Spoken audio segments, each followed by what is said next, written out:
Okay, that should have worked. Hopefully, freaking Facebook. Do I look good and everything on your end? Yep, you're coming through clearly to All me. right, goody. And yes, I am live on YouTube. Good. Everything's working. Gavin, thanks for coming on. Really appreciate you taking the time to have a conversation with me. Would you mind telling us a little bit about yourself before we get started? Sure, and this is probably the last technical thing is you're frozen again, so I'm going to refresh the page. All right.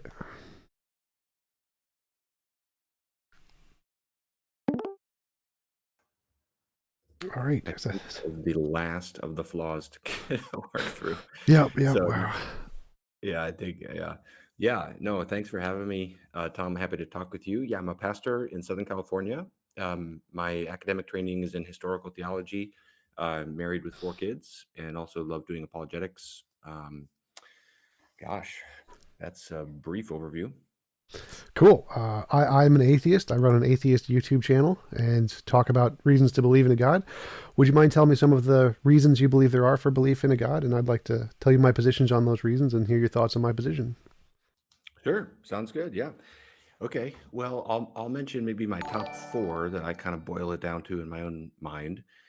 Maybe I'll just state them all up front, and then we can kind of dial back into them however you want to. But I would say, first of all, I think God is the best explanation I know of for the cause of our world, for why our world is here and why anything exists at all. Secondly, for the nature of our world, in particular, the fine tuning of the physical constants that make life possible in our universe.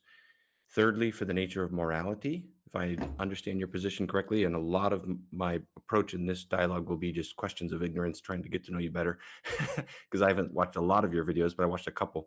But I think we'll agree on objective morality, but then we can talk about what's the best explanation for that.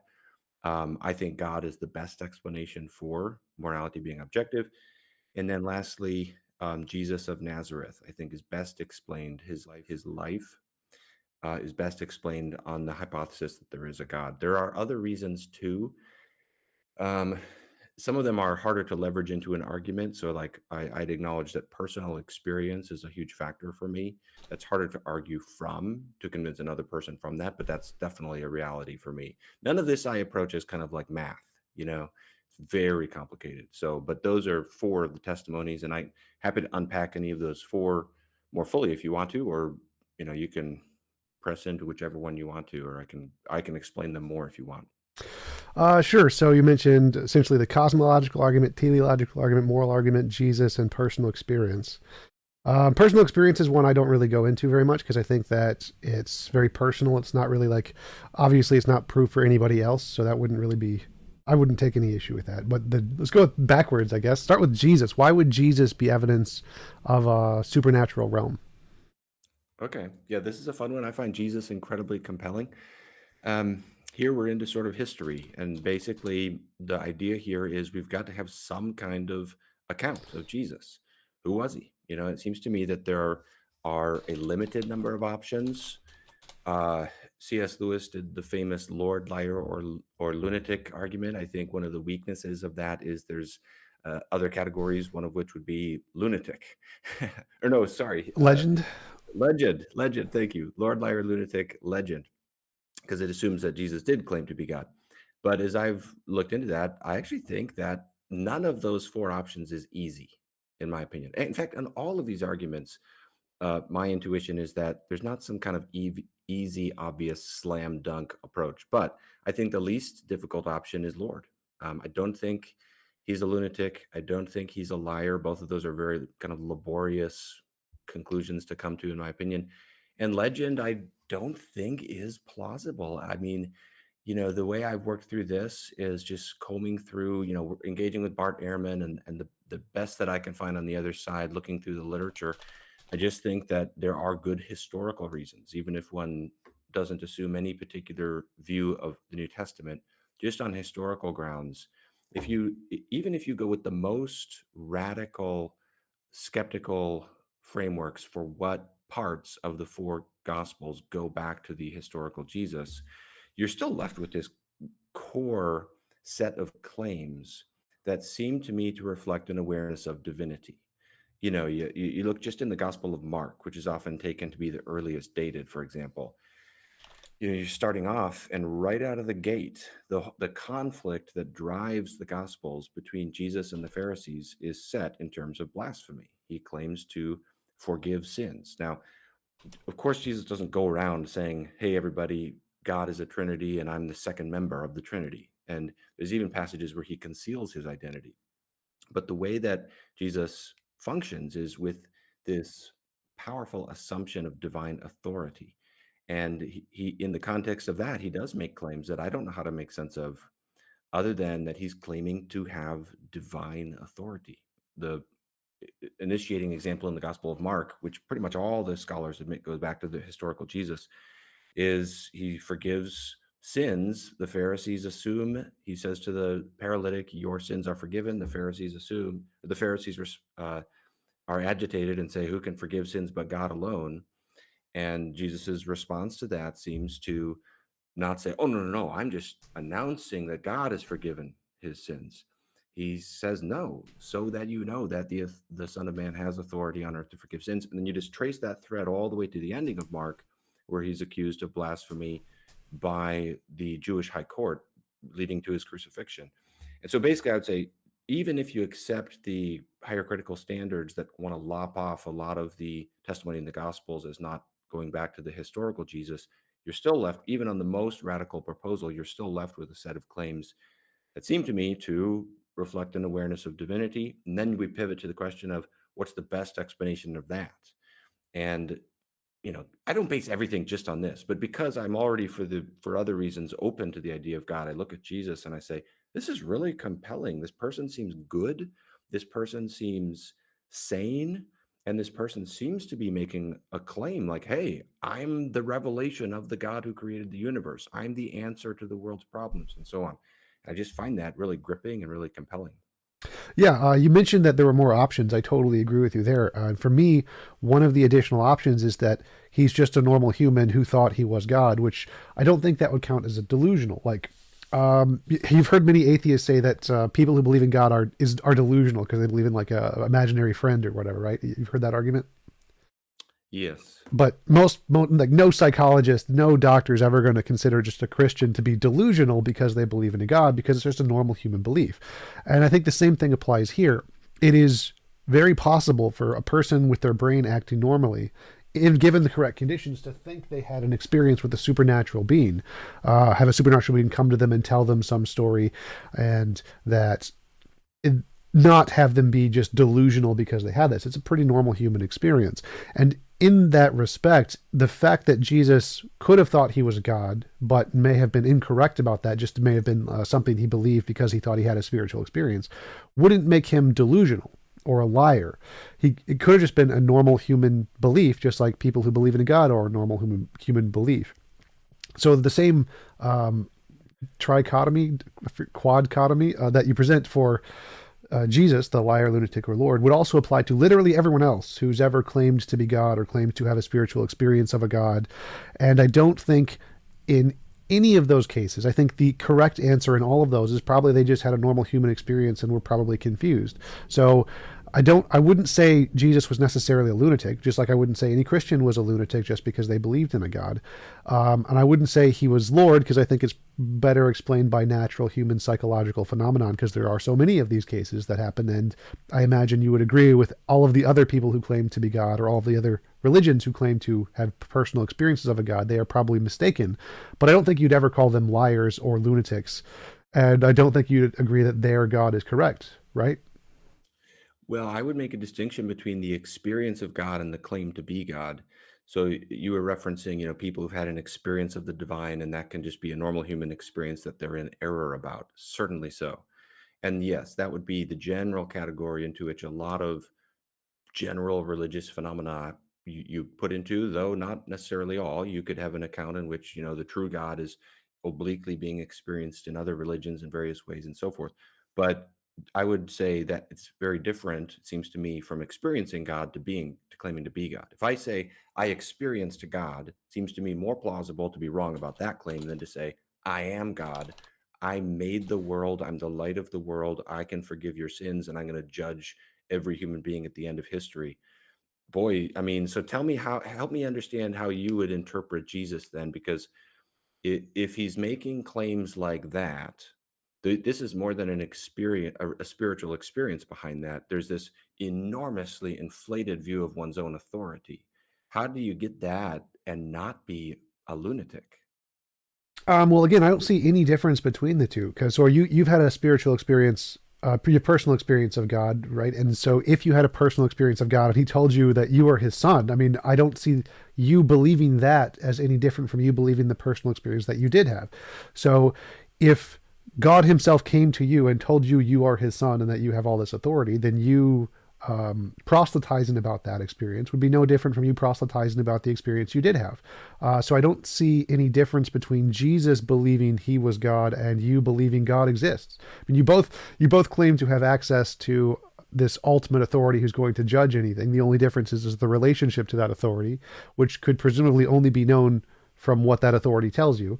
So to me, I don't see any fundamental difference between the two, especially because claims to or beliefs of being God are actually relatively common in humanity, both Donald Trump-esque kinds of just believing you're a God and people who believe they're sons of deities. Like we have at least 10,000 references of people who claim to be the son of God, Jesus' second coming, not even including the other religions, the people who are seen as religiously holy in other religions, Hinduism, reincarnations of gods, all kinds of things. So the fact that people believe that they were God or had some access to the divine is a relatively normal claim for human beings. And you would apply this exact same trichotomy to every single one of them.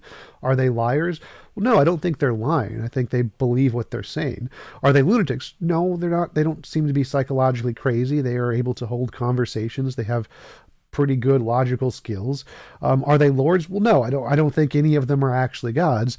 The fourth option here that I usually accept is that they have normal human brains, which make lots of kind of anthropocentric fallacies, type 1, type 2 errors, where they have these experiences, which are most likely dreams or some other kind of psychological phenomenon, and they interpret those in a way that any rational human being would probably interpret those. And so I think Jesus would be in the same boat here. I don't think he's a liar. I don't think he's a lunatic. I don't think he's Lord, and I don't think he's a legend. I think he has a normal human brain, and human brains operate in very incorrect ways. We make lots of psychological mistakes. And so he probably justifiably may have thought he was actually God, because for the same reason that all the other people, the tens of millions of people who thought they were reincarnations of a deity, also thought they were justifiably a god, and they were rational human beings. And so I don't think that this trichotomy presented by C.S. Lewis is actually a good one, because there are lots of people who believe this, and none of them would qualify as any of those. They would not qualify as liars, they would not qualify as Lord, and they would not qualify as lunatics. They're all just normal human beings who have psychological flaws. And I think that that is a far more plausible explanation than any of them likely being actually connected to the supernatural being who created the universe. Okay, just two quick comments, and then we can keep going on this or go to a different argument. First, the difference you referenced I can't remember what exact number you said, but you referenced a huge number with respect to people who claim to be God. C.S. Lewis addresses that. The difference is he's in a Jewish context, so it's a different definition of the word God. He's claiming to be the transcendent creator of the universe. That's very different from something happening in a Hindu context. Secondly, I just would stick to my guns. I think it's manifestly clear that claiming to experience God is not the same thing as claiming to be God. Just think of it as a different example. If you claim to experience a ghost, that's a fundamentally different claim to be evaluated differently than if you claim to be a ghost. And you would have take the two claims very differently. If you claim to experience some other entity, it's far more easy to be in error about your own experience of something. When you're claiming to be God, if you're claiming, I made the world, I will judge the world, what kind of spiritual experience would you see behind that that could generate such beliefs that wouldn't rise to the level of lunacy? Well, there could be many. Like there's many examples of people who said they had past lives or were reincarnations of a god, so they had memories of them being a god, which I imagine would kind of be what Jesus would presumably have also experienced, if he thought he was a god, he'd probably have memories of himself being a god or something. And so I don't see that as any different. And the scale of a god, you mentioned, say, being the one god in a Jewish context, as opposed to Hinduism, which many gods, that makes absolutely no difference, because there are many Hindus who claim to be Brahman or the greatest god or a reincarnation of the greatest god. The particular god that you see really wouldn't make a difference. That would, from a psychological standpoint, it's essentially luck of the draw, whichever one you identify with most. So in a Jewish context, it makes more sense that they would identify as the greatest god because there only is one god. Whereas in Hinduism, they're going to be a bunch of people who identify with a bunch of different gods because there's a plethora of options there. But if there's only one god, then they'd all just identify with that one god. So the scope of the god here doesn't really make any difference at all. They're all, if presumably if they were all psychological phenomenon, then it would make perfect sense that those would be the ones they would identify with. I So there would would be, disagree because sorry, well, go ahead. just from a psychological standpoint. So if we assume these are all just psychological manifestations of our anthropocentric fallacy, then yeah, there's no difference here. Psychologically, they're the exact same. Both the generation of a belief that you're the ultimate God and a belief that you're a minor God come from the exact same thing in the brain. There's no empirical difference psychologically between these two phenomenon. And so if it was purely psychological, then yeah, there'd be no difference between the two one way or the other. So I don't really see from an empiricist naturalist standpoint why the delineation between a super God and a minor God would make a difference here. Okay. Well, I would disagree. I would say the difference is very relevant to the point at hand because in Jewish thought, the distinction between that which is God and that which is not God is much thicker and more qualitative than in a Hindu perspective and in most other places in the world in religious thought. So that's very relevant to the claim at hand because in the one case, for example, you're claiming to be the infinite person that is distinct from the world. Well, that's a far greater claim than claiming to be a God in the sense of something that is within the world. I don't quite understand the argument you're making there because from psychological perspective, you zap the same part of the brain, you get both. It's just we know that the part of the brain that generates God beliefs is a part that is reflective on one's own values, like the God helmet, the certain parts of the brain that you can stimulate to cause a belief that there's someone's watching you or that a God belief is or God is over you or whatever. We know that in the brain that's the same spot, regardless of whether you think it's a super God or a minor God. So if that part of your brain gets stimulated with an epilepsy or a different kind of a shock or whatever, then it could generate the belief that you're a God versus any kind, whatever kind of God you want to believe in, or a ghost or a spirit or any kind of anthropocentric fallacy. So there, from a psychological standpoint, there's no difference whether you think it's the ultimate God or a minor God. It's still the same psychological phenomenon in the brain. So I don't see what difference that would make exactly. Like I can understand your argument from the perspective that because Jews only believed there was one God and he had higher authority, they would be more credulous about believing their personal experiences or something. But psychological standpoint, those would be the exact same. It doesn't take more of a, I don't know, a more of a seizure to think you're the super god rather than a minor god. It's going to be the same kind of electrical signal. Okay. Well, we may just have bumped up into a point of disagreement, but just to reiterate, I would say it is different to claim to be the transcendent creator of the heavens and the earth that is distinct from material reality versus claiming to be like Zeus, for example. Now, if it's true that the same part of the brain, because they're just metaphysically different kinds of claim, if the same kind of the part of the brain is involved in the claim, I am a ghost, as I experienced a ghost, that fact alone does not mean they're epistemically equally plausible claims. To claim to be a ghost is a greater error than to claim to have experienced a ghost, though both could be erroneous. Experience is far more fickle than a claim of personal identity. So I really think it's wrong to say the experience, for me to say I've experienced God is on the same par as Jesus of Nazareth saying, I am God. Those just seem to me to be two different claims that would each need to be evaluated on their own terms. All right, right, I agree, but I meant claiming that I am Zeus and claiming that I am Yahweh are the same. Those are epistemically the same. Actually, I would say that claiming you're Yahweh, a more powerful God, would actually be less reasonable because he is more powerful than Zeus does. But so my point wasn't about the difference between seeing a ghost versus being a ghost. It was the difference about being Zeus versus being Thor. And in that case, those are the exact same psychologically. But from an epistemic standpoint, claiming to be Yahweh would be less plausible because Yahweh has more power than Zeus. Yeah, I would agree. Wait, Yahweh has less power than Zeus, you said? Zeus has less power than Yahweh. Right. That I would agree. That's my point. to claim greater power is a greater claim. Yeah. And I do think you said that the experience of God and the claim to be God are kind of equally claims to be evaluated in the same way. If maybe I misheard, No, well, but I'd say that to clarify, the experience of a god wouldn't make you a lunatic. Just like if I thought I met God or I thought I had memories of being a god, neither of those would make me a lunatic. That would eliminate the lunatic category. So you can do both of those things without okay. making you a lunatic. Could you acknowledge that one of them is closer? Is one of them is a greater error? One of the if lunacy is here and error is here, claiming you experienced God is a little further from lunacy, whereas claiming I made the heavens and the earth, I will judge every human being, I'm the light of the world, I'm the bread of life. If you don't have me, you're going to die. Claiming those claims is getting closer to lunacy. No, I would say that from a psychological standpoint, in the field of psychology, to be a lunatic requires a specific set of criteria. Just having an experience or a memory, whether that memory is from the because you can have a dream and be in like first person perspective, and you can have a dream and be in third person perspective. Neither of those make you a lunatic.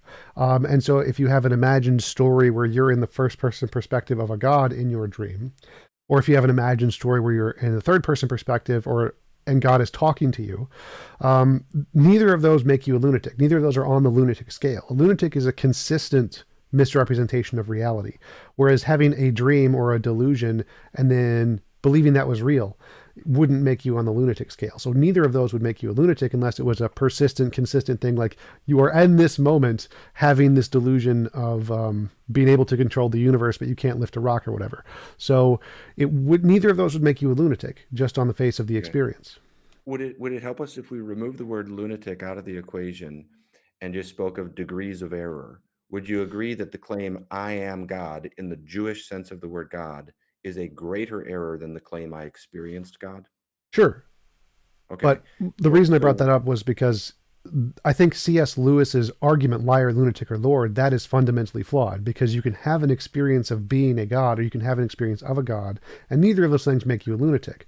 So you can reject that any person who claims to be God, whether it's Yahweh or Zeus, they're not liars because they have this experience. They're not lunatics because they're not on the scale of having lunacy of a consistent misrepresentations of reality in all of these ways, and they're not lords. So you can reject all three of those for every single person who's ever claimed to be God. So the reason I brought that up was because C.S. Lewis's trichotomy is incorrect, because you can have these experiences and not be a lunatic, not be a liar, and not be a lord for everybody who's ever had these experiences.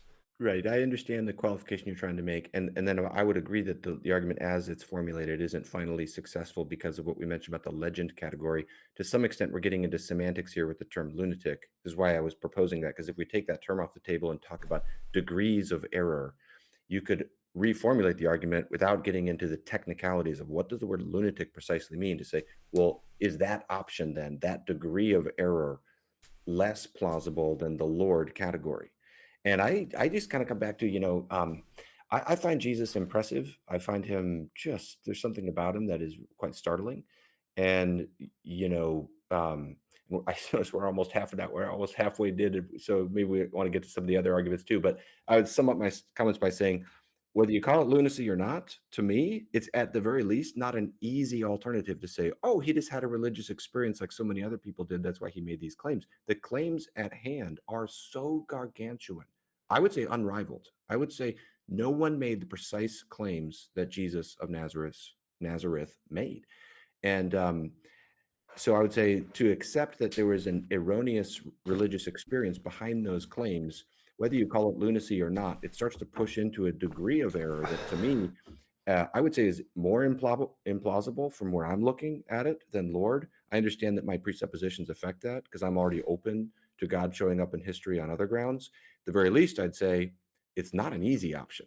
I don't know. I'd be curious if you would admit that. Oh yeah, sure. I'd say from an epistemic standpoint, claiming you are God who can do 10 things versus you are God that can do one thing obviously would be a higher burden of proof, and you have more evidence. You have to provide more evidence for that, for sure. So I definitely would agree to that point.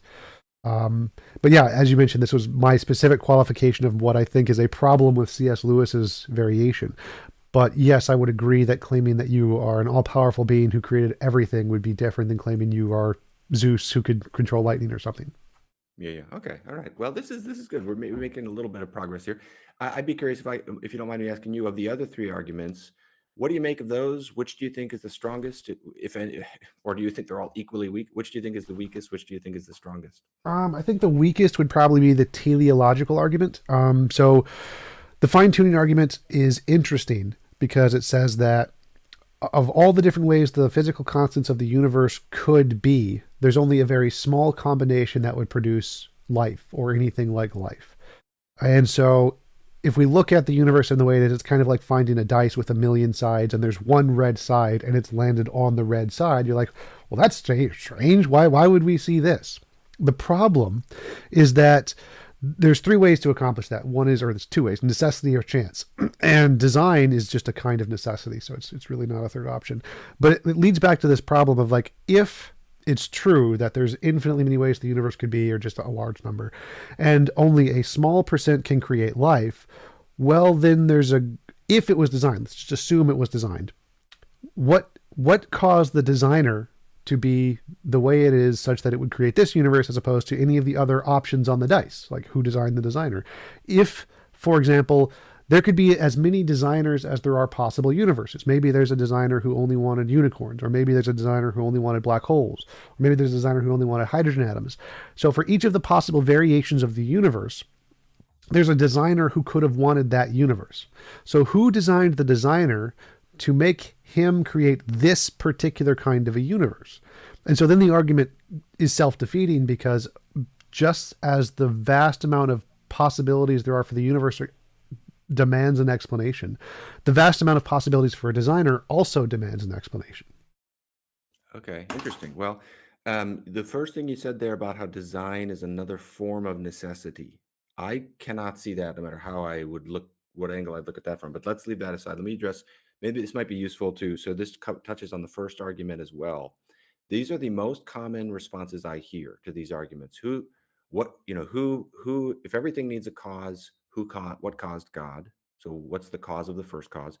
And if the evidence points to design, which I think it is just astonishing, the precision of the physical constants of our universe that makes our universe life permitting.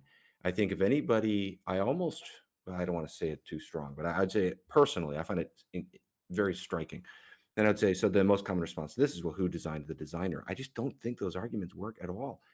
The whole point of these arguments is to gesture back to an uncaused first cause.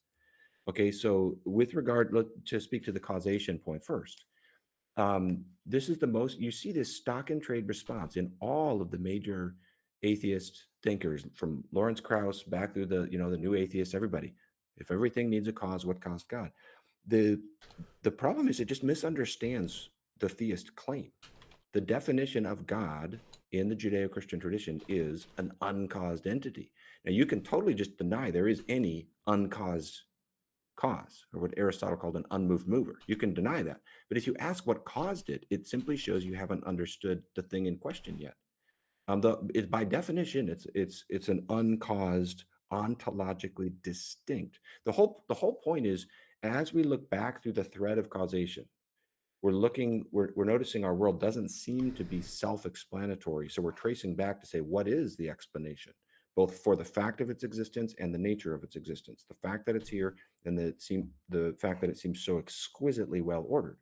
And so we're threading our way back. The whole point is we need to bump up into some kind of primal reality, some kind of first cause.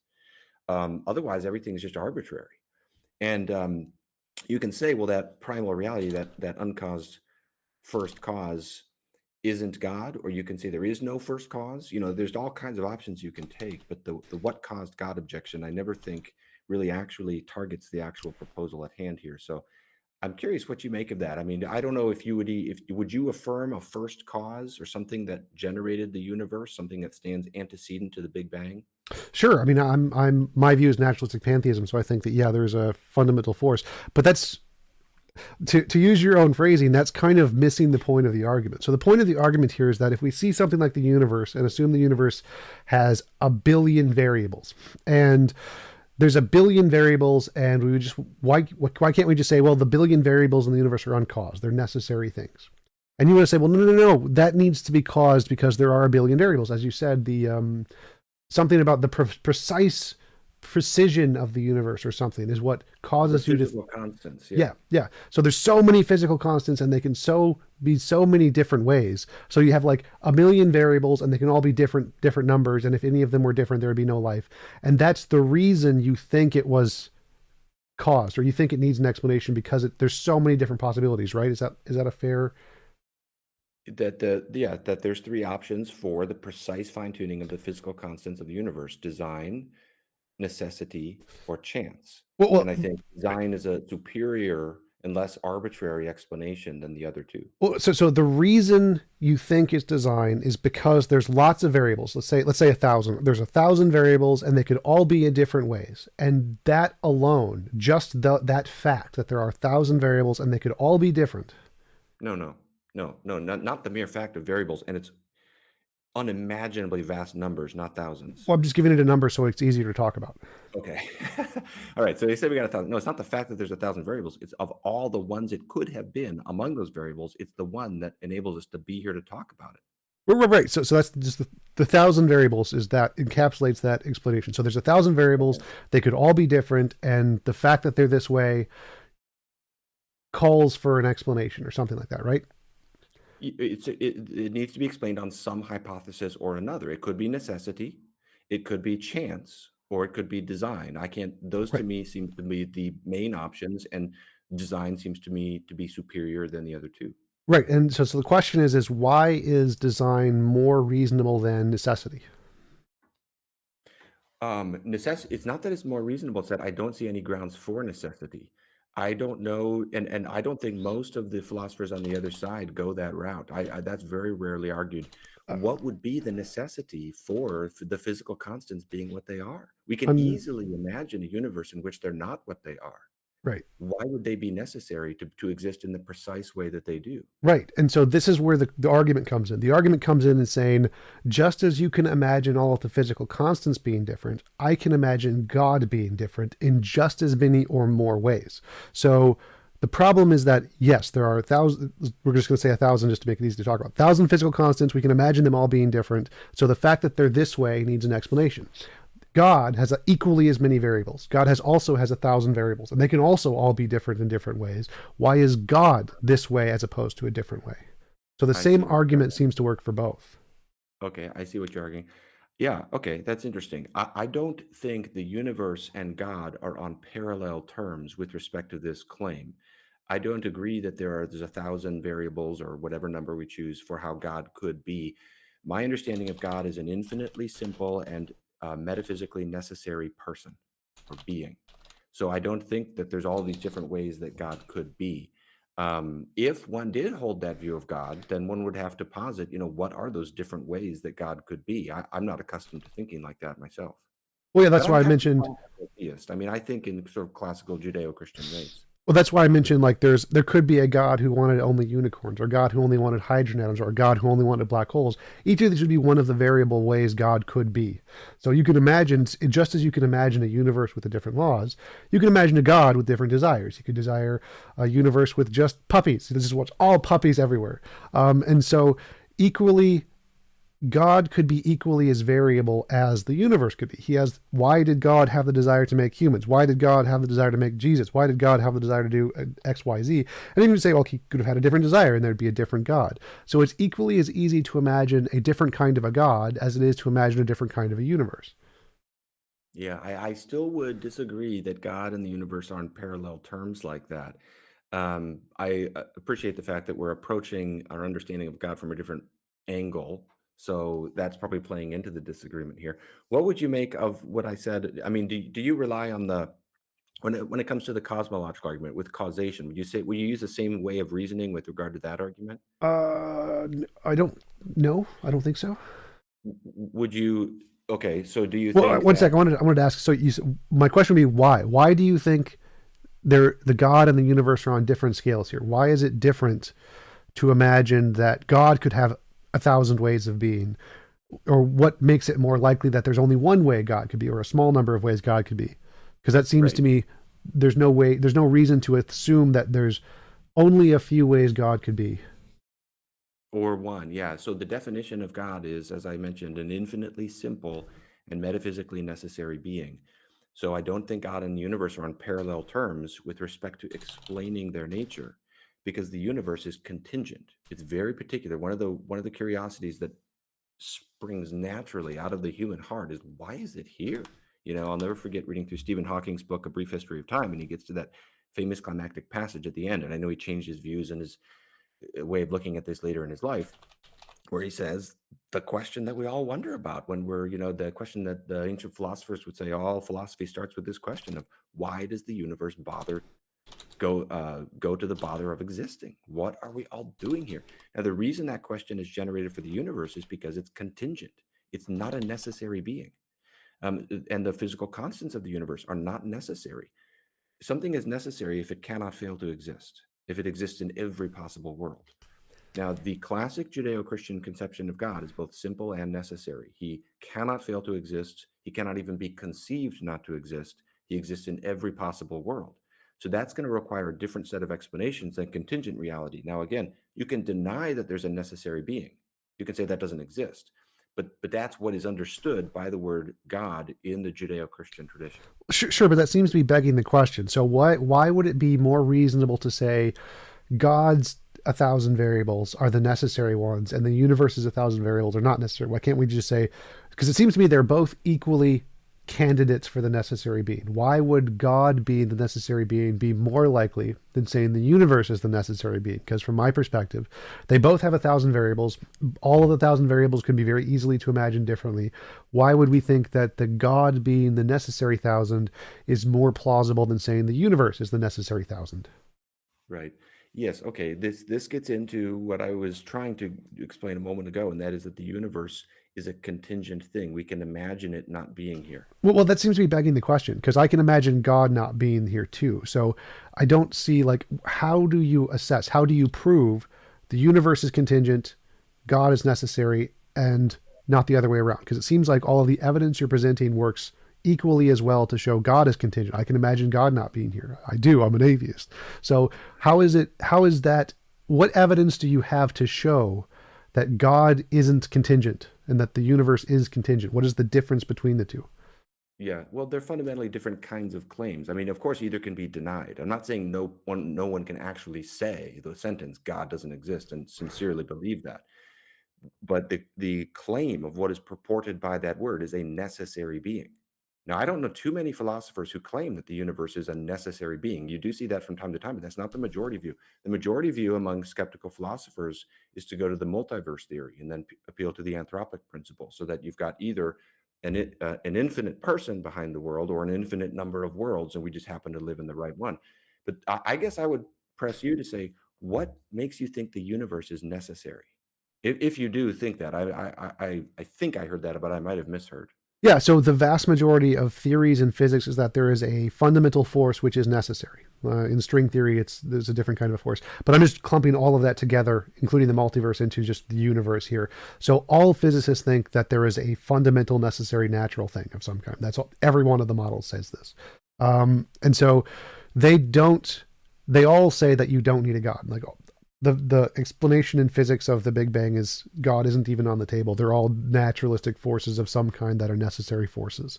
And usually, you're right, they refer to those as different things: string theory, the multiverse, any kind of de Broglie, boom, quantum wave, whatever. But they don't. But all of those are just natural universe stuff. So we can say in physics, the consensus in physics, everybody in physics, like 90 something percent, given the last poll, think that the fundamental necessary thing is a force of nature, a natural force of nature that has nothing to do with God. And so it seems to me all of those are better theories of the necessary thing than God. Okay. What is this poll you're referencing that you said 90% of physicists believe that the fundamental necessary? Because it's good that if I'm summarizing accurately here, we agree that there's a need for something necessary, a primal necessity, in distinct from contingent reality. I grant that All I right. like the necessary thing. It's not required. There are infinite regression models too, but just for the sake of the argument, we can grant that there's a necessary thing. The poll is the fundamental attitudes towards physics. It's a poll in a big physics journal. I have it saved if you want. I can send it to you. Well, because initially you said all. Yes, I would like to see it. Initially you said all, because I would disagree. I don't think 90% of physicists agree that there's some physical or something necessary that's I can't remember how you worded it. Right. So I'm Um, combining the different language from physics and theology. Like they don't use the term necessary because it's not a thing. It's like saying a fluffalophagus. A fluffagophagus is just a made up term in a certain ideology. So necessary in the context of physics, the term necessary is just a made up term by theologians. It's not a real thing in philosophy or physics. But they do think there is a thing which can't be changed, which is a fundamental thing in physics, which underlines everything else, which would fit your definition of necessary more or less. So they think that yes, there is a natural thing. It is a field in physics, and there is nothing. It was uncreated. There's nothing before that. It is the ultimate thing. So it would be necessary from the theological perspective. The paper is called "A Fundamental Attitude Towards Physics." It is in I forget what the paper is, but yeah, I can definitely send it to you. yeah, because when I engage in the literature on this, I wouldn't put the figure at that. But I think what plagues the discussion is the theologians and philosophers use the word necessary in one sense, and scientists often use it in a different sense, just like we use other terms like nothing. We use the term nothing differently, and that plagues these discussions somewhat. But I would ask, I mean, so okay, so on your view, is there what is it, like a quantum field or something like that? What would you say is that necessary reality that starts the chain of causation? Yes, something like quantum field. I posted a link in the chat thingy. It's called a scroll up to the top. Studies in History and Philosophy of Modern Physics, a snapshot of foundational attitudes towards quantum mechanics. Yeah. Yeah, I'll check it out. My suspicion is that part of what plagues the statistics on a thing like that is, again, equivocation. No, I'm not blaming the scientists just now. I'm just saying there's different definitions of the words that are at play in the discussion, and that causes a problem. I mean, so if let me summarize, you tell me if you think this is a correct summary.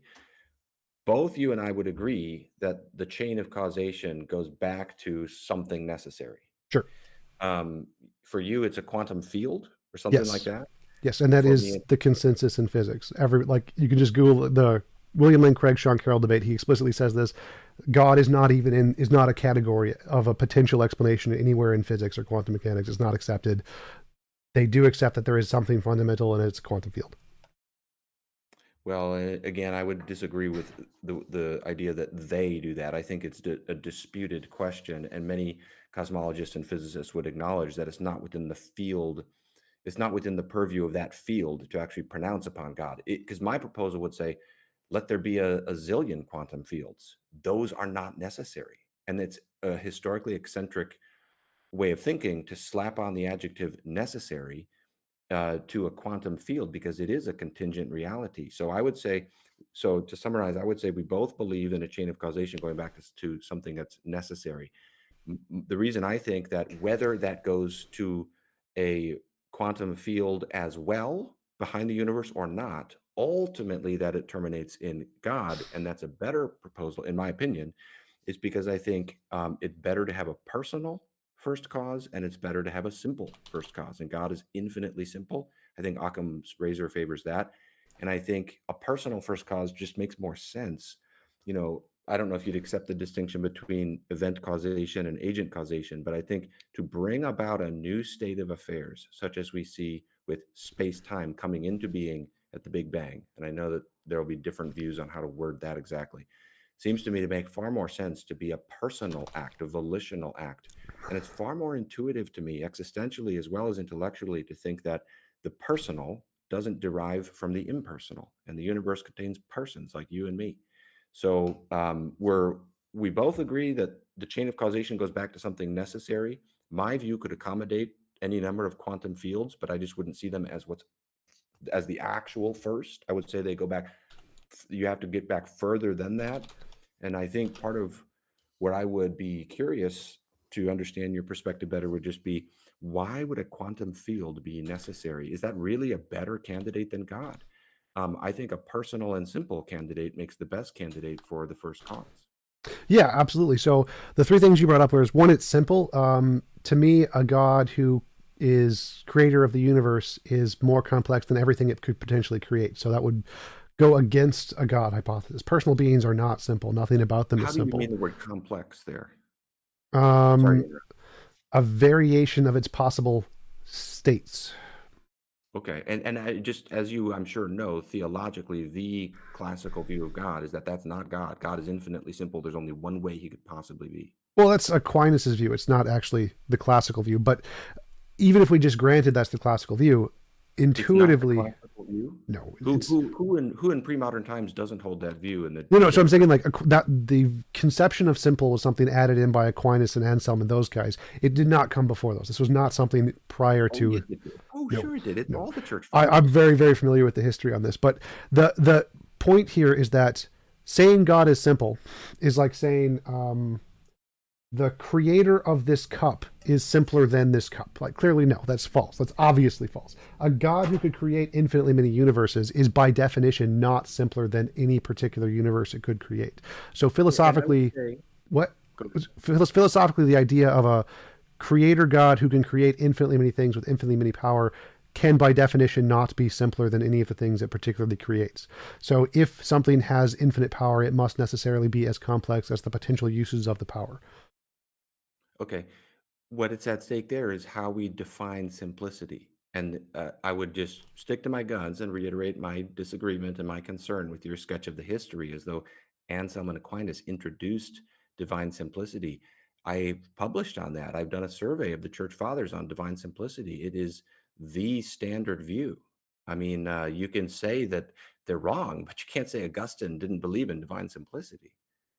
Oh yeah, he did, but it didn't come from the apostles. That's not a thing. So, but the point, Well, as the I mentioned apostles before, is a different claim than Anselm and Aquinas. You said it didn't. It came in with yeah, Anselm and Aquinas. yeah, and Augustine. I'm happy to grant those guys, but it didn't come from like the original Christianity or Judaism anywhere Okay, in well, the that would in be a different claim. I mean, we right. need to get into that then. There are some early Jewish sources who do, and it's as early as second, third century. But anyway, the historical record may be beyond this discussion, so that's Yeah, fine. But yeah, and I'm sorry, I don't mean to press you too much, but totally fine. But yeah, so uh, the one thing I do want to push on is that this idea of simple, nowhere in philosophy is it accepted that you can call it an ontology of a single ontology that can create everything and it is by definition simple. That seems to be a theologian's way of begging the question to simply define simplicity in a way that they want to define it to try and exclude alternative theories. So that doesn't really seem to be a good criterion, especially if it's powerful enough to create infinitely many universes. That can't be simple by any intuitive definition of the word simple. But more importantly, you brought up that with our personal agents in the universe, and therefore it must have been explained by a personal being. Well, it seems to be a composition division fallacy. Like, there are lots of parts of the universe. We have stars, we have oceans, we have particles. It isn't logical to say that, well, look, because there's a star in the universe, whatever created the universe must be a star. Like, clearly not. It could be comprised of something else that builds stars.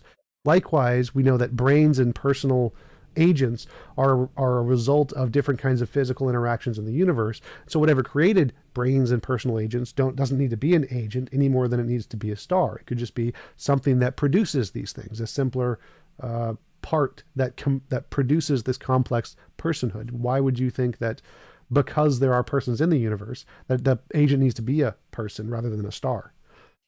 I would agree with the second point you made there. It's not the claim. The idea here is not that anything that's instantiated in the universe, the cause of the universe must be that thing particularly.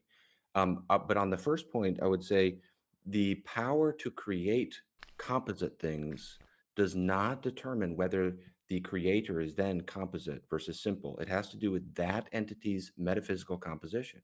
And the fact that one could create composite things does not mean one itself is composite. That again, one can deny that there's a simple God, and and lots of people do, and say that's an incoherent concept, including many theists. But that's the claim on the table.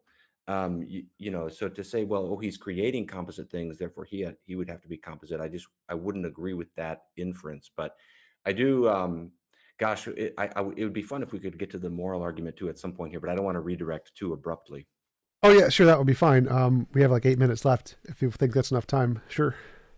Okay, well, I'd just be curious because this is an area where this one hits home at a very poignant level because when I've struggled with doubt and questioned my faith and things, I mean, I look down the road at that, and I feel the consequences are pretty strong in terms of this whole area of morality. But I appreciate the fact that you affirm objective morality, if I understand. Yep.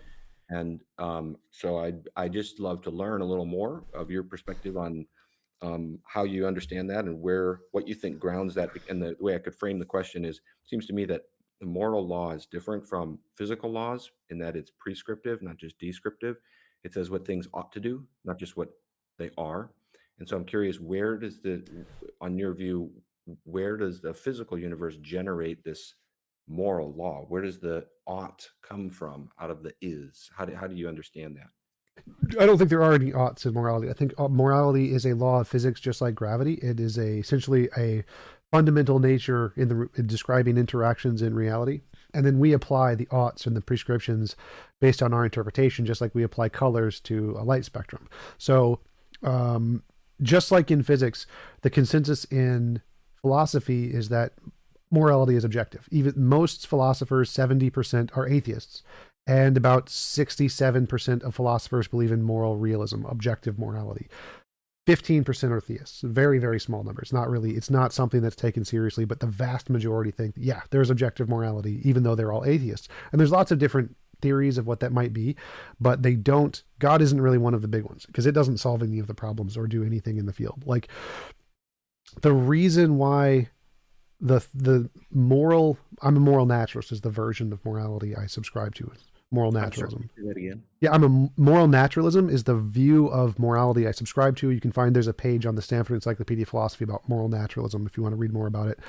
The reason this is a better explanation than a God is because in the field of philosophy and ethics, there are very specific questions that you have to answer if you want to have a model of morality. Kind of like in physics, you have to answer what is the energy density of the microwave background radiation, what is the how much energy is in the vacuum space. Like, there are specific physical questions, and if you can't answer those questions, it's not a serious model in physics. The same thing applies to morality. You have to be able to answer, it has to correspond to our moral intuitions. It has to explain moral progress. It has to answer the moral dilemmas and the philosophical paradoxes. So it has to do those four things to even count as a serious model of objective morality. And the God hypothesis doesn't do that. But there are lots of models that do that. They're specifically designed in order to try and answer these questions. And that's why the naturalistic models are better here. I think it's just an undiscovered law of physics. I don't think you need oughts. There are many models that don't have that. Oughts are an emergent property of how humans interpret the law and aren't like fundamental there. So I think that one of the best ways to explain it is that morality, it can't be changed. Like, we can't like just change it in any way we want, right? We can't just like, I'm going to change this. It's something that imposes on all of us that is not subjective. It's not contingent on opinions or things. And all commands, all laws that we know about that are human laws are all subjective. They can be changed. We can do whatever we want with them. And so the evidence is that if morality is unchanging, the only other things that are unchanging are laws of physics. So it makes more sense that it's going to be more like a law of physics than a command, because commands are all subjective necessarily, whereas laws of physics are unchanging. And that's what we see in objective morality, that it's unchanging. It's a thing that's always there. And so it makes more sense to say morality is like a law of physics than a command or a subjective thing, because those are changing. Okay. So I don't not fully tracking on what you said something about how you don't affirm oughts Yeah. in morality. I mean, so as I look at things, the laws of physics describe what is, the laws of morality describe what we ought to do. Maybe you'd use different terminology there. Help me track with what do you think morality is, if not what we ought to do? Yeah, I think morality is a description of essentially what the best of all possible worlds would look like. It is the pinnacle of perfection, more or less. There's no shoulds. The shoulds are something we apply to try and move towards that, but there isn't like a should anywhere in morality. It's just a description of the best of all possible worlds, more or less. So ought we to pursue the best of all possible worlds? Uh, from our subjective perspective, yes, but that isn't contingent on the objective truth of the matter. So it's like morality is this moral? Yes.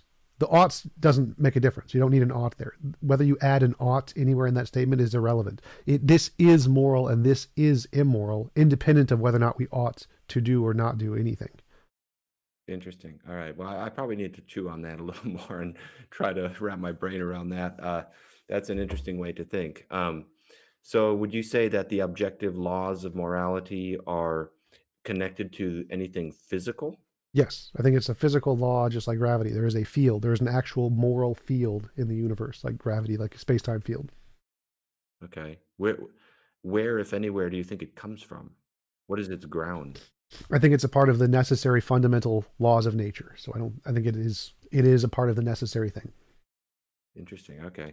Well, it sounds as though we both uh, curiously have points where we would agree on some kind of fundamental necessity, because if I understand correctly, you would agree that there's a fundamental necessity that operates with respect to the causation of the universe and the morality of the universe. Sure. So that's interesting. And I would as I look at things, God is that, and to describe God as personal and as metaphysically simple actually is a superior way to think than some kind of impersonal necessity.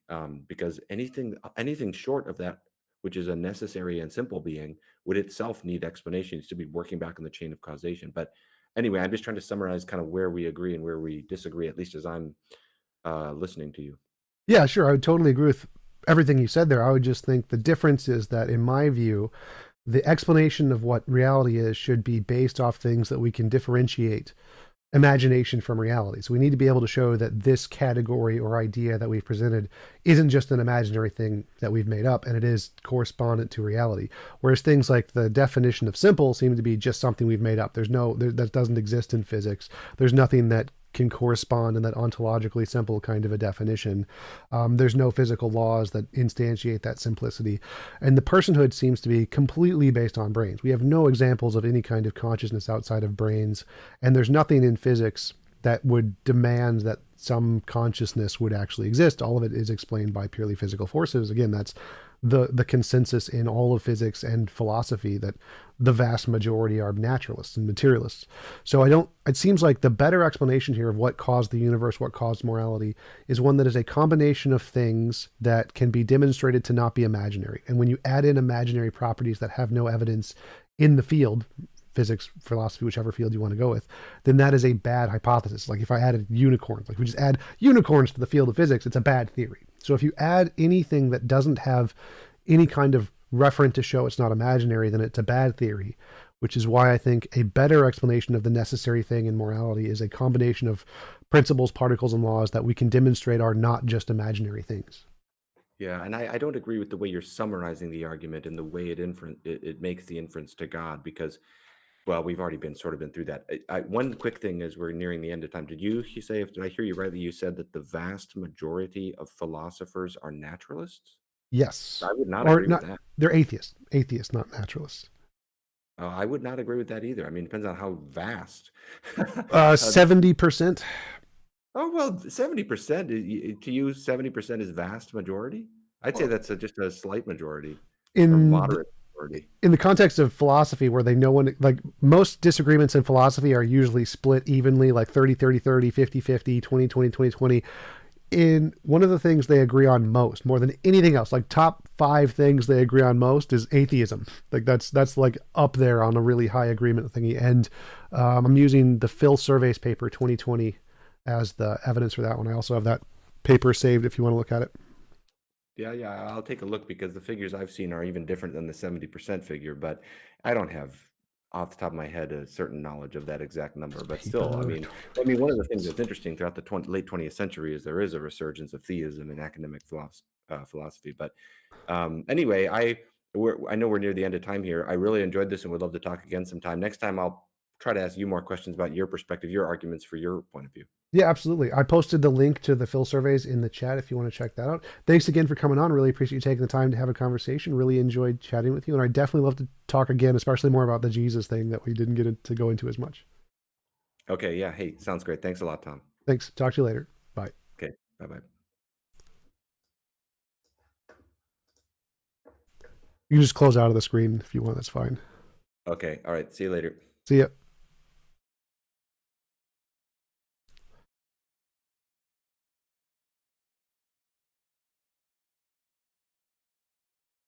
Yeah, damn it. Didn't mean to do that. Stay there. Stay there. Hey guys, how's it going? Audience peeps, how are you guys? time for the after show. We're going to do an after show because that is the thing now. After show. Going into Discord. Stripper Liquor wanted an invite to Discord. Going to channel. What He is wants up? to know if he can pick me up tomorrow still. Interesting Did I point say to yes? start. Yes. Going on the main stage. After show. All right, so I'm in the after show. If anybody wants to join in chat, talk about any questions or comments you have on the show, raise your hand and I will let you in. Wait to speak.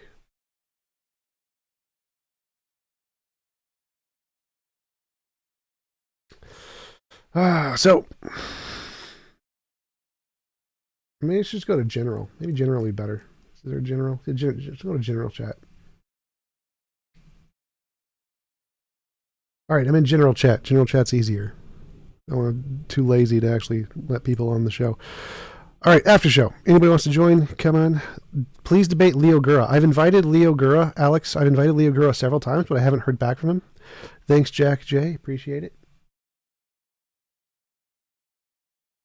Did I get a chance to watch the video of Matt Dillahunty uninviting you permanently? No, I haven't seen that fax. I saw the part where he called me bigoted because I supported All Lives Matter, but I have not seen the one where he uninvited me permanently. Please send me a link to that, Facts and Conspiracy. Send me a link to the one of Matt Dillahunty uninviting me permanently. It's hilarious because the whole reason I debate those topics is to show the bigotry on the left, where if you even defend a position that is seen as evil, then you are banned and seen as like, oh, you just want to sin. That's what it is. It's the you just want to sin of the lefties.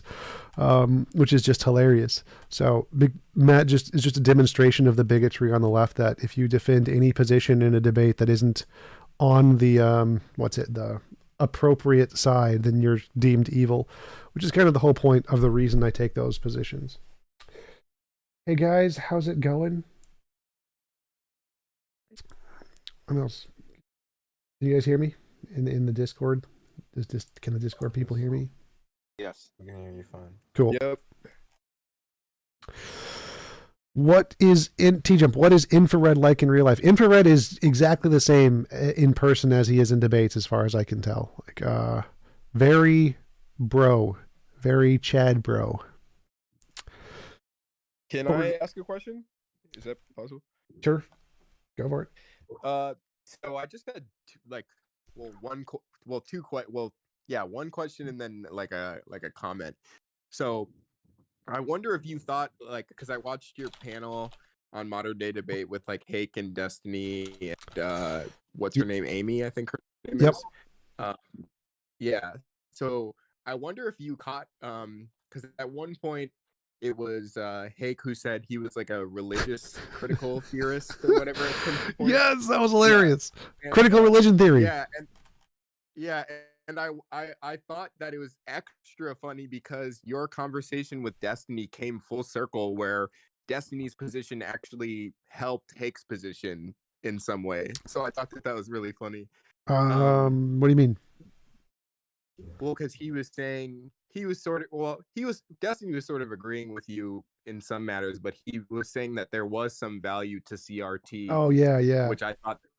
Yeah, so I thought that it was funny and ironic that ended up helping Hake's argument when you were debating him in that same panel, which I thought was funny. Yes, I do find it interesting that Destiny was supporting critical race theory, but it was weird because I don't think Destiny had really researched much into what critical race theory actually was. He was mostly commenting on the fact that the way Republicans and Democrats talk about critical race theory really doesn't have anything to do with critical race theory. They're talking about like the consequences of what critical race theory teaches.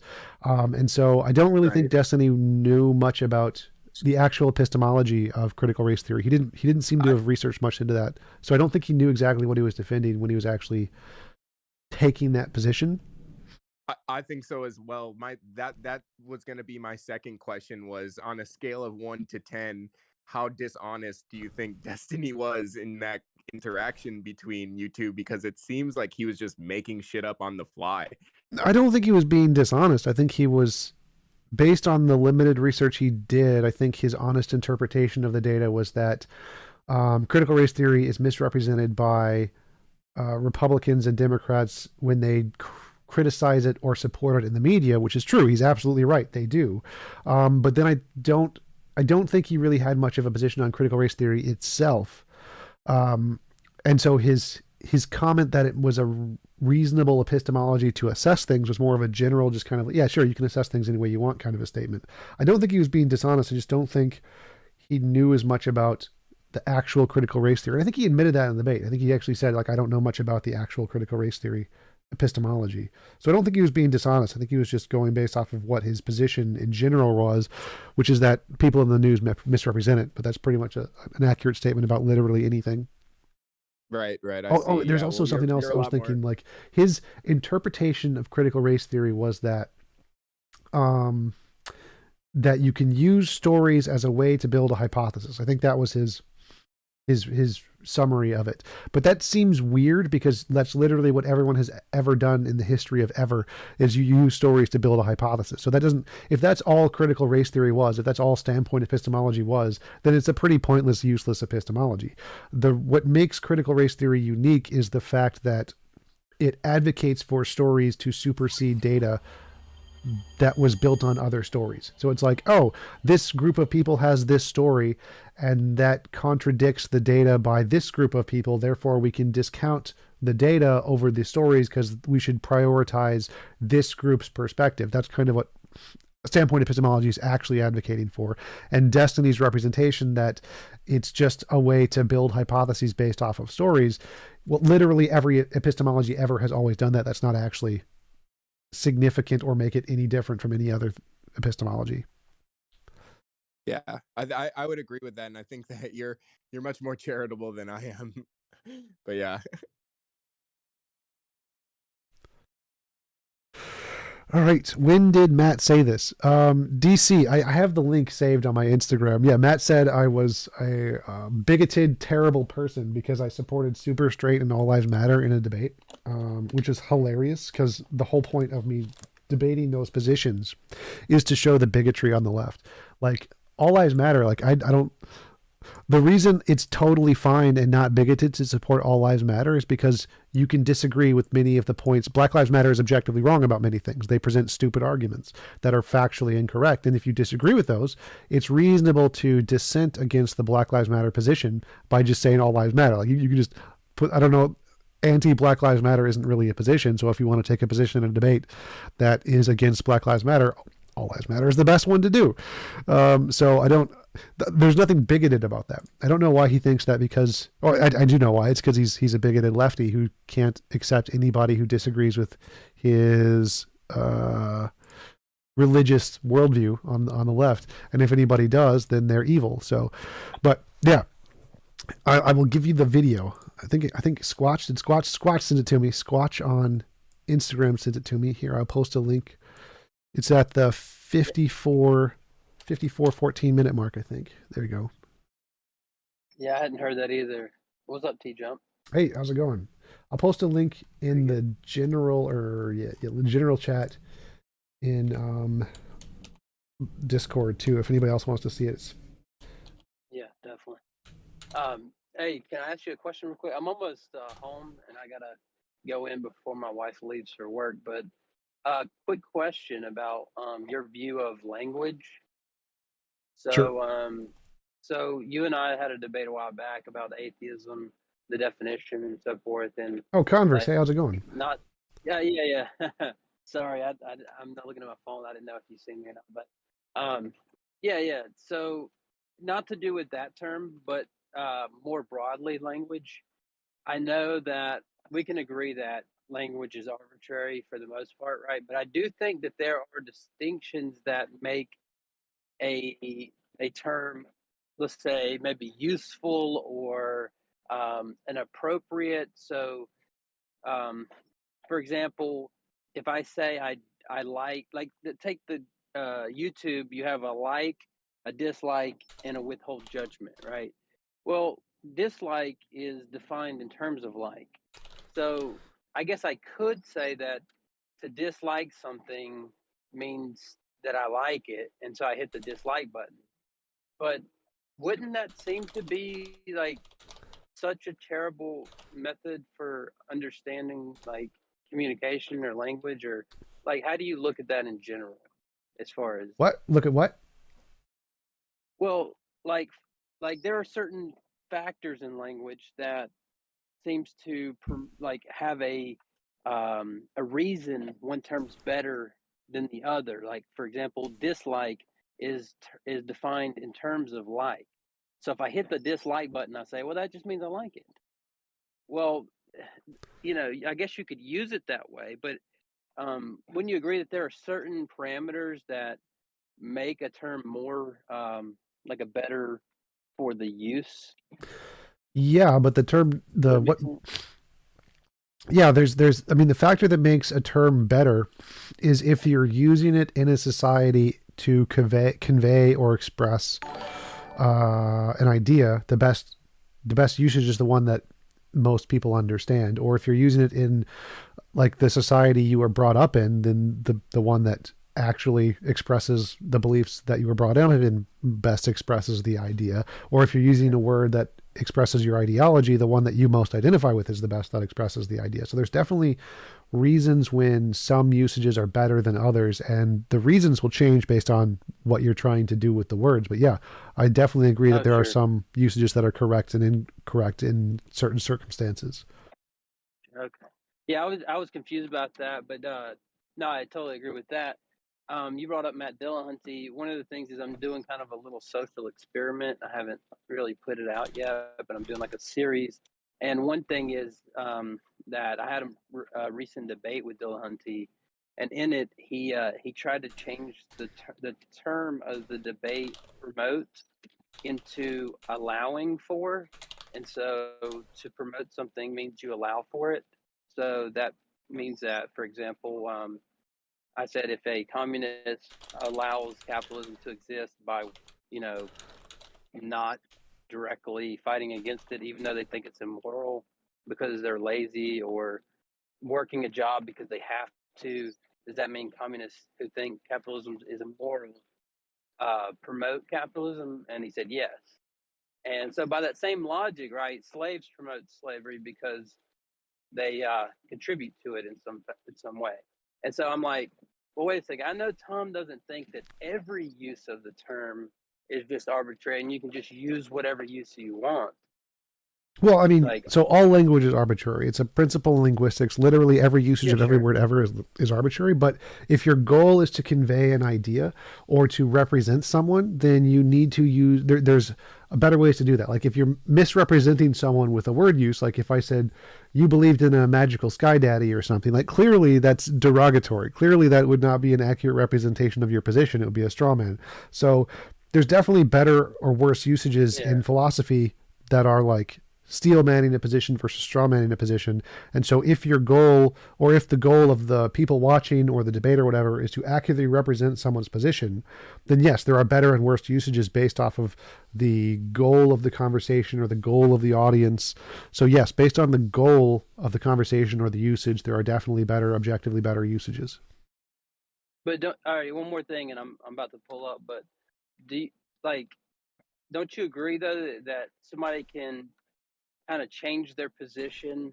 Um, it's kind of like if somebody has you're playing I Spy with somebody and they say I spy something green, and then you're like, oh, is it that mailbox? And then they're like, no, but like it might have actually been, but they changed it because I didn't want you to guess it so quick. So like for example, he didn't know this, but I actually looked on Twitter, Matt Dillahunty, and the word promote. So I've seen every use that he used and every use that anybody tagged him using it. And then I actually found like a half dozen or more videos of him using the term before our discussion. And I defined the debate specifically for that reason, because it's kind of experiment you're kind of getting a What? insight into. But then in the debate, he changed whenever I played a video of the guy he had on his show, Dr. Josh. He called The Expert. I played a clip of him disagreeing with him on the very topic, and so he changed his definition right then. And so don't you agree that even though he, is taking some arbitrary, like strange definition at the moment, just switching at the moment is kind of like playing out of spot and then being like, no, it wasn't the mailbox, right? You can agree that there's something dishonest about that. Yeah, absolutely. I mean, if you present a definition by an expert and then somebody uses a different definition and explicitly endorses that second definition, and then you go back and show it was contradicted by an expert, and then they just change it. Clearly, yeah, they're dodging. It's a duck and dodge. It's the Darth Dawkins duck and dodge. Well, that's what I want a clarification on, because one time I heard you say something about like, oh no, any use they want to use of it that represents their position at the time is but I see what you're saying. It's not like if they just okay now all of a sudden they want to be ad hoc in the middle of a debate and change their use, but it's more that their position that they hold. If they want to use a term in a certain way, as long as it represents the position that they have held, it's not like you can just arbitrarily use some ad hoc reasoning to like get around a debate strategy or something, I guess. Yeah, the way I would approach it is that I define atheism as there's no reason to believe in a God, and then if you bring up like Alex Malpass giving his definition, I'm like, I don't care what Alex Malpass does. I'm defining my definition, so whether or not he agrees doesn't matter. Right, but yeah, but you wouldn't change mid debate because you found something that went against your view or something, like, unless it was like a critical blow or something. Yeah, I wouldn't like dodge to change my definition. Like I would say that if I had a definition of a word and then Googled it, I'll be like, oh, I was wrong. This is the actual definition. My bad. Like I would change it in that way, but I wouldn't just like try to deliberately misrepresent my position by changing it slightly or something. Yeah. Okay. Well, good talking to you, man. I seen the discussion the other day you had with Destiny and them. I thought you did pretty well in it. And the other guy that was like I guess the conservative on the panel, he seems so like Hake. unhinged. Oh man, Hake said so many things. Oh. I watched him debate a communist on Modern Day Debate one time, and the communist seemed like, I'm not a communist, but he seems so rational. Yeah. And I was like, and then I heard the other guy, especially this conservative Christian, and I'm like, this guy is insane. What is wrong with this guy? Hake said so many things.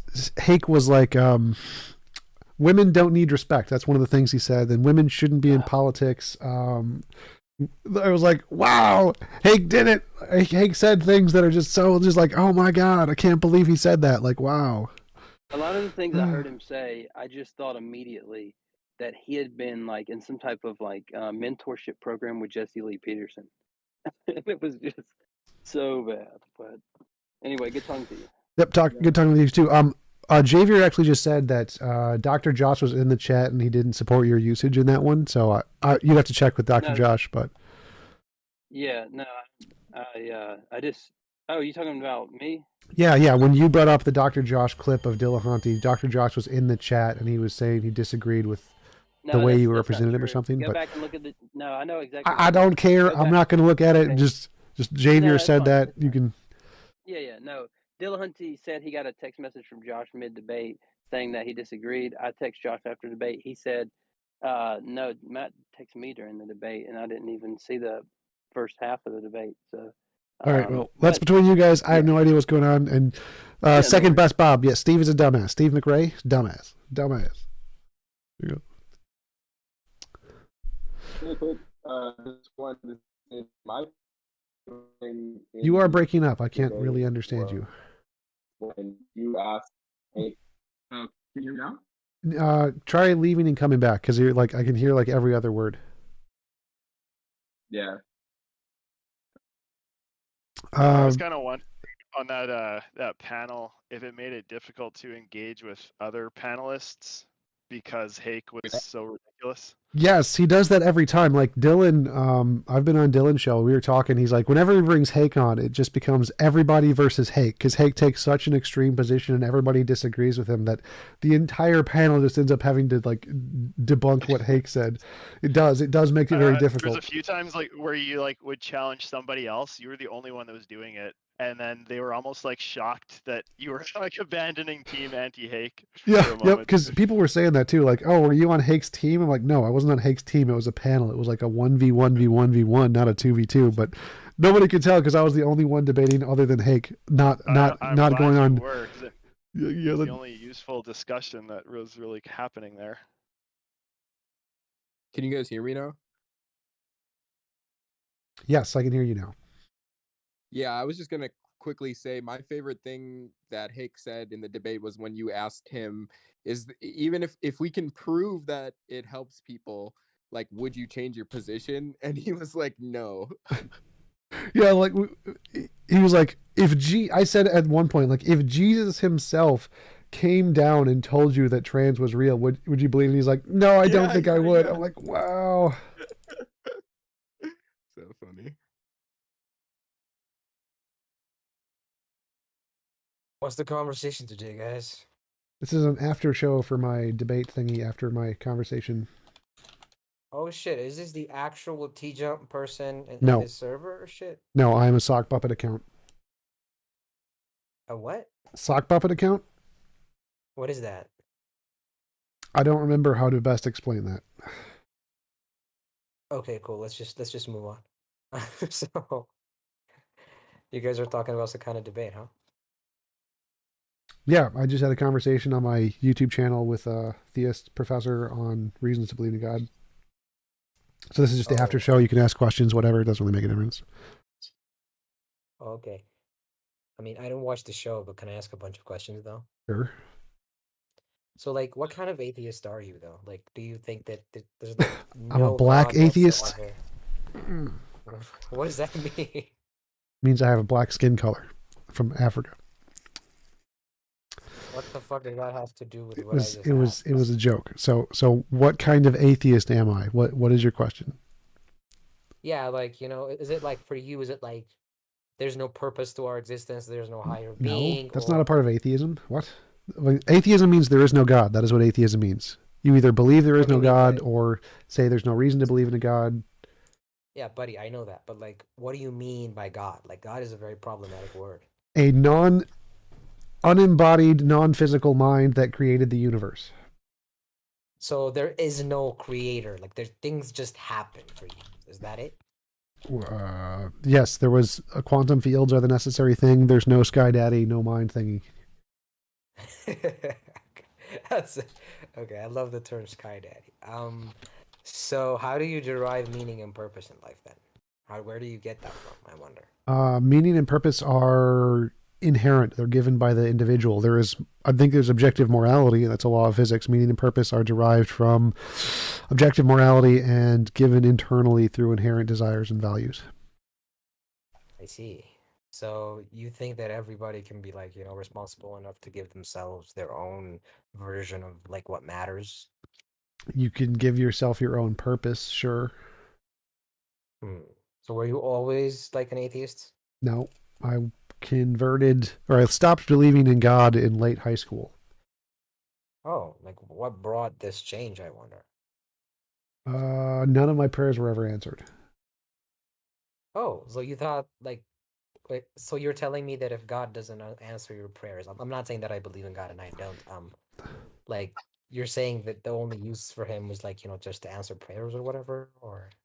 No, so I was a Christian, I was a devout Christian, and I believe there was an all-loving being, and when I prayed for the all-loving being to, like, if it cared about me, it would have helped me. It didn't help me, so I stopped believing, and then I didn't start researching the philosophy and didn't become like an atheist until years later when I actually started to look into the evidence and stuff. So I just stopped believing in a God because my prayers weren't answered, and then I looked into the philosophy and stuff later. I see. So like, how do you stay on your toes though? Like, living like life. I'm not a ballerina. I can't stand on my toes. Yeah, by the way, like I don't care much for these jokes. I really don't. I don't. It's Just not. I don't care if you care. This is my show. I care about them. They are important to me.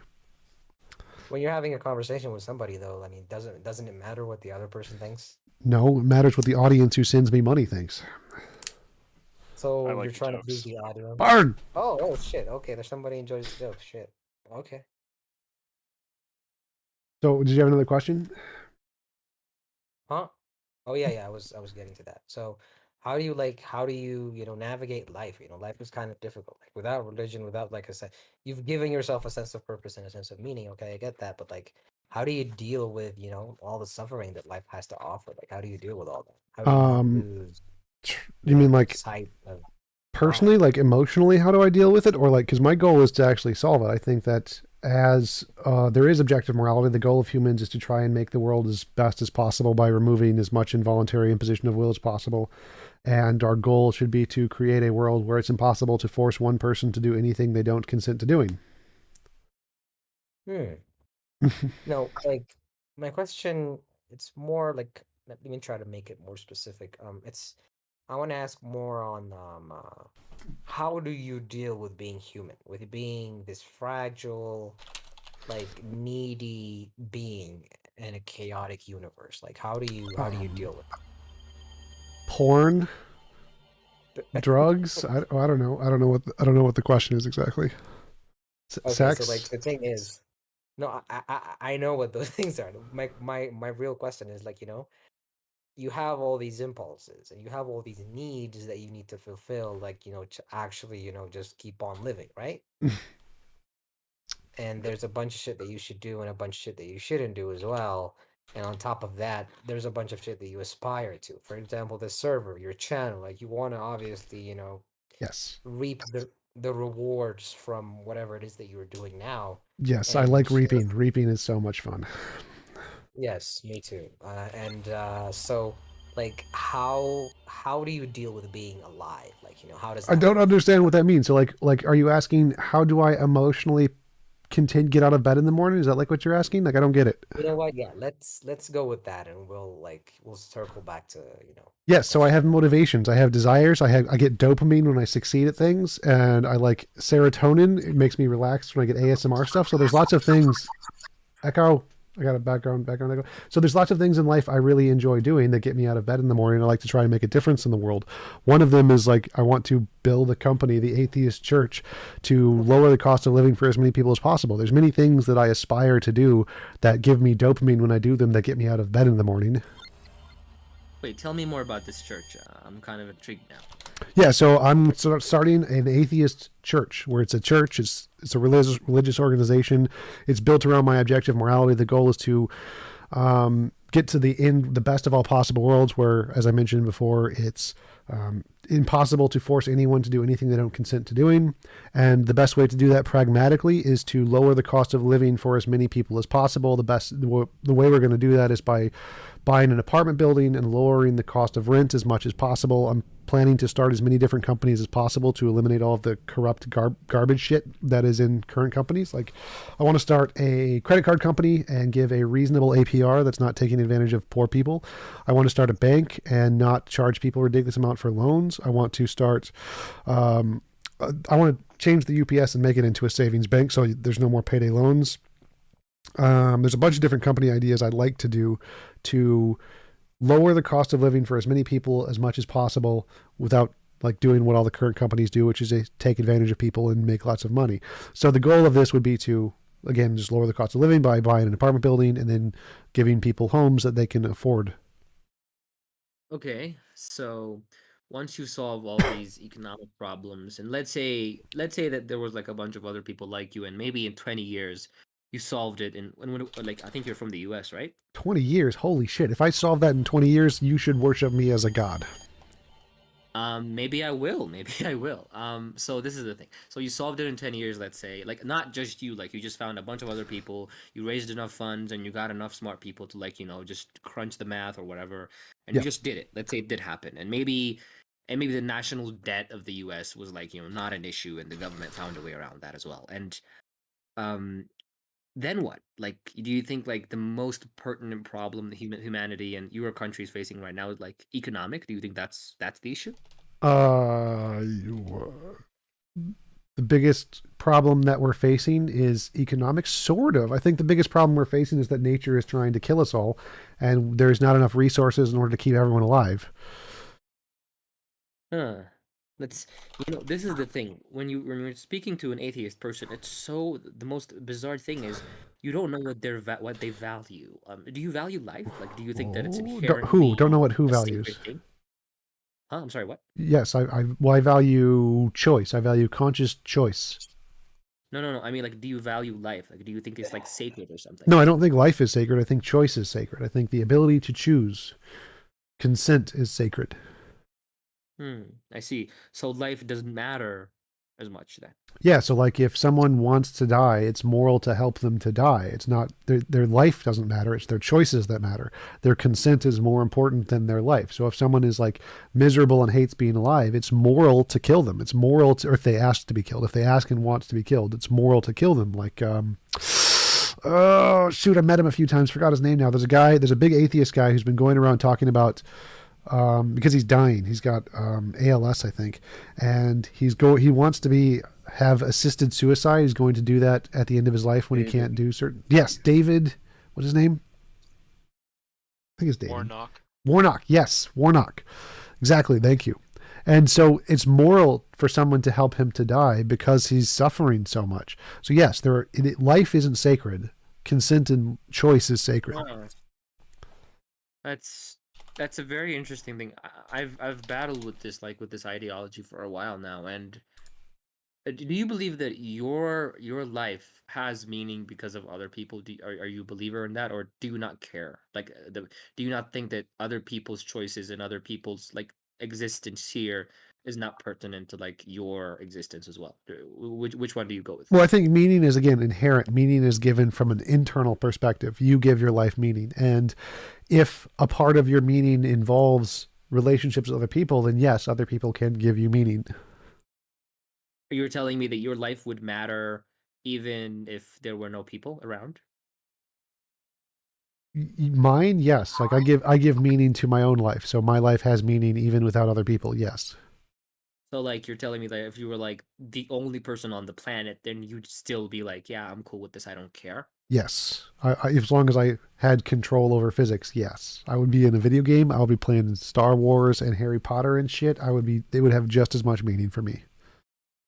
I see. So then, like, your life is not dependent on other people at all, then? Well, it is. I mean, because people make me food and shit. Like I don't farm. So other people do help me survive, which is good. I mean, if the people who didn't like my entire life, one sec, my entire life, my entire income is dependent on the people in my YouTube channel sending me money. So yes, I am very dependent on other people. I survive like a leech off of my YouTube fans. Yes. You're telling me that like that's your job, like you're, let's say YouTuber, like yeah, I'm a full-time YouTuber. Oh, okay, that's cool. So so let's say that everything was provided for, like medical care. Let's say that you were like indestructible or something, and you didn't need anything, like not food or anything, but you're still human. You're inherently human. You just everything else was provided for, and there were no other people around. Would you still think that your life inherently matters? Yes, as I said before, if I was literally the only being in the universe, I would still have meaning in my life. I see. That's where I disagree, but I'm not willing to argue it. But yeah, that's interesting. I asked this question because you said Dave Warnock. That's it. Correct. Statistics is correct. It is Dave Warnock. Yeah, I just googled him right now. I'm gonna look him up. I agree with what you're saying, but I think in the long run, when like people like are doing things that's incredibly difficult and shit, like it's wait, can I tell you a scenario and can I get your opinion on it?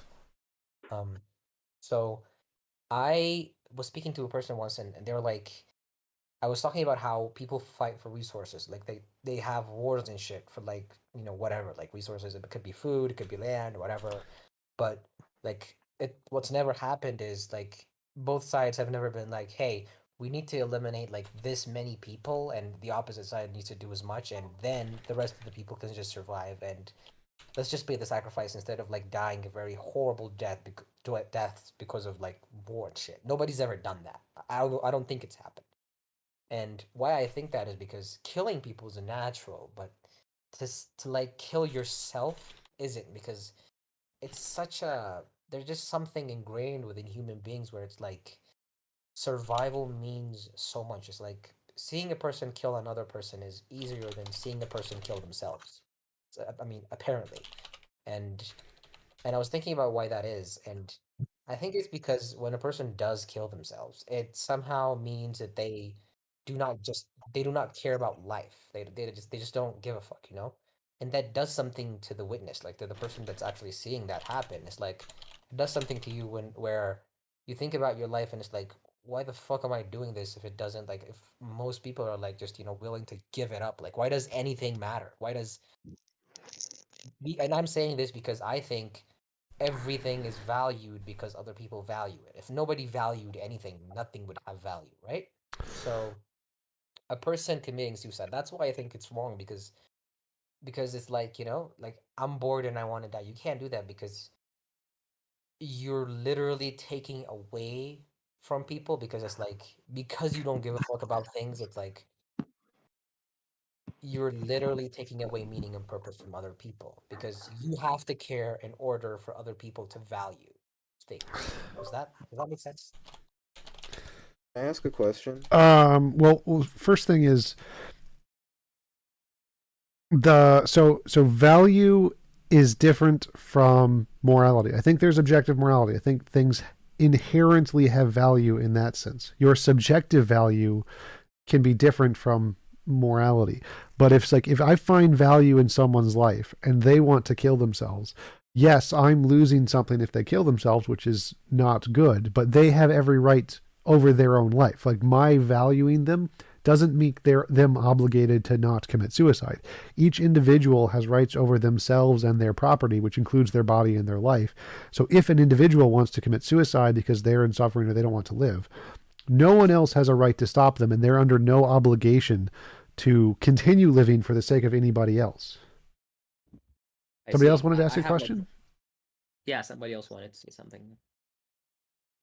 I was basically just about to say what TJump said. I was just gonna ask, like, if you believe in the right to self ownership. The TJump kind Yeah. of already. That's Yeah. just the thing. I can't. Okay, can I ask you guys something? Let's say a mother had a kid and the kid didn't have a father and shit, and the kid is like 4 years old, and she's like, I mean, there's foster care and shit, and she's like, I don't want to live anymore, and she commits suicide. Is that right? Yeah, it's moral for her to end her life if she doesn't want to live, as long as she like gives her kid to her parents or childcare or whatever. Like, leaving it in the bathroom But she probably be can't. irresponsible, but Let's say there's none of that. Let's say there's none of that, and like the country's like in shit, and like the country she's from, and the kid needs its primary caretaker. she would not be immoral for killing herself. No, it would be immoral for nature to kill it and starve it and not take care of it, which is definitely a thing. But it's not the mother's fault. She is not responsible for the life of the child if she doesn't want to continue living. Well, don't you think that parents have a responsibility to take care of their own children, especially if they choose? If they choose to bring them up, they have a responsibility as long as they continue to live, sure. But if they don't want to continue living, they are not obligated to take care of the child. They didn't kill the child. If they do commit suicide, they're not the ones who killed the child. Nature killed the child by starving it and stuff. So the immorality of nature is separate from the obligations of the individual. Like, you would have to assume that literally everything is taken care of after you die. Would it be immoral to kill yourself? Well, clearly not. No. Obligations are imposed. Would it be immoral? What? Go ahead.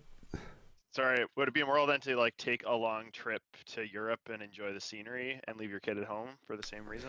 In that case, you're still a part of the world, so yes, because you're obligated, or you've chosen to consent to the obligation of taking care of a kid.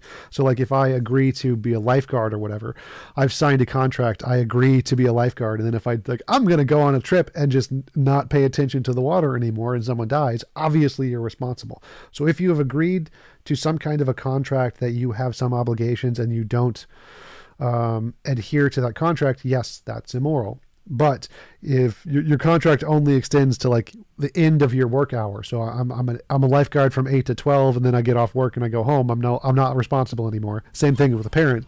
If you kill yourself, that's the end of your contract. You're no longer responsible for what happens after in the world. That's the world's problem. Actually had a question. I actually had a question about that. So me and my buddy were talking about your objective morality theory, and I agree with it. But one of the things that maybe you would be able to answer is that we were talking about abortion, and we were trying to use your theory to understand what to do in abortion. And so the idea is that you have like a will, like the mom's will is to not be pregnant, right? But then you have like the baby's quote unquote will, which could possibly be to like live. So if you have like a like a will to if you have two wills that are opposing each other, right? And your moral theory says involuntary imposition of will is bad and voluntary assistance of will is good, then how do we Wait, make both parties like happy in this situation? we can't. We're not all powerful beings. Like if we're an all powerful God, I can just snap my fingers and take the baby out and let it go live on its own. But in the case, because we're limited, we don't have all power, and we have to choose one person's will over another. So like if a guy comes at you with an axe, and his will is that he wants to hack you up with an axe, and you just shoot him in self-defense, obviously his will has been imposed upon because you've shot him, which is immoral. Like it's immoral to kill anybody for any reason ever. But right, that was the best you could do given your limitations. Like if you were an all-powerful being and you could have snapped your fingers and just teleported him to his own universe, and you decided to kill him anyway, then you would be immoral. That would be immoral for you to do that. But because we're limited with the things that we can do, we do the best that we can given our limitations, which is called a justified immoral action. It's still immoral. You still killed the guy with the gun, but it's justified because that's the best you could do given your limitations. So wouldn't you say that like and I think you'll be able to answer this pretty well, but like wouldn't you say that like you could do it the other way around though, and say like, okay, like the mom is going to kill the fetus, and so like we could fix that involuntary imposition of will by just letting the mother like take the baby to term or whatever? Well, no, because that would be an imposition on her will. So you're causing an immorality by making the woman a slave to the baby. So both of those would be immoral. Okay, so basically the action is like neutral because there's two immoral things like sort of happening or something, or two you have a voluntary imposition of will, and then you have an involuntary imposition of will from the baby, so it's like results in like a net neutral or something. No, those would both be immoral. So it's immoral or immoral. Either you kill the baby and it's immoral, or you force the baby to live in the mother and it's immoral. So both of those are immoral. Got it. So the idea is that we don't have the technology yet to extract the fetus out, and if we could, then it would be immoral to kill the baby.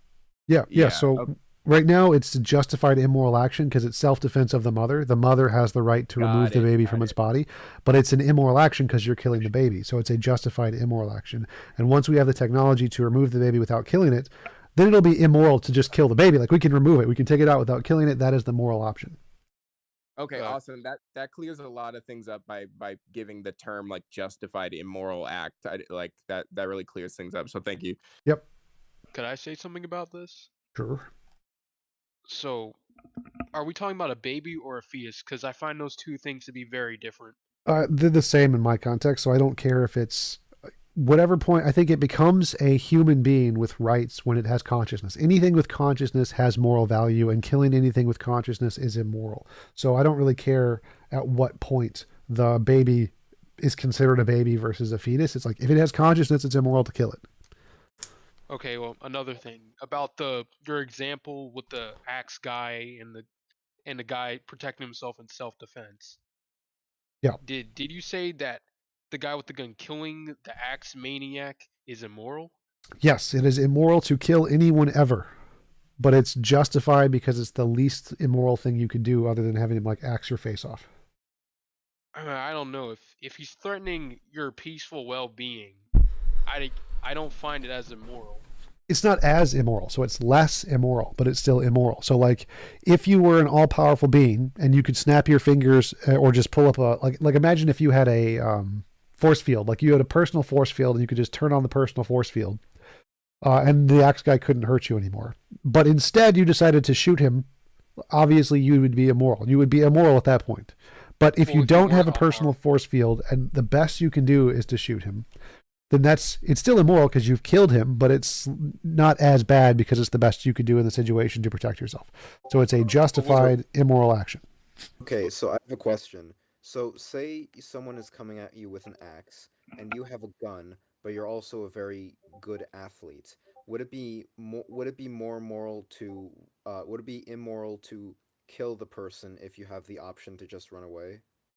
If you have 100% guarantee, then yeah. If you could 100% certainty know you could get away and it would take very little effort, and you decided to shoot him anyway, yeah, it'd be immoral to shoot him.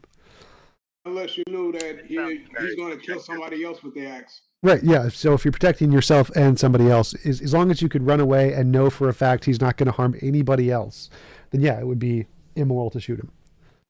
I just don't really vibe with that type of morality, I guess. I don't see it as bad to kill the axe maniac. I asked a question to TJump. Yeah, one sec. So if imagine the best of all possible worlds is one where it's impossible to force anyone to do anything they don't consent to. That is a morally perfect world. So anything that would move us away from that world is immoral. So killing someone, anyone ever, under any circumstances is immoral, because if you were an all-powerful being, you could make this perfect world and that would be unnecessary. So obviously you're not at fault by killing the axe murderer. It's not your fault. You did the best you could. But in the context of a perfect world, that isn't a perfect action. It is an imperfect thing that occurred. And so it's immoral. Not that you aren't immoral. The world itself is immoral because this action was required and did not produce or moved us away from a world where it's impossible to force anyone to do anything they didn't consent to. So you're not immoral. It's not immoral for you to kill him, but it is an immoral action in the universe because it moved that universe away from the perfect universe, which is one where it's impossible to force anyone to do anything they don't consent to. How could a universe inherently be immoral for something if it doesn't have consciousness? You don't need consciousness because it's impacts on consciousness that are immoral. You don't necessarily need them to be from consciousness. So again, a perfectly moral world is one where it's impossible to force anyone to do anything they don't consent to. Any deviations from that is a universe that is not perfectly moral. So it is an immoral universe. How could it be immoral if it doesn't really even have the choice to be Again, immoral? if it affects consciousness without its consent, it's immoral. It doesn't matter if its choices don't fucking matter. If you move away from a world, from a universe with no consciousness, if there is a universe where it is impossible to force anyone to do anything they don't consent to, whether or not the universe itself is conscious doesn't matter. If any reason that someone gets killed there without their consent, that world, that universe, entire universe is more immoral. Doesn't matter. It doesn't need consciousness. Doesn't need consciousness. Go ahead. If a rock falls on you, in other words, you would think it's bad. Yes. And you can make a judgment off of that. Hey, I do got a quick question when it comes to this question, though. Now, in the debate you had, Which debate? The last one you just had. Okay. The last one you just had before you went to the Discord. Yeah. You described morality almost as if you would describe a law of physics, and I just wanted to know if I just wanted to see. I wanted to hear you contextualize that a little bit. Like how is that? How would that be correlated? Because from my understanding, just to premise it, from my understanding, a law of physics doesn't necessarily exist. Physics exists. The things exist. The particles exist, and the way they behave, we use words to describe it to formulate a law, which explains the regular patterns. But the law of physics doesn't actually exist. Oh no, the laws are literally fields. So gravity is a field. It is a space-time field. So gravity does exist. It is a literal thing that literally exists, and we describe it with a law. But yes, it is a literal physical thing that exists. Right, the field exists. I agree with that. The law that we use to describe it, that's what I'm saying. So morality seems to be more similar to the words we use to describe something. Now, in the case of gravity, we do have a field. When it comes to electromagnetism or whatever like that, we have. Yes, those are also fields. Yes. Right. The W and Z bosons; those are actual things. Yep. So I agree. Those exist. Yeah. So I think morality is like one of those. I think there is an actual moral field that exists like that.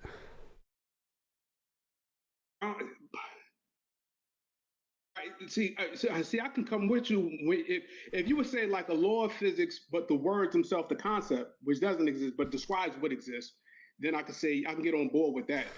But to say it exists as a field, I don't see how that could work. You don't like there's many things. Happens. There's many things in physics we haven't discovered yet, right? Like dark matter, dark energy, all kinds of stuff we don't know. Like there could be more fields, more forces that we haven't discovered yet in physics, and morality could just be one of those. So there's like a field in physics that affects our brains to cause us to have all of these moral feelings. Like, sure. Yeah, certainly there could be something like that. But how would that work? Like in the case of a field, we know what a field is, and it has an associated particle with it. Like a gauge particle. In fact, every single field that we know of except for gravity, even though the graviton proposed, it has a gauge particle associated with it. So gravity would just be the curvature of space-time. But yeah, so it's the same way. So there is a field, a moral field, which affects our brains to cause us all of our moral feelings to have a direction that tend towards some extreme. Like, so gravity pulls everything together towards, like, if gravity was the strongest force, everything would just be crushed. So if morality was the strongest field, then it would make a world where it's impossible to force anyone to do anything they don't consent to, essentially. So there's a field that affects our brains to give us all this moral inclinations, desires, and stuff. And the funny thing is, I agree with your conclusions, but what if there was a way to reach that same understanding without necessarily having to posit an actual field? Yeah, there is, like evolution. Like morality is just a product of evolution. There's lots of different theories of morality. Right, and you say, yeah, right, and then you could even label it as being objective by saying it's subjective in the sense of how a concept could be objective, like how we can agree to a concept or agree to a law. Like we agree that the First Amendment is something that's objectively there or something like that. It doesn't exist anywhere. Not as much. So for it to be objective, it has to be true, independent of minds. Okay. So if it's just a social construct, then it would be subjective. Okay, well, yeah, that's certainly the case. But a behavior, for example, can exist outside, like Sure. outside of mind, right? Sure. So if we say that morality is just representative of behaviors that social animals engage in, then we could label it as objective that way, could we not? Well, you could say that the subjective feelings cause objective actions, but you couldn't say the morality itself was objective. Right. But say in the instance of describing behaviors or a pattern of behaviors, we can make objective statements about that. Nope. So you can't ever say that the subjective feelings are objective because they cause objective things. So you could say the same thing about Christianity. You could say Christians build churches, so it causes an objective thing, therefore Christianity is objective. Well, no, because Christianity refers to these specifically existing things true independent of the actions they cause. So you can't just label the thing as objective just because it causes an objective interaction in the world. The thing itself has to be objective independent of anything it causes in people or causes in animals. Certainly. No, yeah, I agree with that. So I may have worded that incorrectly. Could we agree that evolution is objective? Sure. All right. Now, evolution evolved. The process of evolution, all it is a process. It manifests differently in different types of creatures. Sure. All right. So if we go with that, we can say that when it comes to social creatures, morality, just like evolution, which is an objective thing, manifests differently. Sure. But it has the similarity. So in the case of evolution, it's the change of allele frequencies. In the case of morality, it is a tendency to label which causes group cohesion good and which causes discohesion bad. Yep, but that still wouldn't be, morality wouldn't be objective in that case. But we compared it to evolution, which is objective. Well, evolution is something that is true independent of minds. Morality isn't. So things, beliefs caused by in minds are never objective, even if they cause the minds to do things which are objective. Okay, so what you're saying is the act of us labeling something good or bad, since that's the process of the mind, we can't then label that objective. Right. It would be like if I'm imagining an elephant, my imaginary elephant objectively exists. Like literally there's some physical process in my brain where the imaginary elephant exists. But the elephant doesn't objectively exist. Like there's no elephant that exists outside of my mind. It's just a process of my mind. So you can't just say that a thing in a mind is objective. Even though it objectively exists, like the imagined elephant or imagined unicorn objectively exists in reality because it's in my imagination. It's still just imaginary. When you want to know if something is objective, you want to know, does it exist independent of imagination? Is it not more than just imaginary? And if it's just a process of our minds, then it's just imaginary, which means it's subjective. Okay, so I will go further, and I would say that if you take humans out of it and you just look at other social creatures, there are behaviors that different animals Still exhibit. imaginary. So those behaviors are still a thing that's a result of their imagination. So it'd have to be Not necessarily. well, it has to be independent of all minds. It has to exist. If there are no minds, does it still exist? Okay, all right. Well, in the case of evolution, you need life, right? So, Yep. okay. So, if we're just saying social creatures, we could even say social creatures that have no brains. So again, if you look at evolution can, if there are no minds, evolution still exists. So evolution existed way before any minds existed. But okay, if no minds existed, would the concept of morality exist? No. So it's subjective. So okay, for morality to be objective, it'd have to exist in some way without any minds. yeah. See, and I agree with you there. So my initial understanding would be that morality is subjective. Period.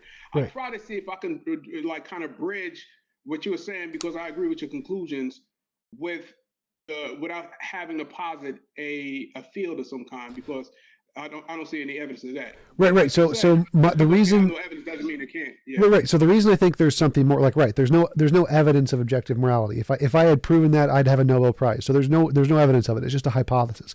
The reason I think that objective morality is true is because I believe that there's going to be a pattern in all life and whenever we go to other planets to discover other species, artificial intelligence, whenever we get that, I think all conscious things are going to have a pattern that's going to be the same pattern. Like we see this thing called moral progress where cultures' moralities change in the same way as they gain more resources and more intellect. So like women's rights, LGBTQ rights, animal rights, there's lots of ways in which morality changes over time. And I think that pattern is going to be the same everywhere in the universe. All life is going to have this pattern. And so this pattern, I think, needs some explanation more than just evolution, because if this pattern does exist cross species, even in species that didn't evolve, like artificial intelligence, then there's something more there. So the reason I think morality is real is because I think this pattern is going to be true throughout the universe, not just in humanity. No, and I agree with you. Let me just say this right quick. I agree with you 100%, TJump, and that's why I try to use other animals outside of humanity. So, and that's why I would say that the pattern you refer to is imposition of will is the arbiter when it comes to question of morality, which should correlate or correspond throughout all type of sentience or not sentience or whatnot. I'm saying that instead of imposition of will, I see it more along the lines of any social creature. Like if it's not a social creature, it would be de facto amoral. But any social creature, if any behavior works towards cohesion, that would be moral, and anything that acts outside of that would be immoral. And it's irrespective of the creature, irrespective of how they evolved, irrespective of the planet they evolved on, or anything else like that. And then I say that what we're seeing, which describe moral progress, is not humans' need to, or anybody else's need to not impose on people's will, but rather we know that in creatures there's an in group and out group. Moral progress actually explains our tendency to include more people in the in group. Right. I'd still say that's all subjective. So I would say that morality applies to all conscious things, including non-social animals, including artificial intelligences, including things that never evolved.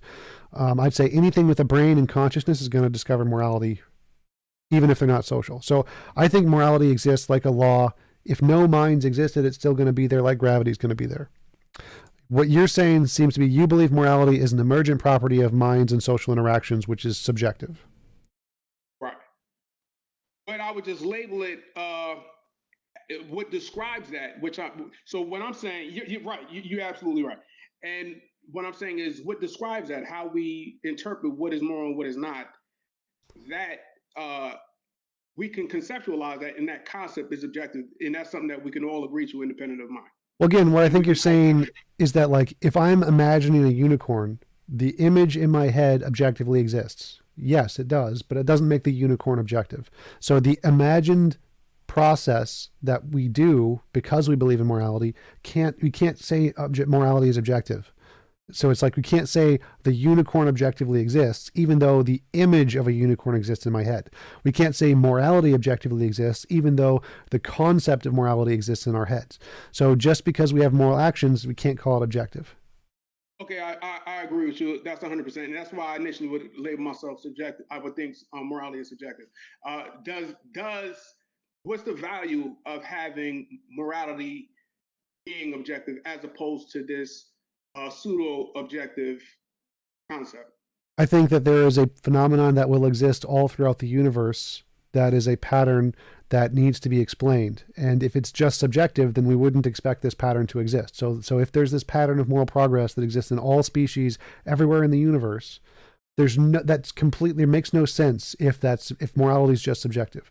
If morality is objective, the same pattern existing everywhere in the universe makes a lot of sense. So it would better explain if this pattern does exist everywhere in the universe, then it makes more sense to say that morality, there's some objective thing there that we just haven't discovered yet. Okay, all right. So yeah, I just wanted to get your thoughts on that, and we just have to await this discovery if such a thing exists or not. Yep. I would just end by saying that I think that what can describe that, like the criterion, like the moral progress and stuff like that. I don't want to monopolize the conversation. I know there are other people in there, but the criterion that you use, I think that it can be I think it can be explained maybe not as strongly as if there was the objective thing, but adequately explained with just morality as a concept describing interaction of social creatures. Well, you think that would work to describe morality if it existed in artificial intelligences on other planets? Yeah, I do, because as long as it's social, no, so including non-social. So every single consciousness, social and non-social, AIs and so evolutionary animals and non-evolutionary animals, social and non-social, every consciousness everywhere in the universe. Yeah, I don't think every consciousness that we know of had a concept of morality that we do. Now we can discover it. So just like you have to be sufficiently intelligent and have sufficient amount of resources. So obviously not all the animals have enough intelligence. But if we discovered there are non-social creatures that are non-evolutionary, like an AI that lives on its own planet, and it discovered morality too, that would not be explained if it was just a concept, right? That's true. Yeah, that would be evidence against my hypothesis, certainly. Right. Yeah, certainly. But I don't think, just like how you have animals here, if you just compare, say, lions to tigers primarily are like individualistic. They exist by themselves. Males and females are separate. They have their own territory. There is no action that you can really say about a tiger that you would say that's immoral or moral. They're an amoral creature because it's a solitary animal. But when you come to lions, they exist in the pride. So there's certain behaviors that female lions can do and male lions can do where you can look at it and you say, that's not a male lion should not be doing that, or a female lion should not be doing that. You know what I'm saying? Because that would not work in the best interest of that group. So I think that a prerequisite for any talk of morality has to involve a social type of organism, whether it's the product of evolution or some alien creature, or whether it's artificial intelligence. If we built in a social element into its programming, it could reach that conclusion. But if it's totally, wholly asocial, it can't even conceive it. Right, and I just disagree. I think that you can have morality on a single individual mind if it exists. Yeah, absolutely. So, I could avoid that, but I gathered your interpretation a little better. I see what you're saying now. Awesome. Thanks for asking. Thanks for the calling in. Appreciate it. Absolutely. Hey, TJump. Hey, TJump. Hey, is it possible? I think Damien was first. Damien, I think I heard you first. Yeah. Hey, Damien. I'll just be real quick. This one was on the discussion you were having earlier today on the debate. Sure. That I keep hearing Christians bringing up the fine tuning argument, where they spout off these astronomically small numbers, and I don't see why that's relevant at all, how small the number is, because they're talking about a level of precision. And precision implies, if you can be precise, there's an assumption that you could have been imprecise with it. But these numbers are just adjectives describing reality. So these astronomically small numbers, those are just the numbers that we discovered that describes that thing of reality. And it's no more precise than if I had 4 apples sitting on my desk. So why is this argument anything at all if to me it comes across as just that? If you tell me a number that describes reality, I'm going, so fucking what? I have 4 apples on my desk. That's just exactly as precise as that fine-tuning number you just described there. Why is this an argument? So the argument is that, like, if we saw a dice on a desk and it has 1,000,000 sides and all the sides are black except one, and it's on the red side, what would you think? Well, that's the thing. They're assuming that these numbers can be rolled. I don't see the no. as So part of the they don't say assumption. that. So wait. So they say one of the options is necessity. The chances are necessity, chance, and design. So necessity means they couldn't be rolled. It has to be read. That's the only option. So they do grant that that's one of the possibilities. Okay, but there's nothing that I'm seeing in reality that indicates anything other than necessity.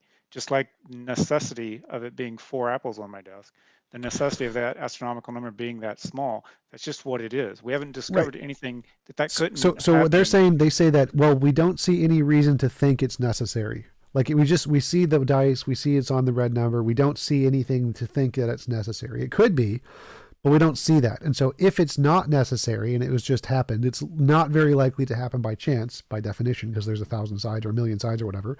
And it seems very reasonable to think that if there's this mind guy, imagine Bob lives in the house with the dice, and Bob likes red. He would have picked the value that he wanted. So Bob we know there's this Bob guy, he lives in the house, he likes red, there's a dice, it has a bunch of sides and one red side. Well, it makes sense that Bob would put it there. Like, okay, makes sense. Like, yeah, Bob did it probably. That's perfectly reasonable, right? Yeah, so that's where they're coming from on that. So they're already bringing in the religious baggage of assuming there's a Bob. Yep. And I'm telling them, you have no evidence of Bob at all being involved in this process in any way. Right. This is where they make that cumulative case thing. They say that the reason this is the cumulative case, whenever they bring up that word cumulative case, they mean that there's other evidence for Bob that they're already assuming is there. And so we already think Bob exists. And if Bob exists, then we could say that it's reasonable to think Bob did this. But yeah, so the argument you would want to make is to say that, okay, so just take this on its own. Don't assume there's no prior evidence. If just on its own with nothing else, only, like the way I say it is, only if we only take into account the laws of physics in the field of physics on its own, does the physical constants count as any evidence of a God? And I actually asked this question explicitly to Dr. Robin Collins, who's one of the leading Christian physicists on fine tuning, and he said no. The fine-tuning on its own would not count as evidence of a God without any kind of other independent evidence. Okay, so that's how I need to word that back to the thesis. I keep bringing up this argument because I'm looking at going, why the hell has this survived so long? Yep. So you just may I point something out about the fine-tuning argument that I think is oftentimes overlooked? I think it's a very important point. Sure. Go ahead. So the thing is, the term fine-tuning has 2 meanings. What physicists mean, which is not what the apologists mean, and then what the apologists mean. And the apologists will frequently equivocate between these 2 terms. If you hear a physicist like Sean Carroll or Leonard Susskind or Max Tegmark or whoever talk about fine-tuning, what a physicist means by that is that there are constraints on some system or parameter, and we don't know why it's constrained. That's it. That's all it means. But that's not what apologists mean. Well, when apologists Leo, say fine-tuning, what they mean is that these constants were intentionally adjusted into the values they have. Well, Leo, so they don't mean fair. the same thing. That's not quite fair. So I think it is quite fair. That's technically true when you're talking about average everyday apologists who don't know what the hell they're talking about. When you're talking to actual physicists like Luke Barnes, a PhD in physics, or Robin Collins, a PhD in physics and Rob philosophy. Collins actually I don't think has a PhD in physics. I think he's He- got he- either he a has a- bachelor's he or has a master's, two. but he did do graduate work in physics. Right. So when they talk about fine tuning, they're literally just saying there are a bunch of variables and they could be different. That's all they mean. So when you're talking about the actual PhDs or experts in the field, they're not using it that way. When you're talking to everyday nobody, people who don't know what they're talking about, yes, they do it. Fine tuning sounds literally like it's designed, just like if you say being in philosophy, most people think being requires a mind when it doesn't. So yes, the colloquial usage, most people who talk about it have no idea that fine tuning doesn't literally mean a mind did it. But if you're talking to actual philosophers, then yes, they do not mean, they're not begging the question like that. They do literally mean just there's a bunch of variables that could be different. So I would argue that both ahead. Rob Collins and Luke Barnes equivocate between what it means in physics and what apologists mean by it. I think that's quite clear in their line of argumentation, that they'll say, "Oh, these are constrained, and we don't know why, except we do, and it's that God constrained them." They're equivocating between I don't between think the so. two terms. Because I've talked to both of them, and in both of my conversations, they admitted that if you just look at the physics, it doesn't count as evidence. It's only the physics plus the philosophical background knowledge. So they agree that the fine-tuning on its own is not evidence. It's only a phenomenon that can be explained as long as you have background knowledge. So they agree that the fine-tuning isn't evidence on its own. Yeah, so on that point about physicists using the language of the phrase fine-tuning, why are they even assuming that these values can be tuned, can be adjusted? They don't. That's not what they mean. Yeah, so they grant all possibilities. They say it could be chance, it could be necessity, or it could be design. So they don't assume it But if can there's be no changed. evidence of anything other than necessity, why do you make? Wait, what do why you mean by necessity? Logical why do you necessity bring, or why do you physical bring that necessity? into Physical. it if there's no evidence that it could be adjusted? Well, no. otherwise? So they say there's three possibilities: necessity, chance, or design, and then they try to use abductive reasoning to conclude which of these is the best.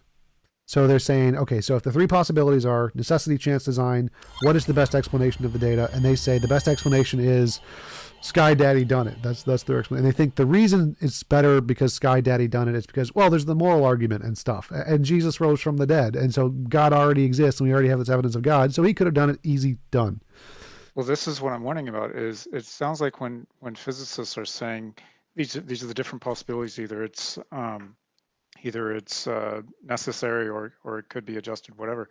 That seems like they're now going into philosophy and not science, because the science has yet to show anything at all that these numbers can be adjusted in any way. So by the data that we actually have and can justify, there is no other option other than necessity. What do you mean by necessity? Chance. Right? Chance is also an option. So it's not, there's necessity and chance. But if there's zero evidence of chance, Well, where is no. other So than necessity? it doesn't make a difference. If there's zero evidence either way, then there's no evidence for either one. So we don't have any evidence of necessity and we don't have any evidence of chance. We don't know either one. Dismiss it. Right. They don't dismiss it. They say these are all of the possibilities. They dismiss nothing. They say these are all possible. That's what chance, necessity, design. They list all as possible.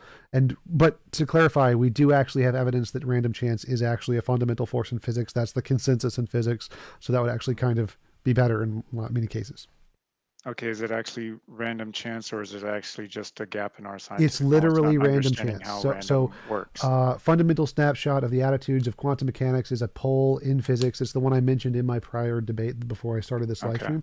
And it literally says, is random chance itself a fundamental force in physics? And the vast majority of philosophers or physicists say yes, it is a fundamental force that is not explained. Because that's what I want clarified is when those statements get made is yes, that this actual science, poll asked all when the possibilities. do you go into the philosophical description? When are you staying within the scientific description of the community? Yeah, and so that's why in my conversation with Robin Collins, I literally asked him, if we only look at the physics, just looking at the physics and no other argument, does the fine-tuning of the physics in any way indicate a God? And he said, no, you need the physics plus the moral argument to indicate a God. So yes, they are definitely entering into philosophy when they do that, and they have to. Okay. All right, I'm good. Thanks, guys. Hey, Leo, how's it going? That's going pretty well. You got any debates coming up?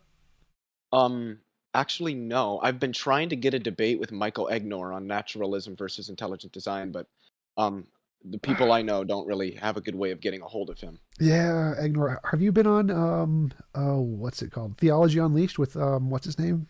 Arjuna? No, I haven't. I do know that Egnor's on there frequently. Yeah, definitely. Get in contact with Arjuna. He's a really great guy. I'm sure he's happy to. Yeah, he's a good guy. I don't want to have a debate on that channel because he has very poor moderation. Like he just, there really isn't any moderation at all. And if I'm the kind of guy, if Michael goes to interrupt me, I'm just not going to let him, and then the discussion is just going to absolutely devolve. And I would just rather there be a moderator there to prevent that from happening. All right, fair enough. Fair enough.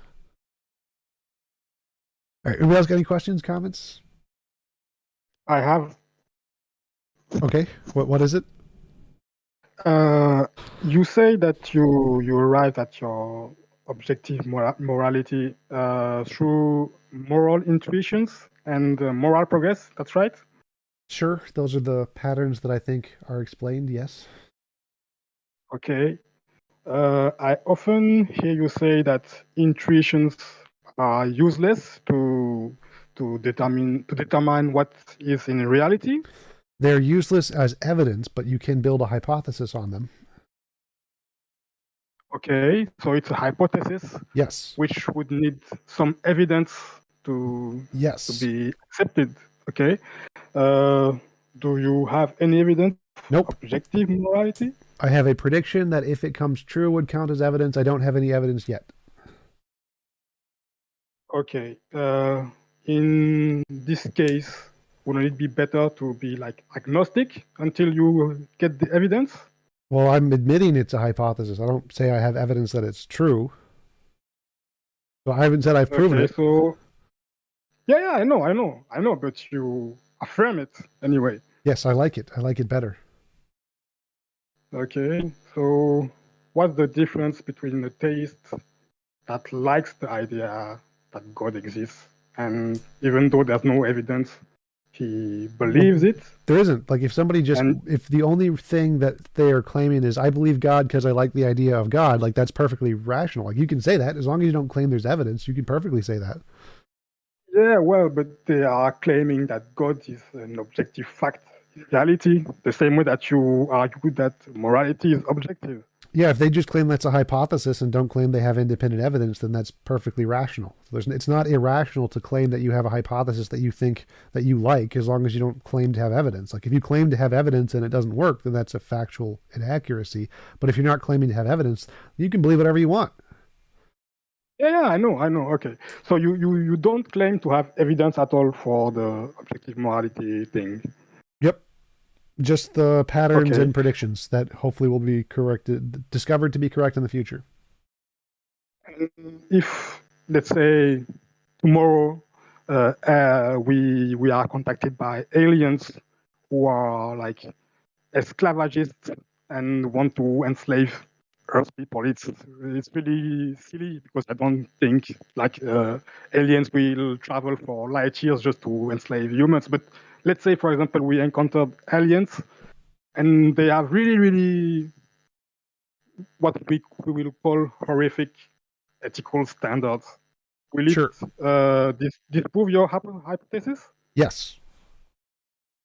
Okay. And if we build artificial intelligence and we can verify that they are conscious and they don't have moral values, you will reject also this hypothesis? Well, no, because we can program the AI deliberately to not have it, so it would have to not find it after a certain amount of independent evolution of its mind. So it would. I understand. So, like, if we discovered an AI that was in space or whatever, and it didn't have it, as long as it wasn't pre-programmed not to have it, then yeah, that would also disprove it. Yeah, but if we, as human, we program an AI, we don't program it actually. We just set a random neural network, and it learns, it becomes intelligent and sentient. You would need to wait for a long time to let it discover a certain intellectual capability and then find out if it does or doesn't discover morality. It couldn't just be instantaneously. As soon as we have it, it's not going to discover it right away. You have to wait a lot of time. Completely. So if it discovered a model of morality or came to the conclusion that drowning babies is good, then yes, that would disprove it. How long should we wait? No idea. I have a quick question along this lines. Right quick. What would be the more reasonable understanding of morality should we have. Now, I'm not saying that yours couldn't be wrong, TJump. And in fact, yours could be proven if we were to discover a solitary AI and come up with the same conclusion. That would prove that you're correct. But because an alternative model already exists, namely the evolutionary one, that doesn't posit an undiscovered field, but can explain all of the criterions adequately. Well, can't. Is that not No. Computers don't evolve. So if morality was a product of evolution and a species that didn't evolve had morality, then that would prove it wasn't a product of evolution. That would prove you're correct. Correct. But based on all the information that we have, all the criterion that we have, the evolutionary model seems to adequately explain all of them currently without positing an extra field. Yes. So if it turns out that we discovered an artificial intelligence that was able to, then the evolutionary model would be wrong and you would be correct. Yes. But which is the more reasonable one to accept with today's current data set? Yeah, if you're just going off of the information you have and not projection in the future, you can perfectly reasonably go with that. But I think that we will discover other species and they will also have morality. I think that's highly likely. I think it's very likely we will discover this. So it's more reasonable for me to go with the objective morality model. Well, certainly species, yes. I would even posit alien species. Including the AI ones. That's the only question, because I don't even know if AI can exist independent of itself. Like a social creature would have to work to build it. No. And it would automatically program pro-social behaviors into the computer. So I think that would be difficult to find, to prove that. But even aliens, on another planet, it may not go through the evolution that took place on Earth, but it would go through an evolutionary process. Sure, if it was biological.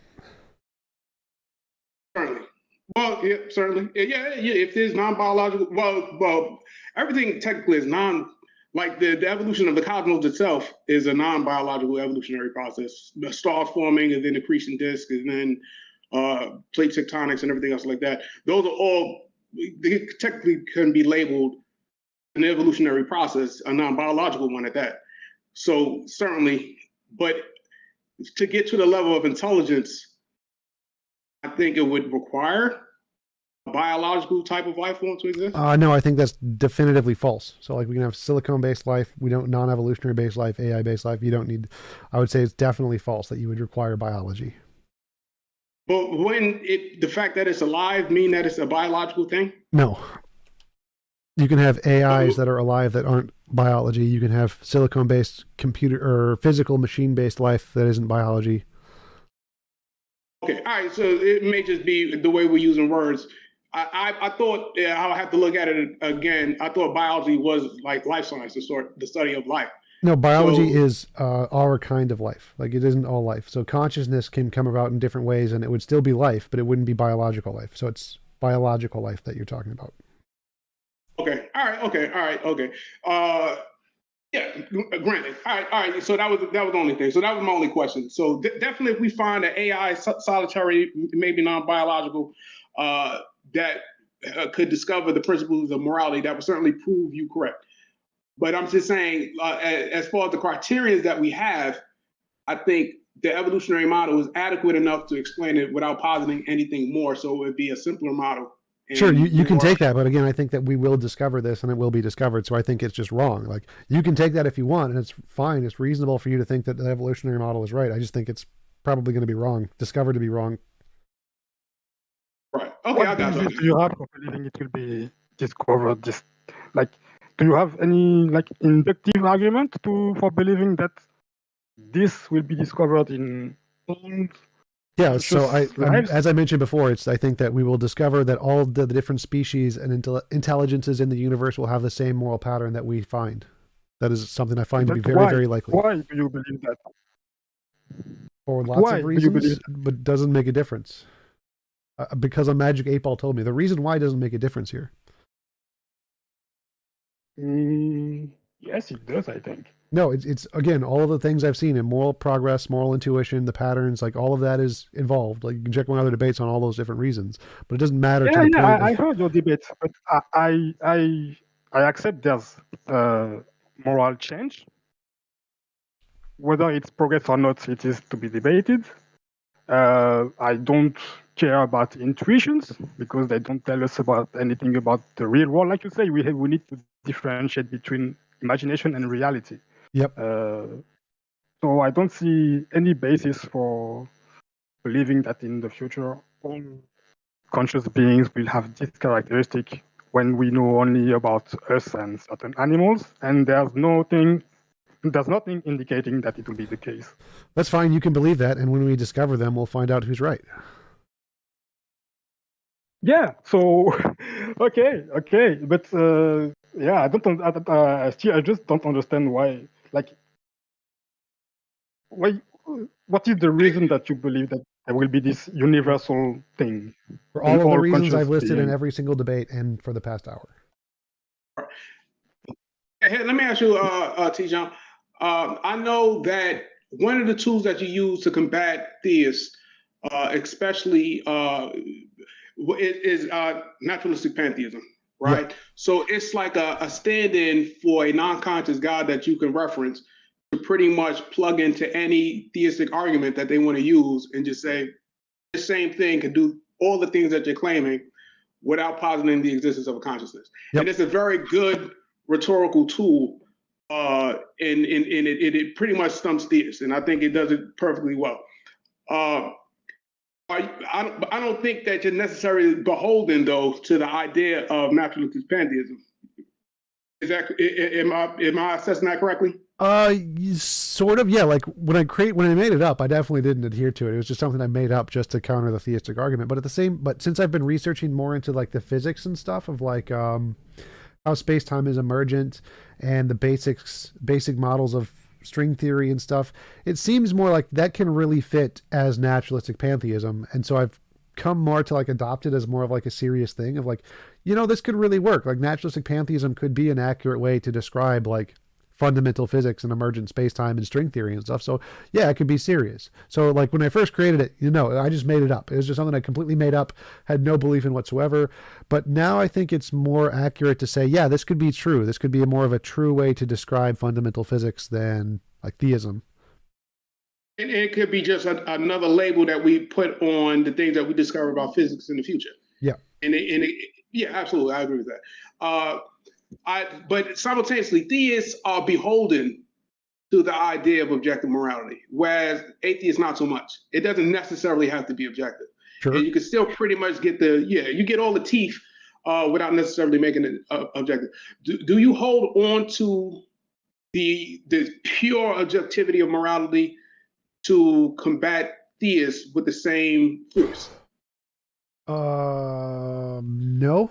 I think I wrote a completely separate model of objective morality independent of my arguments for theism. Okay. So like I was mentioning before, like most philosophers are moral realists, even though most philosophers are also atheists. So it's a separate thing. Okay. Yeah, okay, absolutely. I just wanted to ask that question. All right. Cool. Jim, have you heard cosmic skeptics determinism, like non-free will argument? Maybe a long time ago.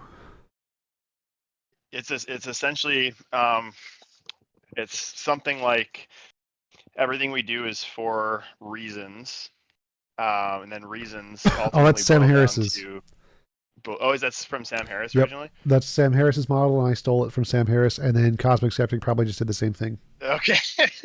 What do you think of that? Yeah, that's a great argument against free will, for sure. Yeah, I like it too. Nobody else seems to like it in my social circles, and I can't seem to convince them that it makes sense. That's weird. Yeah, I think it makes perfect sense. Everything you do is either done for reasons, in which case it's determined by those reasons, or it's done for no reason, in which case it's by definition random. And there's nothing you can add to those two things to get a third option. So it's either done for reasons and determined, or done for no reasons and random. So free will isn't an option because no combination of those two is free will. So yeah, it makes perfect sense. Yeah. They always try to go to some brain state, and that like your brain causes you to have the reasons or something like that, which to me is still deterministic. That's still a reason. Yeah. What's this? I'm curious. What's like a topic that you're interested in but not knowledgeable in that you're kind of currently pursuing? I know everything. Shut up. Topic I'm interested in. I have a list of those actually. So on my favorites, I have favorite subjects I wanted to research more into. Let's see. Politics. There's a lot of stuff in politics and economics I'm really interested in, but don't know enough about. Abiogenesis is a good one. There are a bunch of fields in epistemology that I've looked into but don't know much about. Non-standard logics. I don't understand non-standard logics at all. List of unsolved problems in philosophy, list of unsolved problems in linguistics. Dialetheism, I don't understand dialetheism. Oh, the all models are wrong in economics. I like that one a lot. On exactitude in science, reification, that's a good one. I do understand a lot about that one though. Mind projection fallacy, that was something I saved to look into. A priorism in moral epistemology, that's something I wanted to look into. Transmission of justification and warrant is something I wanted to look into. Internalist versus externalist conceptions of epistemic justification. Those are all in the epistemology bucket I have saved. So yeah, there's a bunch of them. Are you kind of? It seemed like you were sort of shifting for a while to more political discussions versus philosophical and religious. Is that is more just expanding to include that rather than shifting in that direction? Wait, say that again? I've just noticed you talking a lot more in the last like year, let's say, about political issues, whereas in the past it's been a lot of kind of, when I first started following it was more of just straight up religious, and then it was like kind of religious philosophical, and then recently political's been included. I'm just wondering if like you're shifting in that direction, or if it's more just, you know, expanding to include it. I've always been interested in politics. I just haven't debated much about it until more recently. I don't have as many connections in the politics community to set up as many debates. So I mean, I definitely have always been interested, and I want to do more in that, but I just don't have the connections. Like I wanted to get like politicians, like actual politicians, to come talk about these issues. That would be what I'm more interested in. Right now, I've just been doing a bunch of Twitch peoples, because that's all I really have to find. So the reason I haven't done more into it is because I can't really get the people I'm most interested in talking with, which are like the politicians, people working in the field. Yeah. If I could bring you back to the morality again, because someone did ask a question about free will. They just asked the question of free will. St. Harris's take in Causality. All right. So in your model, will is intrinsic when it comes to the morality. Will is intrinsic, imposition of will. I think I know how you would answer it, and that's why I never put much thought into it, because I know it could probably be easily explained. But in your model, if the imposition of will is central to it, but there's no existence of any type of free will, how do you mesh those two concepts together? Yeah, there's no free will in mine at all. You don't need free will. Mine is any involuntary imposition of will, not free will. So will and free will are completely separate things. I don't care if there's actually free will or not. It doesn't matter to my morality, which is why things like a rock falling on you is equally as immoral as a guy shooting you, because there's no free will. Like the will of the mind doesn't make it any more or less moral than a rock falling on you. There's equally as much imposition either way. Yeah. I thought it was mine. All right. Okay. All right. Are you the guy who I met at the debate? Hadouken. Me? Yeah. Met at the debate? No. We haven't met. I debated a few people. I debated Matt Slick. I debated Ken Ham. I debated Matt Delahunty on his show. Nice. Yeah. But I was going to school and stuff like that. I just graduated. I just got my master's.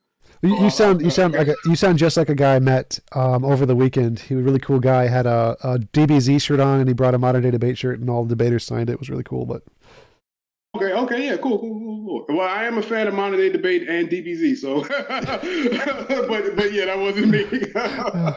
I'll tell you something else we got in common too. I know you used to.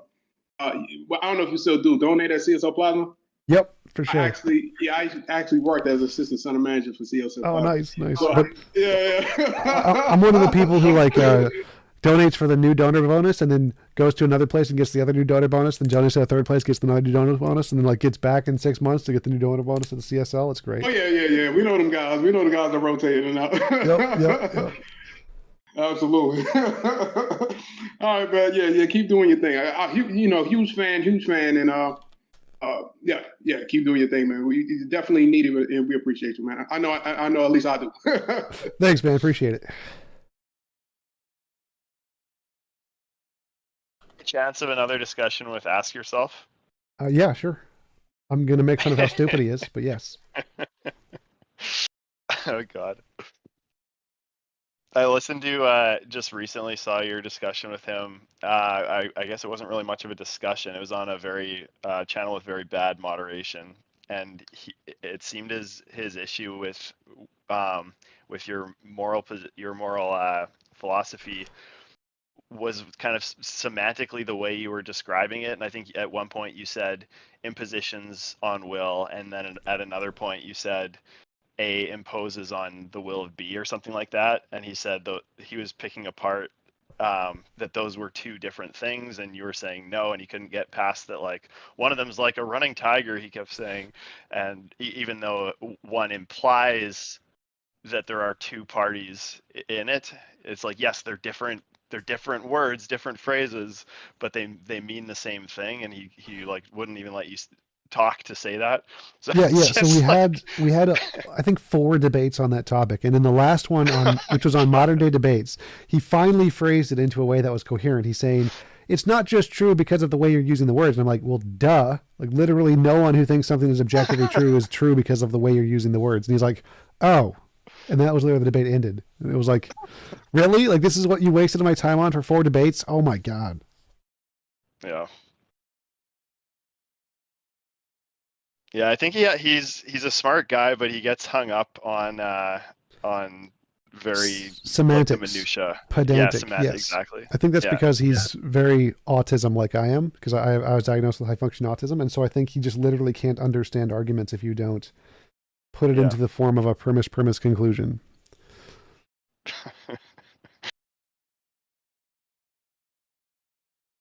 Hey, TJump. Hey. Yeah, regarding the short discussion you had with the dynasty just now about free will. Yep. There's one a jump. It feels like a jump that you make that I feel you haven't justified. As you say, either it's made for reason or not, or I guess another way to say it would be either the will is determined or is not determined. And you seem to put an additional label on the fact that it's not determined. You classify it as random. But there are always all other ways to be non-determined and random. No. Either something is done for reasons, or it's done for no reasons. If something is done for no reason, then I think it would be random. So by reason here, what I mean is there's nothing that is a determining factor that makes it go one way rather than another. So if there's literally nothing that makes a decision go one way rather than another, then it would be by definition random. By definition, but then always feels strange to me when you say that. Because I agree with the first dichotomy, then I wouldn't put the label random on it, on the undetermined. I would just say undetermined. I don't understand what the difference here is. So, like, if it's not determined, it means that in a way, I don't know if that's correct, but in a way you start a new causal chain, right? There's no pre like temporal precedent cause for the event, like the volitional event to happen in case of a choice of the will. It's undetermined. So you start a new causal chain. Why would that be random? See what I mean? If you start a new causal chain towards one direction rather than another direction, so A rather than B. So why did it choose A rather than B? If it did it for literally no reason, then it was a random. It randomly went to A rather than B. So even if you're starting a new causal chain and you start a new causal chain in location A rather than location B, if the reason you picked location A was that there was literally no reason, then it has to be random. If you picked location A for a reason, then it has to be determined. Yeah, okay. So you make no distinction between undeterminacy, the fact that there is not this determined, and randomness. These are two equivalent words for you. I don't know what the third option would be. What is the third option other than random? Well, the third option is usually what people think of when they think about libertarian free will, I guess. Well, that's begging the question. That's what we're asking about. How could you possibly coherently express what that is? Like randomness. So what are the attributes of randomness that are not in libertarian free will? That's the answer. The question I should answer. No, I think like, how can something be not determined and be done for literally no reason and yet not be random? Not be random. Yeah, that's what I meant. Yeah. I guess maybe there's a dimension of what comes after, like distinction would be that something like maybe some kind of moral responsibility or something. I'm not sure. Well, that would be a reason. So that would go into the first category. I mean, downwards after the decision is made.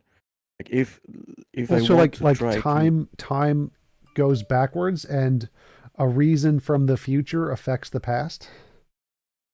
But still a reason. No. It would still be a reason. Yeah. No, it's not my point. My point is more like the way we label the event. Was it free will or was it random? The way we label it and the way we create a distinction between the two categories would be something that comes after, but not before the causal chain. Well, that would just mean there isn't a difference. I mean, just free will is just randomness, and you're just labeling it differently. Yes, but then I could just as well accuse you of begging the question for randomness, and you accuse me of. Well, no. So, because if you just want to say that any decision made with no reason is free will, like I'm fine with that. The reason I call it randomness is because there's no choice. You couldn't have done otherwise. The whole point of free will is that there's a choice involved, that you literally have some kind of control over it. So if you have literally no control over it and it's just random, like I'm fine with that. You can call that whatever you want. But the reason I'm objecting and saying there is no free will is because there's no choice that you can make that you have any control over. The point is that either it's a choice that is made because of other determined reasons that you have no control over, or it's a choice made by no reason and it's just random, which you have no control over. So as long as you're willing to admit that none of the options you have any control over, that's fine. But the point of free will is saying you do have some control, and that's the part we're objecting to. Yeah, so in the case where you have the ability to start a new causal chain, completely undetermined, why would you say that you have no control over it? Well, if you're going to start this new causal chain in point A rather than point B, how did you do that? Did you have any control over it? That's what we call free will, no? No. So I'm asking you a question here. So I'm saying, let's say you have the ability to start a new causal chain, and you start the new causal chain in direction A rather than direction B. Did you do that for reasons, in which case it would be determined by those reasons, or did you do that for no reasons, in which case it was random? Neither of those give you any option to have control over A or B. I think we're going around. Maybe if I can try last time. If this is how I define free will, like this is how I define a choice, starting a new causal chain. Right. Everything that can start a new causal chain has free will. Like that would be the way I define it. So you would equally put the label random on it, and I would put the label free will on it. Well, okay, so starting a new causal chain is what you call free will. All right, so let's suppose we start a new causal chain. We started it at this location rather than this location? How did that occur? Did that occur because of reasons? This is what we call a choice.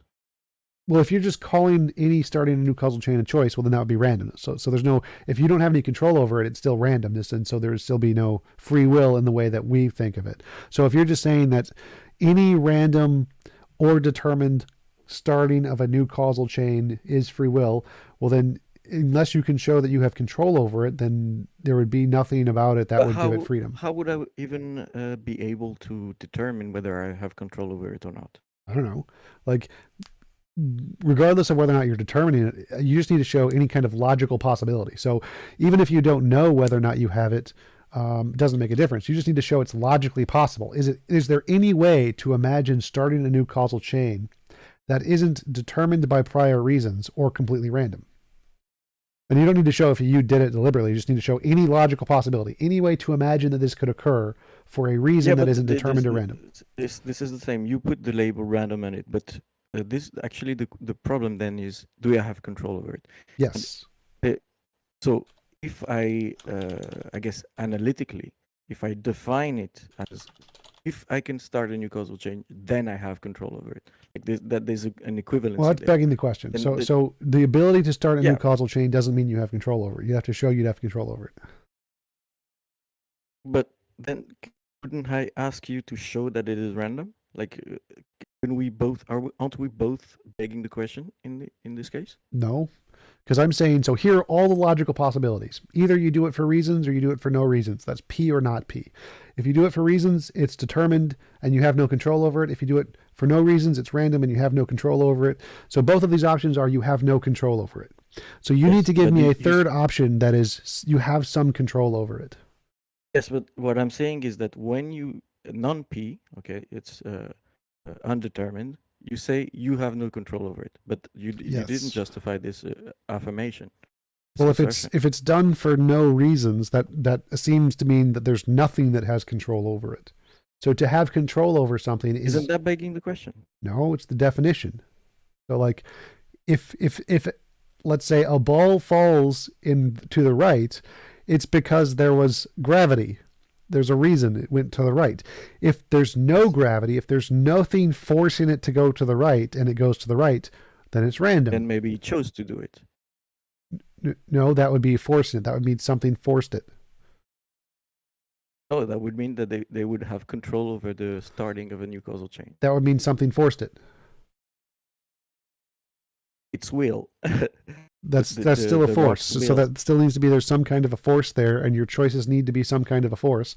And the question is well, what caused your choice to go in that direction rather than the other direction? Your choice is the ball. You don't get to say you chose to go to the right. Then we're asking about the direction is the choice. So it's begging the question. You need to explain, how can someone choose to do something for no reason or for reasons or a third option? What's the third option? I'll come back to you. I'll come back to you when I have a better way to put it, because we're going around now. Yep, that's fair enough. Yep, thanks.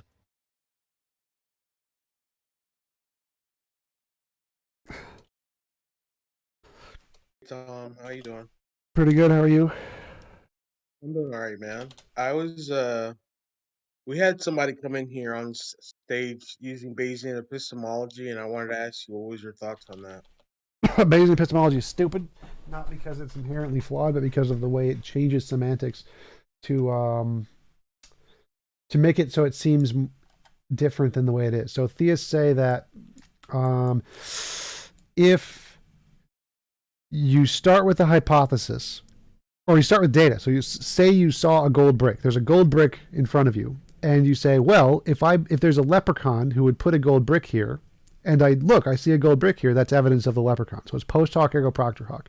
You start with the evidence, and then you make a hypothesis that fits the evidence, and then you count it as evidence for your hypothesis. Clearly that's stupid. That's super stupid. You can't just say, oh, look, I see something, then make up a hypothesis to explain what you see and then count it as evidence of your hypothesis being true. Like, no, that's dumb.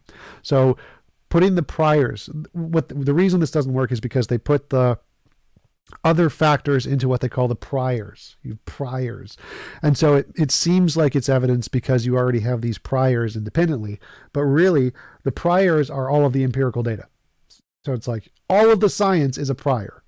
So all of the science that there's no evidence of leprechauns is a prior, and therefore this would not be very good evidence of leprechauns, that there's a gold brick there. but that discounts the correct way to do epistemology, which is to start with the science and then say, okay, so here's all the science we have. Now ask the question.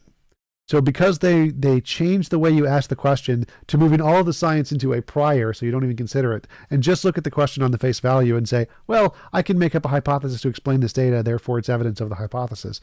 It's very stupid the way they do that to make it seem like it's evidence when it's really not.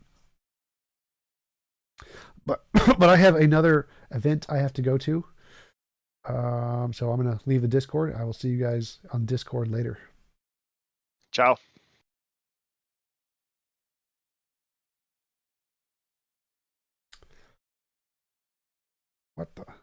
What is this garbage?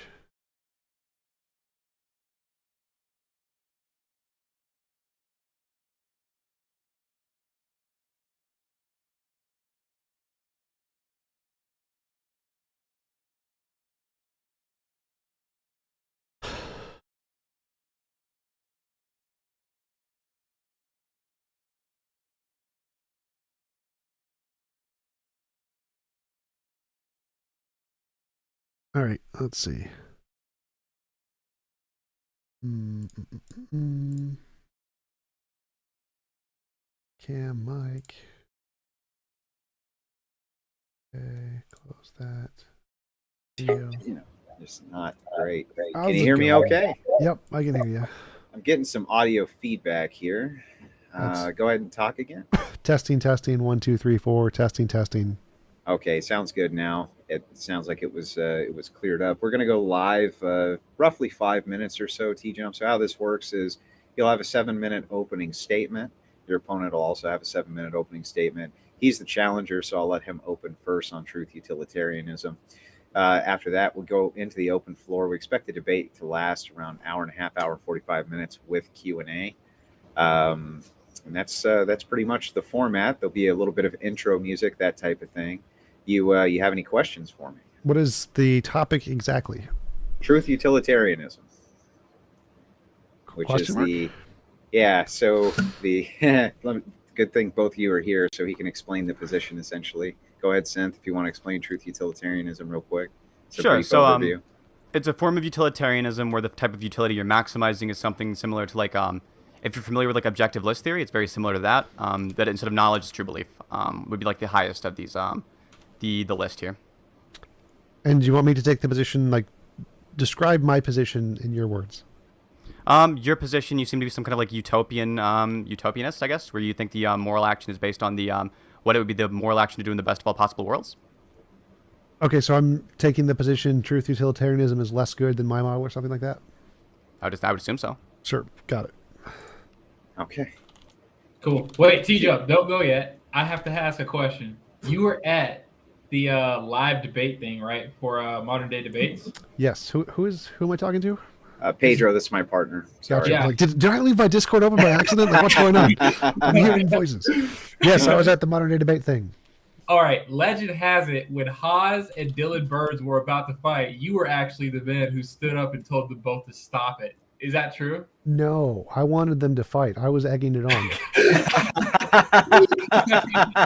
There was a mod there, a guy who was a friend. His name is Bob, I think, who works with Modern Day Debate, and he was doing the moderation there. He was the one who stopped it. That was that heavyset guy? No, I don't think he's fat. Oh, well, All right, somebody. this is why we will never have live in-person debates. I was like, I knew this would happen. You don't want entertaining fight content? Like, that's a reason to do it. I don't want to go to jail, sir. Didn't you see the Tim Pool thing where the guy like got up and like knocked the mic over and he said he was, he's like, I'll smack you right here, that kind of thing. I mean, that was kind of entertaining, Pedro. You got to admit. Yeah, entertaining until it's your house. Okay. That's true. So don't do these in your own personal home. Great advice.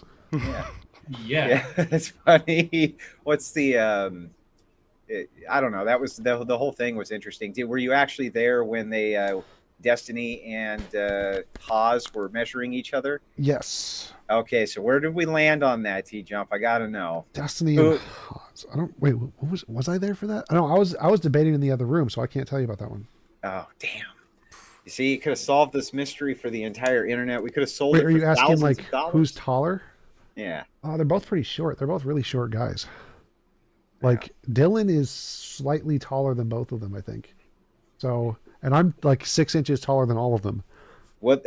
Yeah, it's the land of the midgets. Well, they had this big thing on Twitch. Haas has been going ape shit with, Destiny over who was taller. They actually measured each other while they were there. Oh my god, You that's know, so dumb. They're both like It 5'4". is dumb. They're short.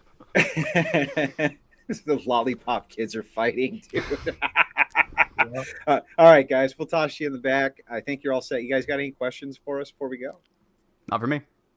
Okay, TJump, we'll bring you on first. We'll allow you to introduce yourself after the intro is all taken care of.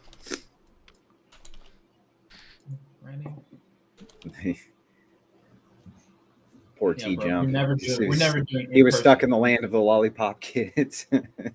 Poor guy. Like Xander is I think taller than both of them. Isn't James? James is pretty tall too. James is my height. James and me are about the same height. I think I might be 1 inch taller than James. So James is tall. Oh, what's his name? Oh, shoot. Ben Burgess. Ben Burgess is huge. He's as big as I am. Oh, no shit. Well, wasn't Elijah Schaefer supposed to make that debate? What's his like screen name? Elijah Schaefer. I don't know. I thought he was supposed to be there though, but maybe he I got was like so caught. happy he wasn't. I was so happy he wasn't because he was supposed to be defending Christianity against Destiny, and I was like, this man does not represent me. I don't know why we're doing this. Yeah, I don't think he was there. Yeah, I don't think he ended up on the roster. Or maybe I'm conflating that with Killstream. Maybe it was Killstream where he was supposed to go on. I thought it was Modern Day Debate. No, it was. I saw the promotion. I prayed for it to stop. I prayed for some kind of intervention by God. And then it happened. It's kind of funny. Can you post a link in the chat to his Twitter or something? Yeah. Throw up Elijah. Overall, you see where it says private chat? Yes. Yeah, we'll toss it in there for you. Looks like we're going live here in about 1 minute. I'll go ahead and put everybody in the background here.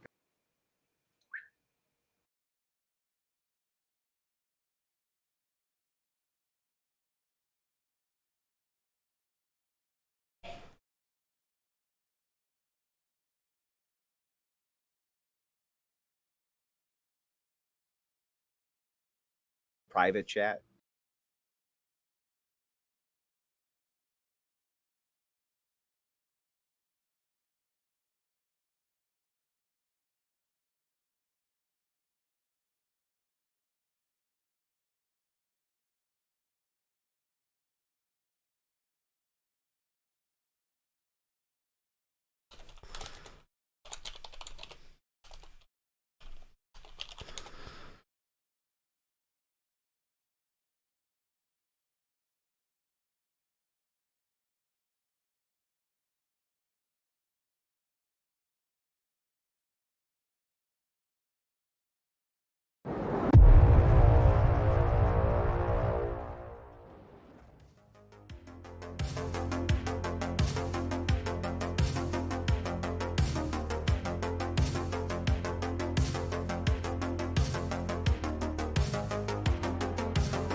Good evening, everyone, and thank you for joining us. I am the co-owner of the Crucible Pedro, and we have a high IQ show for you today that should result in the most utils being yielded.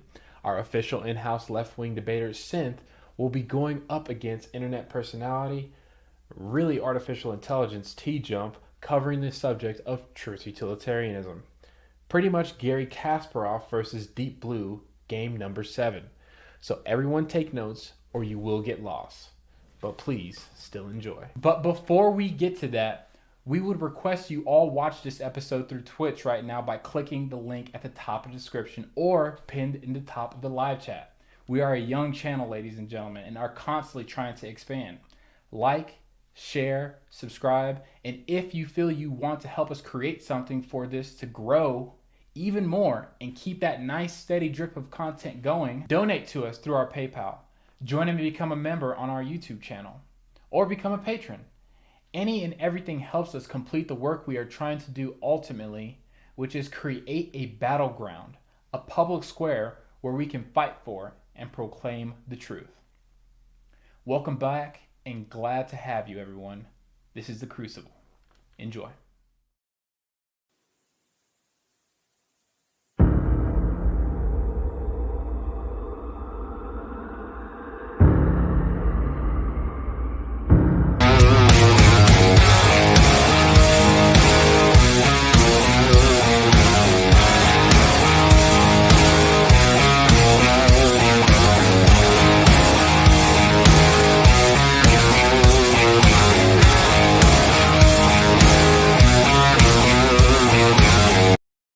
Good evening, ladies and gentlemen. Welcome to the Crucible. Tonight we've got TJump against Synth on the topic of truth utilitarianism. I'm going to bring out Tom first, let him introduce himself, tell you where you can find him and all of his great personal details that he wants out there, so that you guys can go like, subscribe, and all that good stuff. Hey, how's it going? I'm TJump. I run a YouTube channel called youtube.com/TJump. That's where you can find me. Please give me all of your money. Thanks. All of it, not just some of it. You heard it here first. Synth, how you doing tonight? It's good to see you. How's it going? I'm Synth. I'm the left-wing in-house debater for The Crucible. I've got a YouTube channel as well at youtube.com/synth, the way it's spelled on screen. But don't give me all your money. Spend it all in The Crucible. I think it's a really good platform, and I'm glad there are platforms like this as opposed to the alternatives. All right. Well, we sure appreciate that. We're going to start just for the audience, for those who are new or coming in tonight. We always allow for 7-minute opening statements. You don't have to take the entire 7 minutes if you don't want to. You can yield your time back. There's no penalty for doing it. You just have it available if you want to use it. We'll start with Synth, as he was the challenger in this. Synth, go ahead with your opening.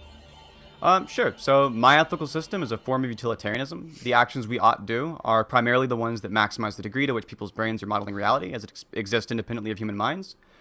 This experience is weighted on an individual level with something nearish a logarithmic curve. Truth is the highest form of utility, in my view. Things like fulfilling desires come second. And those are all a bunch of nerd words, but in simple terms, this means we should do things that allow people to better understand the world, and we need to put more concern to the people who are the worst off. What makes someone a good person is a spectrum based on intent to do good actions.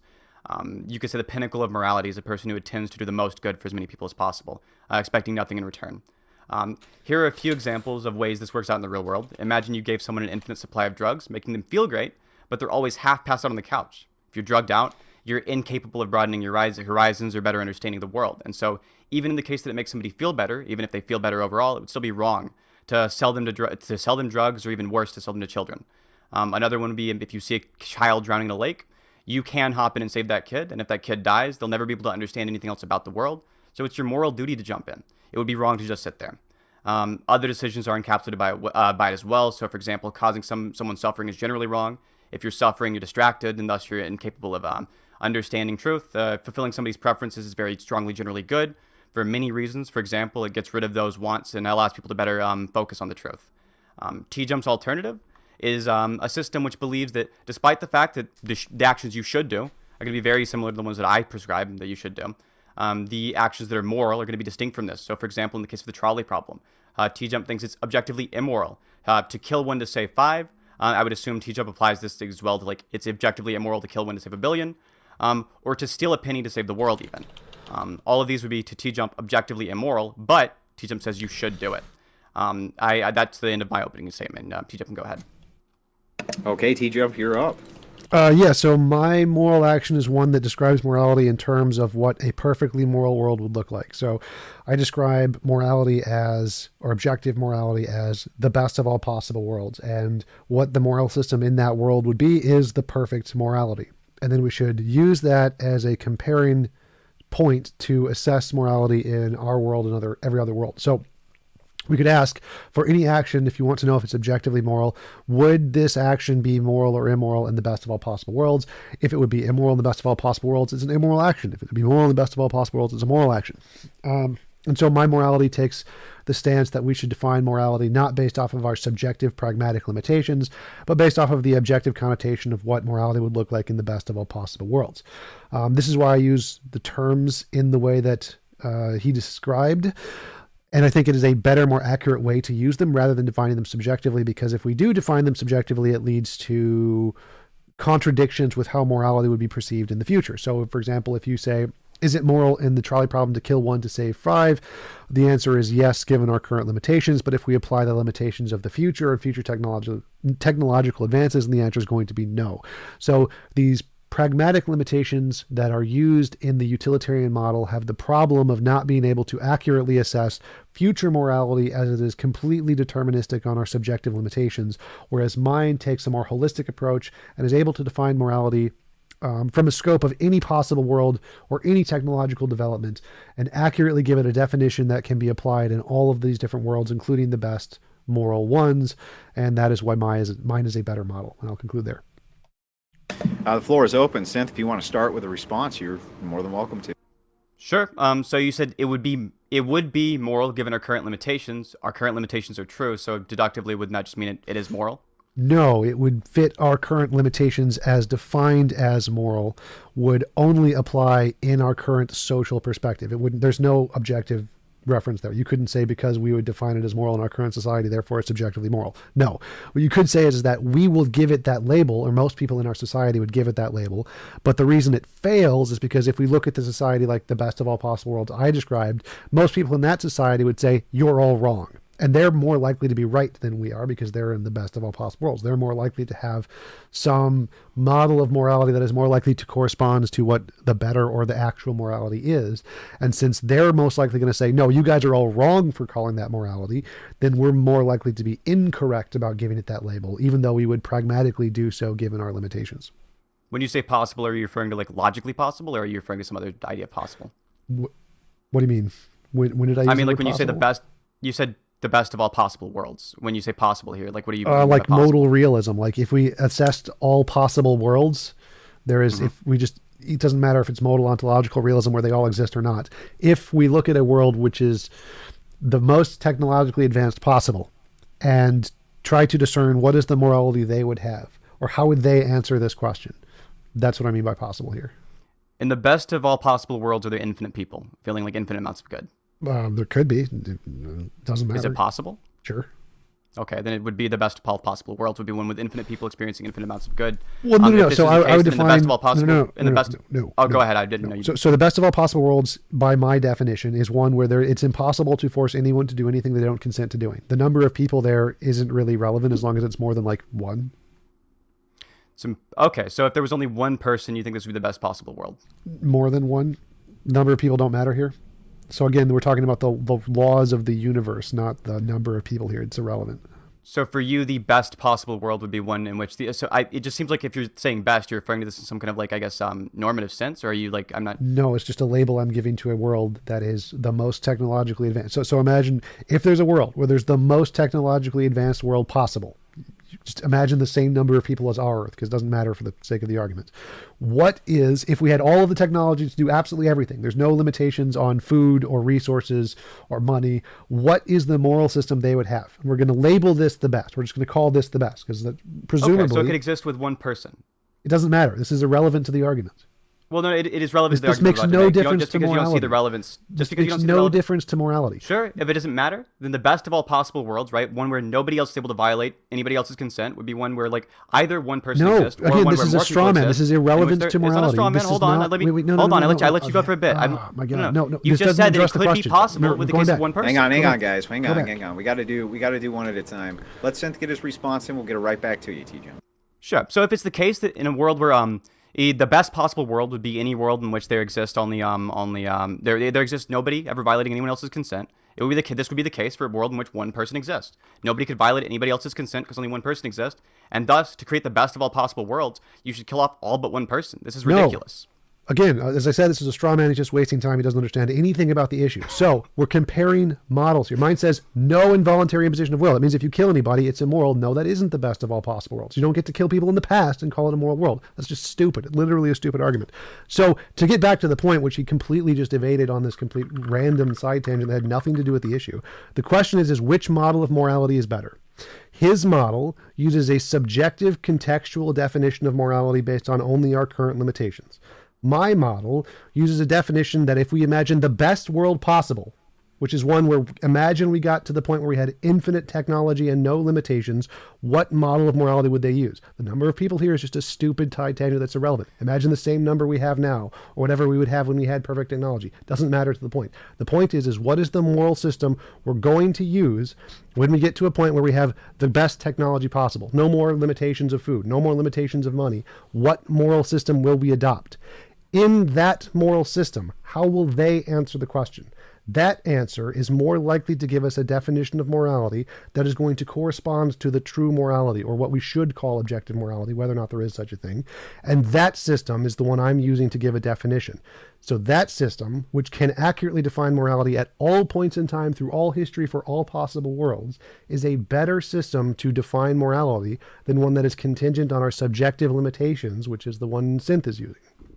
So, TJump, there's actually a contradiction in your response. You said the best of all possible worlds wouldn't be one in which people have been murdered, and then you went on to say the best of all possible worlds would be one in which we've developed technology that's as maximally good as it could be. This is a contradiction because people have been murdered, so that you can...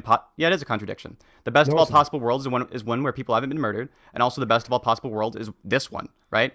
So that doesn't address anything about the issue. No, it's not a contradiction. The first thing would be a is... contradiction. No, it's not. So again, trying to get to the best of all possible worlds given our limitations. The best of all possible worlds is just the philosophical world where there was never any involuntary position of will ever, no matter what. Obviously, we can never get there. We can't fix the things in time, but we can try to get as close as possible. Again, this is completely irrelevant to anything in the topic. So being pedantic about whether or not we can it's literally being pedantic. No. Me giving a thought experiment. I'm glad you walked it back, though. It's fine now. Stop. Me giving a thought experiment of us trying to get there so that your tiny brain can understand the concept of the word is not the argument itself. So the best of all possible worlds is there is never impossible to have any involuntary position of will at any point in time. So that's the best of all possible worlds. Obviously, we can never get there, which I have stated in many previous debates if you have ever watched any of my content, which clearly you haven't. So that it would not be a contradiction. You're just pedantically critiquing word usage because you didn't understand the term. If you're saying you misused the terms or something, that's what. No, I did not misuse the terms. I think used it's an fine. analogy. I'm not going to hold you to it. You can walk it back because now I did not walk it back. Right? You made a mistake. You were ignorant. If you're of the saying topic. that we should try to achieve the best of all possible worlds, I was while not saying knowing we should that try there's no way to achieve this. I did not say that you either. did. Maybe you didn't mean to say it. No. Again, I'll explain this to you again. When Go I ahead. use the Let's hear word next the good best Scala. of all possible worlds, the way to explain this is imagine if humanity got to a point where we had infinite technology and there were no resources. This is a way for you to imagine what the best of all possible worlds is like. This is not the best of all possible worlds. This is a way for you to imagine the best of all possible worlds. What's This the best of all possible is worlds? not a statement of whether or not we should do it. That's a different topic. This is just an example to try and get you to imagine what the word best of all possible worlds means. That's it. That's all this So means. what does it truly mean then, since this clearly isn't what it means? As I said before, it is a world where there is impossible to have any involuntary imposition of will, which means it is impossible for anyone to force anyone else to do anything they don't consent to. That is what the world would be. At any point A in world time. in which it's impossible for anyone else to do anything that anyone else doesn't want, or it's impossible for one person to force another person to do things, would be one in which only one person exists. This would fit this definition. No. Again, if we include the people that exist now, that would not happen. Wrong. So again, that's irrelevant to the debate. This is If only completely one irrelevant. person had ever existed, that would be the best of all possible This worlds. is irrelevant to the debate. Again, what we're debating here is what is the better usage of morality, which is the better model. You saying that you could it's create very relevant a to it. world. This is part of your model. No, it's not. This is not a part of my model. The 'Cause best mine of all never possible says worlds is one part of your person. model. No, it's not. Again, you've clearly never watched any of my No, content. the best of all possible worlds is part of your model. You've said it Yes, yourself. the best of all possible worlds is, and one where you kill Okay, the everyone answer is is yes not now. the best of all possible worlds, because guess what? Those are impositions of will. So what you're saying is literally stupid. So So can we get back to even the if- actual debate? TJump, hold on. We're getting to the debate. No, part of we're your not. part of your moral system is best of all possible worlds. It being moral there would make it moral everywhere, right? No, so if wrong. this is, That's so stupid. It's so stupid. No, this is a direct quote I from brought you. up The an morals of the objection. best I possible said world yours is the objectively dumb. moral. I said your theory is Tom, dumb. this is Wait. absolutely something you said. I brought You up said the an morals of the best objection. possible world is the objectively moral. If it's moral there, it's moral anywhere. No, it's not. That's stupid. That is verbatim what you said. No. If I wrote it down as you said it. if it was objectively moral in a perfect world, that doesn't mean it'd be moral here. So you have said it. No. Again, Wait, you. So what you're saying you're is just so constantly insanely contradicting stupid yourself. right now. It's- Stop. No, I'm Whoa, quoting whoa, you. whoa, That's whoa. why it's stupid. I No, agree. You're not. No, That's you're the not. point. No, you're not. You're not. You quoting said me. you said You're not quoting me. verbatim. The morals in the best possible world is Oh the my objectively God. moral. You need to Well, we're actually go getting- back to the topic. Like, Yeah, stop we're being getting hung pedantic up. about semantics that literally mean nothing to the topic. Stop being a dumbass and actually bring up like an actual. I don't thing know that why you're so compare like models. so. I don't know why you're so tilted by this. I think it's completely Yes, fine to compare your model to people, mine. people bringing up a pedantic dumbass semantics that have nothing to do with the topic always piss Sure, me off. I'll That's go on why the I don't like- defense. You can go ahead and like challenge my I system. did at the very beginning. I said, okay, so my model gives a comprehensive definition of morality based on all possible worlds, and it says that the better way to define objective morality is based on the best possible world, which we're going to define as just imagine we get to the best, technologically best world. Would that be a better way to assess morality rather than the subjective way our particular world does? So in the case of understanding morality, I think it's just as objective to assess it based on what is good in this possible world, the one that we currently exist in, versus having all of these different ideas of different possible worlds that you seem to not be willing to defend. In the case of this world that actually exists, it seems it's the only one that does exist, and thus it's the one that's possible. My morality is relative to this one. I don't see that as unobjective. And just because the Empire State Building has a certain height in this possible world doesn't mean that it's like not objective. Yes, so if our world, if we assess morality contingent to us, that's literally subjective. If it's objective, that means we're assessing morality to all of the possible spaces. That wouldn't be no objective and subjective are usually mind independent, mind dependent. Maybe you just use a different definition of objective and subjective. Well, if you're saying we have the objective morality in our world, but they don't in their world, or you're saying we have the objective morality in our world and they have the objective morality in their world, but it's different, that would be a contradiction. No, it wouldn't. So in our world, like I say, like it's objective for me. It's objectively moral for me to do X thing, but it wouldn't be objectively moral for you to do X thing because you're a different person in a different situation. For example, it would be moral for me to give to charity if I have lots of money, but it wouldn't be moral for me to give to charity if I lived in Africa and I was about to starve to death. The most moral thing to do would be to preserve my own life. So you can have different things that are contextually different and they can still be objectively the moral thing to do. For example, it's objective that you are a certain height. It's objective that I'm a certain height. We have different heights, but that doesn't mean it's subjective. We just have different heights. Objectively, you're, 6'2", I'm 5'11". Right, so It's that's why I subjective. gave in the trolley problem, in our world, we see it as moral to flip the switch. In the best of all possible worlds, they'd say it's not moral to flip the switch. So it's the same exact example. So if the same exact example, it seems moral to this world and is not seem moral to that world, and you're saying both are objective, that is a contradiction. In the case of the trolley problem, you have two options. You either allow one person to die or you allow Yes. 5 people to die. Some people do an action and action distinction. But if this is the case in the best of all possible world, I don't see why there it would be moral to let 5 people die. We're going back to the point. So if two worlds, doesn't matter whether you think they would agree or not, if they disagree on this one example, and you're saying both They are don't. objective, have you been there? That's a stupid thing to say. You haven't. You're making the claim that they. I never said I did. They would Again, agree with you. Stop getting stuck on the semantics. Focus on the point. It's not a Just try to semantic focus. argument. Try to focus here. So if two worlds in two different locations disagreed and you're calling them both objective, that's a contradiction, right? No, it'd be if they disagreed on the same thing. It would be a contradiction. They don't disagree on the Yes. same thing. Okay. They So just- if two worlds. They don't Two disagree on the worlds same thing. disagree on the same thing. Would that be a contradiction? Yes, but they don't. The best of all possible worlds hasn't been discovered. You can't say they don't. So that's just you Okay, being so ignorant. for your, So no, so for wait, you to, wait, for me wait, to wait, grant stop, this to you, stop, right, go back. with the definition Go of back. morals that I'm using, it Go back. wouldn't be the case, Tom. Let him finish Go this. back. Let him finish. So, Okay, so go ahead, Tom. you claimed our morality is objective. Ours in our world, right? Something like that? The moral system is, it's mind independent, yeah. Right. So our model is morality. And if there's a different world and their model is objective and they disagree, that's a contradiction. So If you they can't- disagree on the same thing, Yes, it would be a that's- contradiction. When I say disagree, right? I You have no literally reason to mean the believe same this. thing. Principle of charity. Use basic logic here. So if there are two worlds and they disagree on the same thing, then they both can't be objective because they're different things. They're contradictory, right? So if they disagree on the same thing, yes. Yes. It would be a contradiction. So if you're defining It would be objective contradicting each other. so if you're defining objective morality based on our subjective world and thinking that no one in any history and any future is going to disagree, that seems stupid. The better way to do it is to say, what is morality going to look like if we gained all the technology in the world?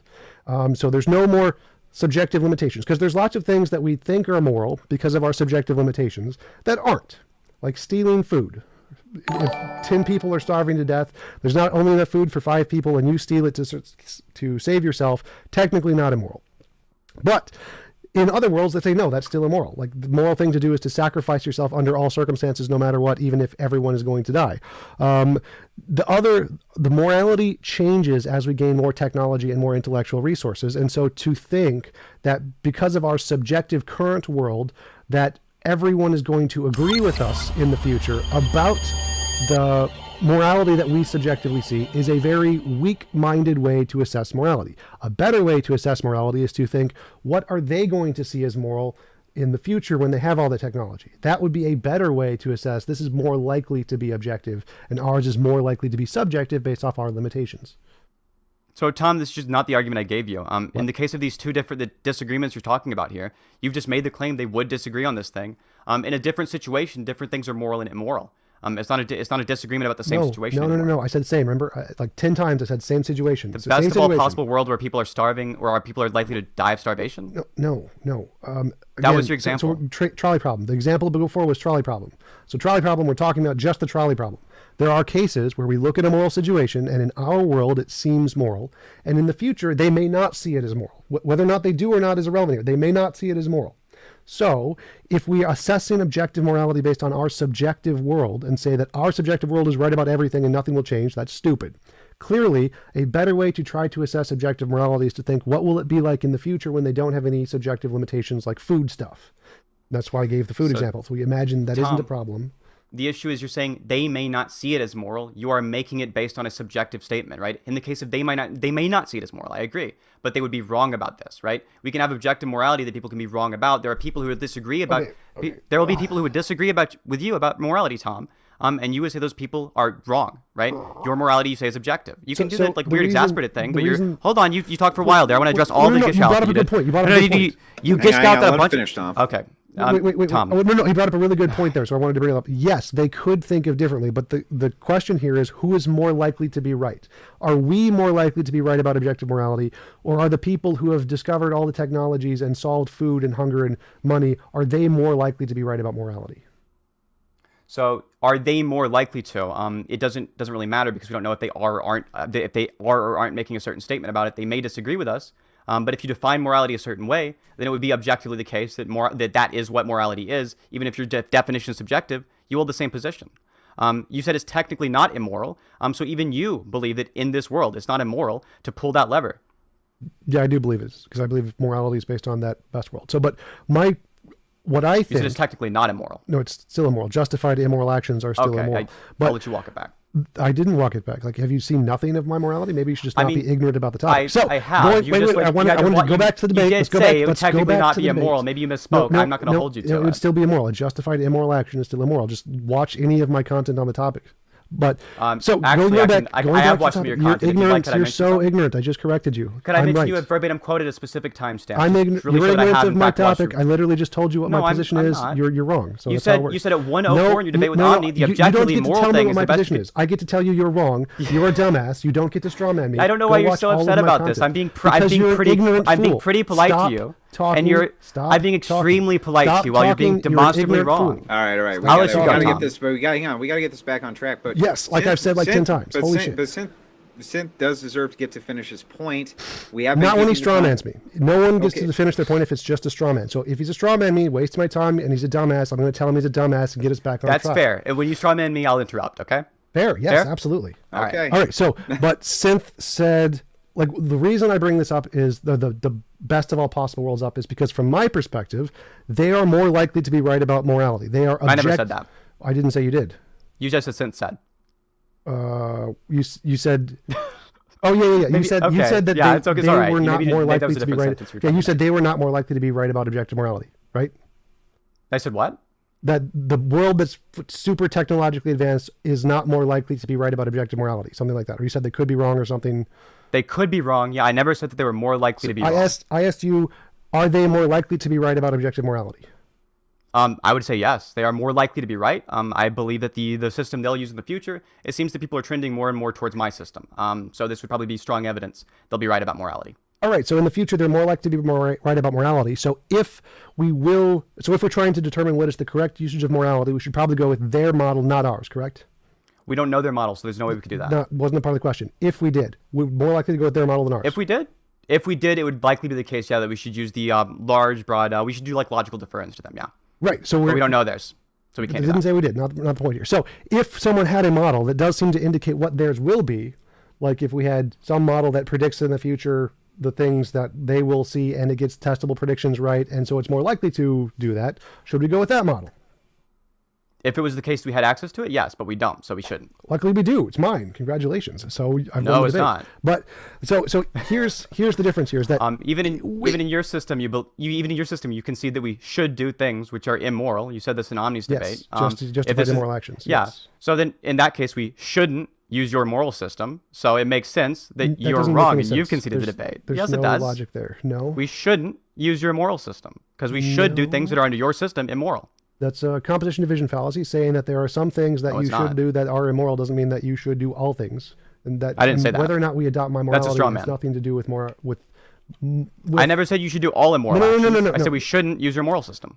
Right, which is a moral statement, and using a moral system isn't morality. So it's a composition division fallacy. So you're saying that because in your system, sometimes you should do immoral things, therefore we should not use your moral system, which isn't a moral thing. So you're dumb. So it's just, this isn't anywhere close to the argument I just gave you. In the case of your moral system, not a composition division fallacy. In the case of the argument you're giving, there are things we should do that under your system are immoral, and thus we shouldn't do things based on whether or not they correspond to your system. So clearly, if there are things we should and shouldn't do, yes, it does. There's not a logical argument. That's not even, well, yeah, you're right. I'm literally just like proof by citation. It's not a logical argument at all. I agree.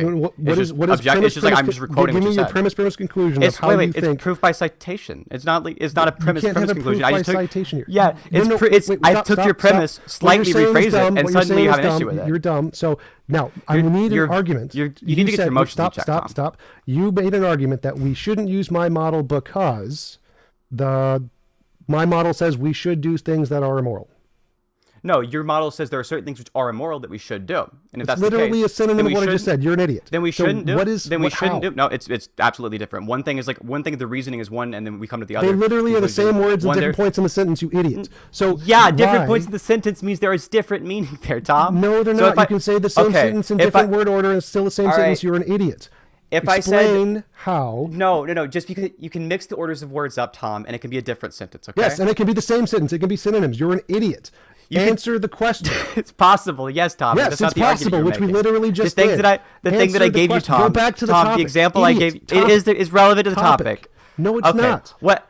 You tell me how it's irrelevant. I'll try my best to stay on topic for you, Tom. You made an argument that because my model says we should do some things that are immoral, or that it labels as immoral, we should not adopt this model. That's an argument. Now, there's no middle premise there. Like, my model says that the thing that is the least evil is the thing that we should do. And I label that as immoral. Which is the least evil. And you label that as immoral. Sure. So all actions are always immoral. No. Picking up a rock isn't immoral. You're an idiot. Sure. So just because you claimed that I didn't watch any of you didn't claim I watched any of your like past stuff. I usually don't like to bring up things that like people have said in past debates because I think it's usually unfair. But now that you're like challenging me on it, I think it's fair here. What does this have to do with the topic? What does it just ask? What does it have to do with what I just asked? Yeah. It's a debate you've had on the topic, right? So I'm going to bring up a claim you've made relevant to it. Like, no. I want the question I literally just asked. Oh, sorry. What is your question? So let me make sure I answer it. You argued that because my model labels things as immoral and that we should do them, something along that lines, that we should not adopt my model. Now, this is a stupid, dumbass argument because my model, because yours agrees. Like, you agreed at the beginning that my model and yours predict that we should do the same things in many cases, right? We should do the same things, yes. And your model, under your model, you should have my ethical system. Wait. So our models prescribe the same things in many cases, correct? Do you think, just for the record, do you think you have truth about what you believe? I mean, do you think you have capability to choose what you believe? No. You don't think you can choose what you believe? No, I'm a determinist. I think everything's determined. What does this have to do with the topic? Okay. So what I'm saying is like, you're determinist. So like anything you do necessarily would be like the best possible action you could do. No. You're a determinist. Yes. There's one action you could do. You said you were going to answer the question. You haven't answered the question. We're still on this one question. Well, yeah, this is a premise for my answer, but it's okay. We could just go on. I'll make sure to answer your question super directly. I'll give you like a yes or no, and then I'll elaborate. Okay. So you said we should not adopt my model because it prescribes that we should do things that are immoral or something like that. Yes.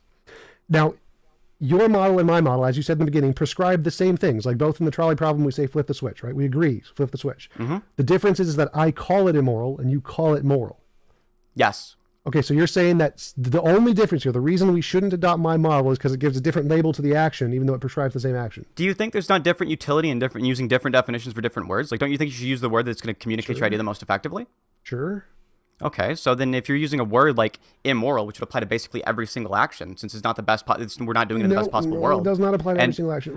You made the claim in your Omni debate that like the action you should, or the action which is moral, would be the one that you could do if you have infinite power, right? Sure. So we don't have infinite power, so there's no action that we could do that would ever include the trait of being done with infinite power. No, that's so there's no action that's moral. So if somebody wants a piece of candy. If you have infinite power, the moral thing to do is to give them a piece of candy.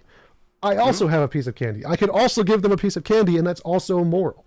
So having infinite power doesn't mean that literally nothing you could do is moral. It just means that it's a contingent thing that says if what you want is infinite candy, obviously I can't give you infinite candy. But I can do a moral thing, which is not the most moral thing, by giving you a piece of candy. So that you can still do moral actions, and they're not all immoral. Picking up a rock isn't immoral. They're amoral actions, and there are immoral actions. In that case, if you had infinite power, you should reduce suffering as much as possible, right? People ask for it. I'm not sure what your utility is, right? And for the weird consequentialist portion. You should maximize preferences. Okay. Consent. Yeah. Sure. Okay, so you should maximize preferences. Consent.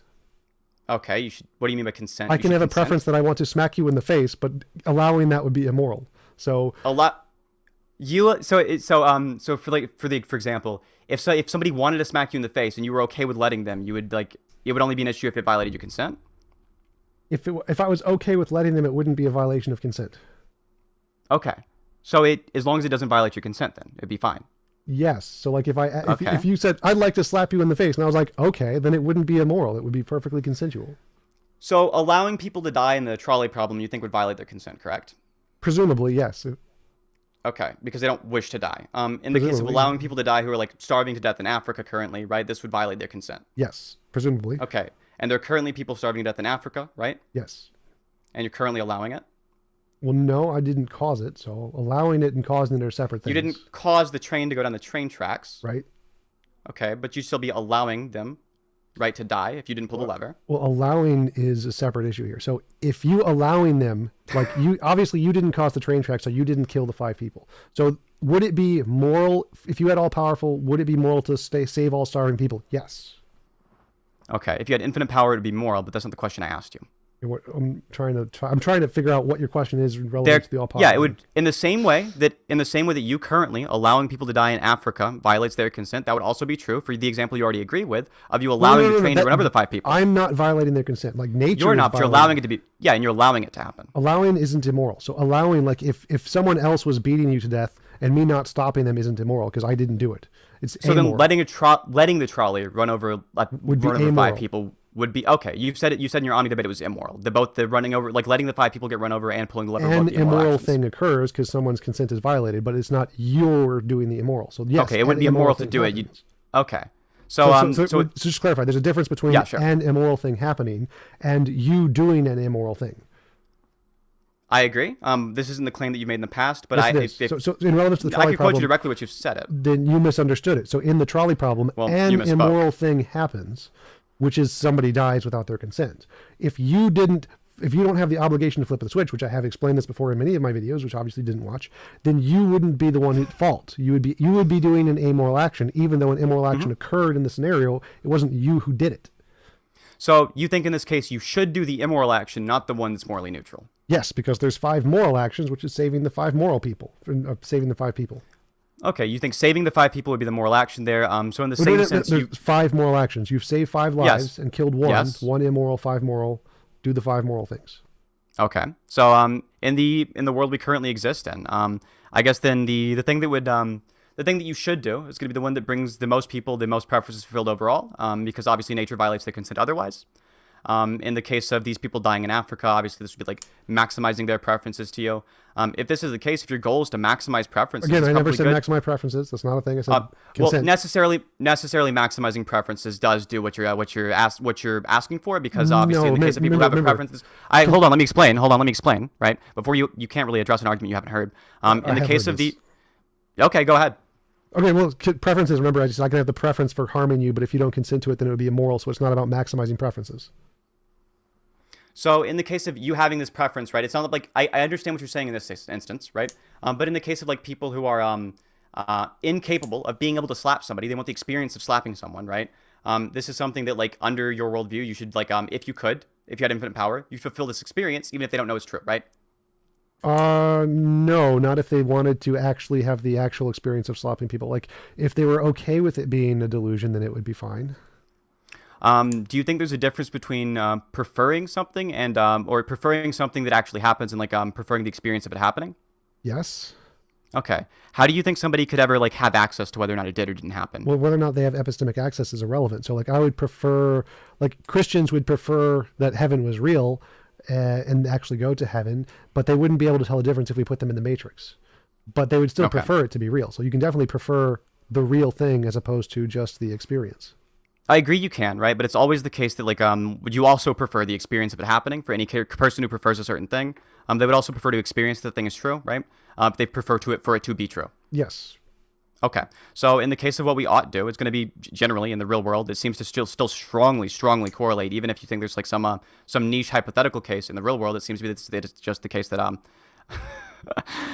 it would be the case that like you're trying to maximize preferences. Well, no, because preferences, again, I can have the preference to harm you. This is why I say I maximize consent, because consent applies 100% to what I'm doing. Preferences applies minimally to what I'm doing, because actually a lot of what people prefer is to harm other people. So no, preference does not correspond to my model. Consent does correspond to my model.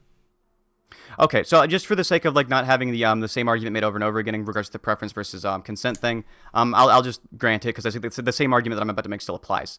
If your goal is to maximize consent and not preferences, then in this case, the actions you should do if you want to effectively maximize consent would probably be to promote the view that what is moral is what maximizes consent, and what's immoral is what doesn't maximize consent. Sure. Okay, so to like what we should do if we have any choice over our beliefs whatsoever, even like in your deterministic sort of compatibilist kind of idea of choice, in the same way we call any action what you should do, right? We should have the belief morally that it's that the actions which are the most moral are the ones that seem to maximize consent, and the ones that are immoral are the ones that don't maximize consent. No, those are, so what we should do and what counts as objectively moral are two separate things. So even though flipping the lever maximizes... Oh, I didn't make any statements about what is objectively moral. I said you should believe that this is what's objectively moral under your system. That's the thing. We should not believe what's objectively moral, but we should do what is maximizes consent. So I agree we should do pragmatically what maximizes consent, but we should not believe that that's the objectively moral thing. And it would maximize consent. Well, you say this, right? But we should believe this, since that promoting that view, that maximizing consent is what's moral, and not maximizing consent is immoral, would, as a view, if you held that and perpetuated that across society and advocated for it, this would maximize consent. No, it wouldn't be any different here. So you can believe you should do what would maximize consent without believing it's objectively moral, because you know what's objectively moral would be perfect consent. So if you know objective morality would be 0 involuntary impositions, and you're doing an action like flipping the switch, which causes an involuntary imposition, you know you're maximizing consent because you're saving 4 people, even though you're causing an immoral thing. So you can tell the difference between knowing that you want to maximize consent and knowing that that's not objective morality because you're still causing 1 involuntary imposition. So no, you don't need to, you can still say that you should maximize consent without recognizing that it's objective morality. You should say that last part again. You can know that you should maximize consent, even at the cost of a violation of consent, but know at the same time that isn't objective morality. It's not perfectly moral. There's still another standard of perfect morality above that, and you're not meeting that because you are violating that one guy's consent who you've killed. Do you think if you told the average person there are times when you have the choice between a morally neutral action and an immoral action, and you should choose the immoral action, this would be generally like intuitive to this person? They would understand this easily? If you qualify that someone else is going to commit an immoral action, you're going to stop them by doing an immoral action to them. Yes. You think the average person would say you think if the average person heard you should sometimes do immoral actions, this would be intuitive to them? Yes. So if you give them an option, you have the option of killing and torturing this one guy, and if you don't, I agree that I agree the actual action you should do is intuitive. I'm just saying like this statement isn't. I'm saying you have 2 options. You can do an amoral action of not torturing baby Hitler to death, or you can do an immoral action of torturing baby Hitler to death. Most people are like, yeah, torture baby Hitler to death. They know it's an immoral action, but they're still going to choose to do it over the amoral action of not killing baby Hitler. So I agree that people would choose this, right? I think the average person would say this is the moral action, not intuitively understand it's immoral. Or they would say you shouldn't do it. in the case of the average deontologist, right? What, the average person your with a original pretty. question was would, if some given choice between an immoral action and an amoral action, would people intuitively No, it choose? wasn't. I thought that's what it was. You should listen closer. Pretty sure that's what you asked. You asked. No, it would wasn't. You can people go intuitively if you want. understand If you want, I feel it's completely acceptable at some point. If you want to What- review what the is your pod, you'll question understand that every time I've claimed I've said something, I was correct. Every time I've claimed you said something, I was correct. In this case, that wasn't my question. No, you were correct. Well, incorrect all of the time. Like I know for a fact Well, what you said. I think Was it's- what you just asked. I- what I said. you But know, go ahead, I- ask your question. Go ahead, ask your question. Let's Sure. get back on track. Ask your Yeah, question. I would love to get back on track. Yeah, no. In the case of the average person, would they view this statement when you say the statement? There are sometimes actions which are immoral to do. Could you slower so I can type this out? Sure. Average person. Go ahead. Sure. So the average person, would they view it as intuitive that there are sometimes actions, they viewed the statement, right? There are sometimes actions which are immoral that you should do. And they hear that statement just on its own, would they view that as intuitive? That you should do. So you should guys, do immoral had actions. amoral actions in there somewhere. I don't know where you took that out. It seems like you're changing your question. Would someone see if there's immoral actions that they should do? Go ahead. No. The answer is no. They wouldn't think that it's intuitive. Right. Okay. So if you want to convince the average person to do more moral actions, it's usually best to try to keep things simple, right? If your actions are based on, for example, or to do the actions you should do. I'm sorry. I want to make sure I'm not strawmanning you. You don't think people should do moral actions. You think that there's some times where they should and sometimes they shouldn't. So in the case of somebody, Nope, if you want to get them to do the, go ahead, clarify. So moral actions, yes, you should do moral actions if you want to use should language. I don't like odds, but yeah, do moral actions. You think there aren't cases where you should do things that are immoral, you think there are cases where you shouldn't. You don't think there are cases where you shouldn't do what you qualify as Justified moral moral action? actions. You're asking about justified moral actions, something like that? No, just moral actions. Just moral actions? Moral actions, not justified moral actions. Uh, This isn't confusing. Or if it is, what I think you're asking is like there are justified immoral actions. So there are times you should do immoral actions, and I think you're trying to make a parallel to the moral action, saying there are times you shouldn't do moral actions or something like that. Yes, absolutely. Okay, so that would be a justified moral, because I call these justified immoral actions. I know. I know that's that what would you're be calling called, them, right? So that would be called a justified moral action in my mind. I know what you're You're calling asking them. about justified moral I'm actions. not asking should you do justified moral actions. I'm asking in the case of justified Are moral there? actions. You're asking, there are are some there? that What are moral. they? What are they? Yeah, there are some You're unjustified asking about moral justified actions. moral actions, like I No, said 10 the minutes ago. unjustified moral actions. Unjustified. Yeah, pay closer attention because you shouldn't do them. Unjustified. No, I'd say there are justified moral actions. Like there's an action that you think That's not what I might asked. What? That's I didn't ask that. What I said you're asking unjustified is moral not actions. a mirror in my model. In my model, there's not unjustified moral actions. There are justified moral actions. Actions that you think are moral but may not be, but you're going to do them anyway. So you're saying you should in the trolley problem kill you should kill the one to save 5 in the trolley problem? Sure. Okay. And you shouldn't do otherwise, right? Shouldn't do otherwise. You shouldn't you should not do what you should not do. It's just this is just like I have no idea what you're true. asking. Completely incoherent. This is a pretty I don't know. I thought this was a clear question. In the case of the trolley problem, you should pull the lever, right? Sure. And you shouldn't not pull the lever, right? Sure. Okay. So you understand that now, right? Sure. Okay. Actually, no, that there would are be some amoral. So that would be wrong. So it would be amoral to not pull the lever. It wouldn't Even be to something you should So if not do. TJump, if you can't understand your own moral system, the average person No, can't. no, either. I can't understand the gibberish coming out of your mouth because you're an idiot. I understand my moral system. It's not perfectly fine. gibberish at all. It's your It's system. complete gibberish. You know, this is your model. Your models. What you're a pretty saying. clear Literally, the question. sentences you're saying are dumb as shit. Not They're pulling not dumb the lever sentences. is Your system's amoral. just dumb. Not more. You just got not, you got a dumb, hard to understand system. Going back to the topic because you're an idiot. Not pulling the lever is amoral. I'm the one moving off the topic, correct? Not pulling the lever is amoral. You have not done an immoral action if you don't pull the lever. Okay. You haven't done an immoral action if you don't pull the lever, but we're talking about shoulds and should nots, which you agree are different than moral and immoral, right? Shoulds usually refer to moral and immoral in the context of a moral conversation.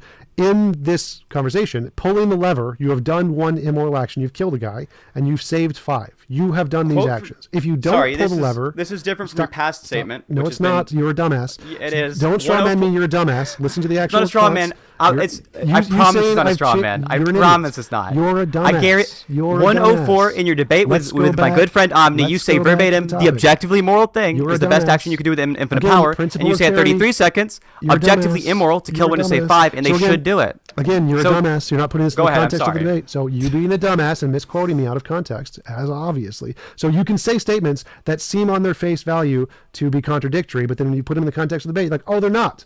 So my model is the same answer I've given every single debate. Not pulling the lever is amoral.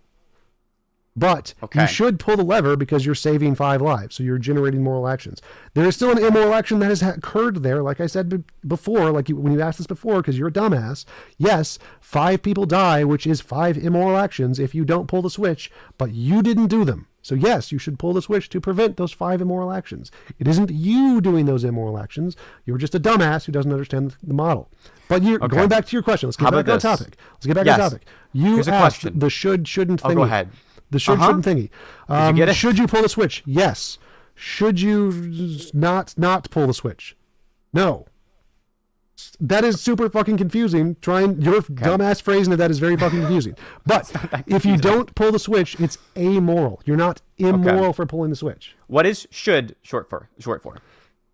What is should short for? Yeah. I don't know. You should do it. I don't know how to. That's all right. You don't have to answer that. What about should not? Should not. Yeah. Shouldn't If you want to is short shorten for it, should you not. turn it to shouldn't. Yeah, Yes. exactly. So in the case of shouldn't, that means should not. Yes. Right. So if it's not the case that you should do something, you shouldn't do that. Right, and I'm saying that's wrong. So you are not immoral for pulling the switch. So you I didn't say anything about you being an immoral person, right? Well, We I'm both using agree that. I'm trying to filter out all your should nots bullshit.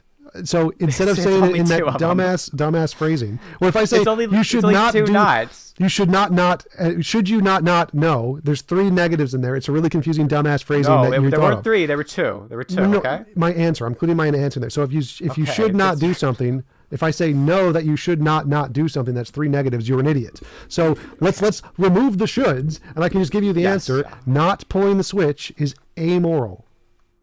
Okay, but you don't think that should and should not are based on moral and immoral? You think the they're actions words you mean should that. do that are you? They do? Yes, in many contexts, not all contexts. Okay, all right. That's different than what you said earlier, but that's good enough for me. I never if the said action that. you Obviously, should and moral are tied in. I literally you said in the have. context of morality, should usually implies moral. I said that like 5 Okay. minutes ago. You're an idiot. That works for me. That works for me. Okay. Yes. So if you should do, then the actions you should do in that context, you should pull the lever, right? Yes, you said that too. Okay, and that's the moral action is to pull the lever, right? No, it'd be 1 immoral action, 5 moral actions. So then should doesn't mean the same thing as moral. No, in language, people typically use the word should to imply moral. Doesn't necessarily mean it's Did correct. you? Okay, how about Yes, this? in Let's have language, one I also consistent- usually use those in the same context because it makes TJump, sense in conversation. is there any way I can compel you to use one consistent definition of should and one consistent definition of moral during this conversation? One consistent definition of should. No, it's like saying objective. There's each word has multiple different usages. So, Yeah, but just for the sake of the conversation, can I please just get you to narrow down a definition on this? It's impossible to communicate with you if you're constantly changing your definition, so you can pretend there's not a contradiction. No, I'm trying to mirror my definition to the most commonly used definition, so it's coherent Okay. in a conversation, which is what people normally do. This is not hard. What? Like, no one has nice, problems. Good with idea. What's the most commonly used definition of moral? Is it yours? No. Okay, so you should use that one, right? In a If I was conversation, that's what trying people to normally do. convey morality in the common sense, yes. But since I'm specifically saying mine is different, and I think this one's better, then no, because that would be fucking stupid. If I'm Why trying not to call it advocate something for a different better than morality definition, then? because I think it's what corresponds to the phenomenon that are the things we refer to as moral. That we refer to as moral? It Yes. clearly doesn't. If it's not what No, the average person believes is moral. Everyone refers to moral, which is moral intuition, moral progress. Those things are what we refer to as moral. And then if this phenomenon explains those things, then it is a better usage of the word than a colloquial. Well, because the word moral conveys the phenomenon plus a theory. So the To understand theory, what people genuinely think moral means, we have to use a different definition than what they think moral means. This is just no, ridiculous. that's a straw man. TJump. So this is no, that's a straw it's man. a silly So argument. Stop. So what most people I'm mean sorry, by I'm straw moral manning. Go ahead. is a phenomenon plus a theory. Now I'm saying the phenomenon is correct, the theory is wrong. So the word moral, as applied to the phenomenon, is better described with a different theory. Well, the same phenomenon, different theory. Like, this is not hard to understand. No one in philosophy has a hard time understanding this. So when you say moral, the phenomenon, right? Not moral the theory, but moral the phenomenon. What do you think that is? Moral intuition, moral progress. The individual examples that we use the word moral to refer to. So the idea is explaining people's intuitions. No, people's no, no. intuitions are. Specifically, Yeah, that's the instances phenomenon. You're using the theory to explain it. and moral progress. Then the answer is yes, not no. It's more than that. Okay. So part of it would be the Yes. intuitions. Part of it, yes. Okay. Intuitions are based on people's minds, right? Sure. Okay. So then it's not mind independent, and your idea isn't objective. No. So again, the phenomenon, like when I see a color, the color red on your screen, that's a subjective experience. I'm seeing the color red. Now that phenomenon may be explained purely by psychology, like there's no objective color red there, or it could be explained by an objective feature of the world. So obviously the individual example is a subjective experience, but that doesn't mean that the thing itself is subjective. You're a dumbass. So if you just said the phenomenon could be subjective, Yes. or it could be objective. In the Yes. case of it being explained by psychology, you think it would be subjective. Yes. Intuitions are psychology. Yes, but again, the thing they correspond to may be objective. So What the is the- intuitions, obviously. Maybe? Yeah, so it's like color. If I see, or no, use a better example, like a mirage. Like if I'm standing in a desert on a big mountain and I see a mirage of an ocean, the ocean may be there or it may not be there. Now my subjective experience is clearly a product of my mind. My intuition, my visual senses, all in my mind. But they may or may not correspond to something outside of that. So the intuition or the sense experience is obviously subjective, but we want to know if that is caused by an objective feature of the world. So the phenomenon, the sense experience, is subjective. Yes. Does that mean that the thing itself is subjective? No, it could still actually be there. I agree. The thing could be there, but you said the thing itself, the phenomenon itself, was intuition and moral progress. Yeah, like me seeing an oasis. That's the phenomenon. I see an oasis. That's a subjective phenomenon. Uh-huh. Yes. This would mean that it's a subjective phenomenon, and what we're describing with the theory would be a subjective thing. If we're describing the psychology of seeing mirages, Again, we'd be describing a subjective experience. Right. We're describing the subjective experience, and we're saying my hypothesis is that subjective experience is caused by an actual ocean over there. That's a hypothesis. The hypothesis is not saying that because the subjective experience is subjective, therefore the thing you're experiencing is subjective. No, it's saying that because you have subjective experience, this phenomenon can be explained by an actually existing ocean. So for a guy who seems to claim to believe in like objective morality, it seems like you are completely agnostic on whether morality is actually explained by something objective. Yeah, it's a hypothesis. I never said I could prove it. If I could prove it, I'd have a Nobel Prize. So it's a hypothesis. It seems like you don't even have evidence for it. I do have evidence for it. It's moral. It explains the evidence of moral intuition and moral progress. It answers the moral dilemmas and the paradoxes, and it makes pre-adjustable predictions. Now, obviously, I haven't confirmed the predictions. If I had, I'd have a Nobel Prize. So you think something being true only in like one world would still be subjective? I don't know what you that claim means. this during this. You claim this during the debate. You think if something's like only true in one world, it would be subjective under your definition of subjective. So in this case, if it's only true in the best possible worlds, it would still be subjective. If it was only true in one world and false in other worlds, then it would be subjectively true. Yes. Isn't that what you asked? Yes. So yeah, so if morality was only I don't know why you're true- having trouble understanding this. For a guy who claims to be so smart, you seem to have really, really trouble understanding Well, it's simple because statements. you talk like a moron. So try to explain it better. I think, well, if you're claiming I'm talking like a moron, then you talking in a way that like Get to the completely point. diverges from the Explain. average person is Explain insane the to question. Explain the question. me. What part of it needs to be explained? You already answered it. You asked the question, and then I said I don't know. And Yes. you're like, and so what was You the didn't question? you didn't say you don't know. I don't know. Ask your question again. What? Okay. TJump. It's really difficult to have this conversation if you can't remember the words you said. Right. I'm gonna try my best. Right. To at least again, remind you you being of a the things that I dumbass said. is not my For problem. you- It's just you being a dumbass. well, What's it's your question? Definitely, you forgetting what's going on in the Again, you conversation. being a is probably your dumbass, not problem. my problem. Ask the question. Sure. So in the case of your moral system, TJump, if you're saying the actions we should do are what corresponds to what is moral, and you're also saying the like question. You were on a it wasn't the about- question. You're correct. You already answered the question. Moving on. Well, okay, sure. Unless you have an issue with it, you have an issue with the question. I didn't understand what your question was, so I can't be sure if I answered it or not. You were asking something about It's all right. subjectivity and objectivity. So like something can be objectively true, like a rock exists in this world but doesn't exist in this world. The rock is objectively true, sure. But if they're saying that there's an objective morality, Objectively true.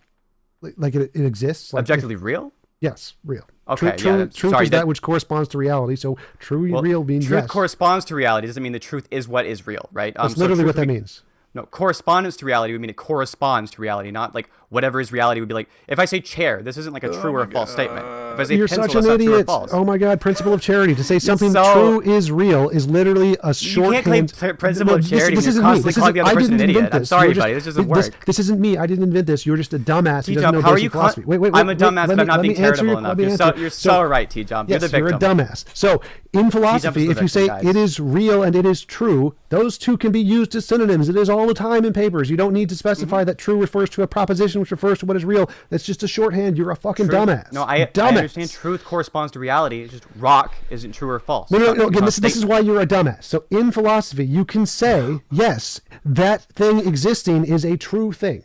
That's fine because it's a shorthand for saying that the sentence which In expresses philosophy, its existence is true. I have a You're a sneaky dumbass. suspicion. I have a sneaky suspicion that if I ask you for some evidence of this being the way it's used in philosophy, you'll cite me a Stanford Encyclopedia of Philosophy page that doesn't exist like you did with Omni. So I won't do that. All right? You're a I'll dumbass. just, Again, all I'll of the try my Stanford best. Encyclopedia pages I listed, I literally give Sorry. the reference to. They all exist. You're a dumbass. Sorry. Can we go back to you're the right, actual TJ, point, you're right. dumbass? Yeah. Sure. You asked something about I'm subjective and objective. Sorry, let me be more charitable to you, okay? So in the Yes, case of like your principle system, of right? charity, If you're saying, basic philosophy. Do you believe that you should do actions which are sometimes immoral? Sure. Okay, you should sometimes do immoral actions, right? Yep. Okay. So is it the case that you should not sometimes do moral actions? Maybe. Maybe. Yeah, so like there could be an action which you think is moral, but you aren't sure. Like if your friend leaves his door open and you don't know if he wanted it open or not. Should you close his door? There's a probability there. There's like, what is the percent that he wanted it to be open? What is the percent he did not want it to be open? If the percent that he wanted it open is 60%, then you probably shouldn't close his door, even though it might be a moral action. Okay. So there are some times where you shouldn't do a moral action. The answer is Sure. yes. Sure. Okay. So you think this corresponds to how people generally use the word moral? No, because you're conflating the word should in there, which has multiple definitions. Okay. Which definition do you want to use for the sake of this discussion? I'll stick to that one definition. One word. Let's just stick to moral or immoral, not add in moral and should, because they're conflating definitions. Just use one word, moral or should, not both. So the issue is there are issues like with the way that you're saying like certain things you should do are immoral. If you say this, then it's like it's reasonable for me to critique the fact there's like an incongruence there. You say that you There's should just not. use There's one not. Your word whole because they're argument is basically that synonyms. people But then you say intuitively there are use- times you wait, shouldn't wait, do the wait. moral. Hold on, no, you wait. Okay, so in the case of the statements you're saying, right? If you're saying like there are sometimes words or there are sometimes things that you should do that are immoral and some things you shouldn't do that are moral, and then you're going on to say like you should just use one word because they're synonyms. No, you're an clearly idiot. not. So again, your Okay. argument is, and correct me if I'm wrong, it seems that you're saying there is an intuitive difference between Mm-hmm. the words should and moral as the way random No. individual people use Yeah, them. you're wrong. Okay, how's that wrong? The average person uses those the exact same way. If you want to explain what the average person refers to when they're referring to moral. Okay, so you should have shut up and let me finish the argument. So, as I'm sorry. Sorry. Let's second not half of the clarify. You said sentence. correct me if I'm wrong, and then you were wrong. Right. So maybe you should have shut up and actually listened to the end of the sentence, which is like You're so wait, upset. let's go back, dumbass. The way should and moral are used by the intuitions of people and in my model. Do you see how that last part of the sentence kind of clarifies it, dumbass? Like, oh, I was The already last part of it. Whoa. I have no Whoa. idea how it clarifies it. So Are you okay? your argument, You're spasming out. Your argument is that there is a difference between the intuitive usage of the word should and moral and how they apply to my model. There's an Yes. intuitive difference between the uses of should and moral and how it applies to your model, yes, but not how the average That was- person uses the word should and moral. I was right. Holy shit. That was the whole point. So that you want me to say it again? You I'll get you to say I'm right again. So there is a difference between how the intuitive understanding of should and moral are in the average people and how it corresponds to my model. Right? That's There's not a difference between how the average person views should and moral. They view Yeah, the but that's actions not what I as said. moral You're a as the ones you dumbass. I should said do. there's a difference between how they intuitively I understand understand what these you're two trying to terms say. and I how understand it what you're corresponds struggling my to say, model. T-Jump. Yes, then you're a I dumbass understand. because I was right the Okay. entire time. So You so were that's not right. You wait, said let's correct me go if I back was to your wrong, and then you argument. said something I don't believe. And then you literally said I was right in the next sentence. So let's go back to the argument. You're No, I saying, didn't. Yes, you literally did. So let's go back to the I- argument. Go ahead, You T-Jump. said that your argument is that there is a distinction between the intuitive usages as most people use these two words and how they are used in my model. there's an intuitive difference between moral and how you use the word moral. You use the word should in the same way the average That's person uses the word literally should. what I just said, dumbass. So there's an intuitive difference between how people normally use Then these I answered words. your question. You asked me a and question. You didn't this. say I was something. looking You for like asked a me. yes or a no here. So yes or a no. Okay, well then, now you understand the answer is yes, right? Okay, If thank it's the you. same Thank thing that you you. just Yes, said. thank you. So, Okay. So you did say yes. So every Are time you I said you okay? said yes, I was right again. But okay. You're Let's go back on topic. spasming out. Let's go back on Relax. topic. So Okay, if the okay. only thing, like, people's intuitions can be wrong, can't they? Intuitions can be wrong about morals. Yes.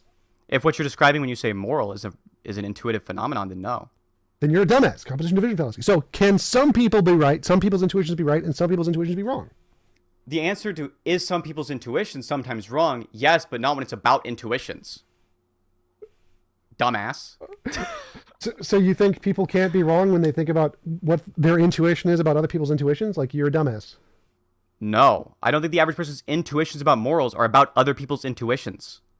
Literally is kind of a thing, but irrelevant. So, No, it isn't. No, No, not irrelevant. Substantiate that. Let's try to go back to the point. So Not irrelevant. Substantiate no, that. Try to go back to the point. So the point. Let's here run away from is- the thing you said no, again. Classic T-Jump. Tom jumping away. Go ahead. Come on, kitty. Come on, kitty. Like, focus your little tiny brain here. Let's go. So the point I was making before, as I said, like, can people's intuitions about morality be wrong? So people have an intuition that moral applies to this set of beliefs. Can they be wrong? Can they be wrong if their intuitions are about somebody's belief? No. I'll say it again because your tiny little kid brain doesn't understand this. Is it a question I've already answered? People have a set of moral beliefs. They have an intuition that these are the moral actions. And can they be wrong? Can there be more? Or can there be less? Could they be wrong? If moral action is defined as an intuition, then no, they can't be wrong.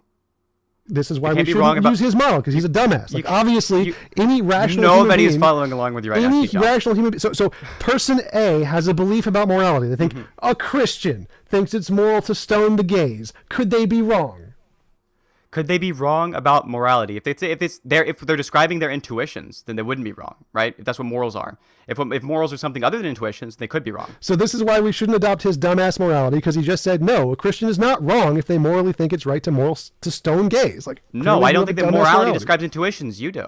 No, I don't. I think morality is objective. It describes an existing thing. Intuitions are said the phenomenon that of we're mor- describing. Yes. That's the phenomenon you're describing when you say No, moral. you dumbass. I Yes. explained this before. Okay, Dumbass, when are we dumbass, describing that dumbass, phenomenon? Dumbass, shut up and listen. When are we Stop- describing that stop- phenomenon? Stop, dumbass. When are we describing Stop, that dumbass, phenomenon? Shut up. Just answer the question. When are we describing that dumbass, phenomenon? Shut up. Shut up, dumbass. When are we describing that Dumbass, phenomenon? Shut up. I'm not going to let you I speak need an answer until to this I get finished. question. Dumbass, Well, shut I'm up just and going to let me continue to finish. speak. Dumbass, shut up and finish. So, Good. as How I about said this? before, the Just answer my phenomenon- question. I'll let you talk for as dumbass, long as you shut need the to. fuck up. Hang on. So, Darren, as I'm just I going said to interject in the Damasathon for 1 second, one quick second, right? And we'll just try to get a little bit of order back into the debate. I'm sorry I wrecked the Damasathon flow. I was enjoying it. We'll let TJump finish his flow, and then we'll move over to Synth. Go ahead. Okay, so this complete dumbass moron doesn't understand the difference between a phenomenon and the thing which causes the phenomenon. As I mentioned in the analogy before, this dumbass clearly didn't understand that if you see a mirage in the distance, the phenomenon of you seeing the mirage is clearly different from the thing which causes the phenomenon. The phenomenon of morality is our intuitions, which is like the thing we're seeing. It's the mirage. The mirage is not morality. The intuition is not morality. The intuition is the phenomenon which we use to describe the term morality, which could be like a law of nature. That's what I think it is. I think morality is a law of nature. A law of nature is the ocean, and the phenomenon that we experience through our intuitions is a result of the existing ocean. So no, the morality itself is not the same as the phenomenon of the intuitions, you dumbass. This is not hard. Okay, so T-Jump, when you say morality, you're not describing the phenomenon, which is intuitions. Yeah, the phenomenon is the result of the thing that exists. Plus their moral whatever. I think you said moral progress. Yeah, this is not what you're describing when you say morality. Those are the phenomenon caused by morality. Like a it's vision caused is by caused by a morality. mirage. And this is a hypothesis that you have what arguments for? All of the ones I present in my videos. What does this have to do with the topic? Present one in the topic. What does this have to do with the topic of the video? Like, because the debate, the whole debate's been about is your system better describing objective morality? Yeah, my usage of the words and terms is better than yours, regardless of whether or not it ontologically can be proven to exist. So, what does that have to do with the topic? So I guess it's just like a circular argument. You're like making the same claim like your moral system is better, right? Like this is like ridiculous. I made the argument better, that my usage go of ahead. morality is better because mine is based off of a more holistic approach to morality. So I said that if we get to a technological age of where we have infinite resources, the way they assess morality is better than ours. Here is a model that I think will predict that. Therefore, this is a way to better assess morality than our current subjective approach, which is what you're doing. So why would in their system they not be utilitarians, given that people are trending more and more towards utilitarianism? Why would they not be? I don't know enough about utilitarianism to answer that exactly. So I would say that in their system, they would disagree that it's always moral to flip the switch or whatever. They would say it's always moral to flip the switch in their morality. Not. So I'd say they're going to disagree with your assessment of morality today. So why would these super intelligent people disagree? Because in their system, any involuntary imposition of will is going to be seen as immoral, and so it won't be seen as moral to flip the switch. You think a system that's going to be the system of the future, you think is one in which the whole point is not to have any involuntary imposition of will? Yes. Can you point me to any kind of like, I guess, empirical data that shows that there's some kind of like trend towards that? Moral progress. Moral progress seems to not be trending towards that. Yes, it does. What are you talking about? No, it seems that people are coming more and more closer to like a utilitarian worldview over time. It seems like if you look at the average person, it seems like they're less and less in favor of, I guess this is like something similar to the NAP almost. Like utilitarianism actually fails in in a lot of cases because many people think that it's moral to do things that we can't do, like just feed everyone or whatever, even if we didn't have enough resources, or give everyone homes, even if it would cause the economy to collapse. Like, no, we're not saying. No, I don't think so. That's liberalism, the whole thing. Like, yeah, it is. It's literally a thing. But our moral liberalism. Wait. Different topic. If that's different topic. Liberalism. If you're hold on, yeah, you brought it up, right? So don't bring up things that you think are irrelevant to the discussion. So in the case of liberalism, this was founded by utilitarians in its current form, like Genetic J.S. Mill fallacy. and Doesn't matter. Yeah, and the current view within, so this means liberalism, part of the liberal ideology, would be utilitarianism. Yeah, except the vast majority of liberals want to advocate for things which aren't actually possible because they don't have enough The vast resources to do majority it. of liberals So- seem to have utilitarian intuitions, and they don't seem to advocate for things that they don't think are they possible. definitely think these are don't. possible. That's completely contradictory to everything in psychology and sociology. They do not have utilitarian Substantiate intuitions. that. So most liberals, as we say, advocate for things as moral regardless of whether or not they're possible. They're possibility. Utilitarianism is based on our current possibilities, current limited possibilities. Liberals do not base things based off of our current possibilities. They acknowledge that we should do things beyond our current means. So utilitarianism is wrong here exactly for that reason, is that we acknowledge morality is true independent of our current limitations. And if you're basing it off of our current limitations, it's not relevant to what is objectively moral. So I guess could I ask you for like an example, I guess, of a thing a liberal thinks isn't possible, but what would be moral to do, even if it's not possible? Let's see. Seems like ought implies can is pretty common belief. Ought implies can? No, actually not even in philosophy, but that has nothing to do with yes, it liberal is. morals. Especially within philosophy. It's Actually very common. not.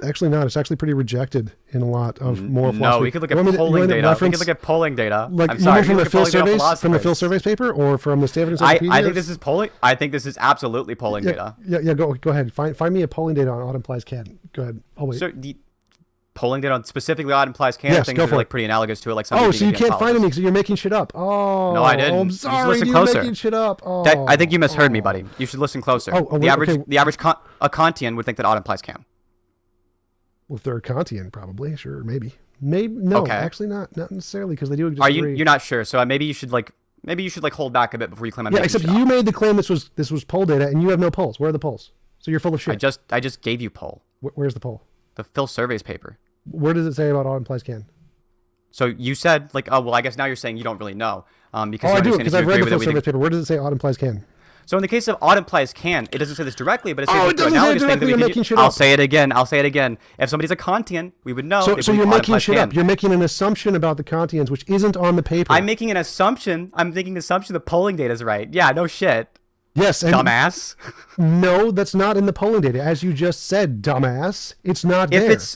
I'm sorry. If somebody is a Kantian, then they believe ought implies can. No, correct? that does not follow, dumbass. It's pretty easy No, to it believe doesn't, this. dumbass, because Yes, you know it nothing is. about philosophy. Many philosophers sorry, still accept... you teach me about philosophy, yes, TJump. yes, I will, because in philosophy there are many people who can be Kantians and agree with many things and not other things. It's a very broad spectrum. There isn't like a lot of agreement in philosophy about like anything other than atheism. So no, you can't say that because they're Kantian they agree with the vast majority or even a half of Kant's Kantian perspectives. You can't make that assessment, dumbass. You're just making shit up.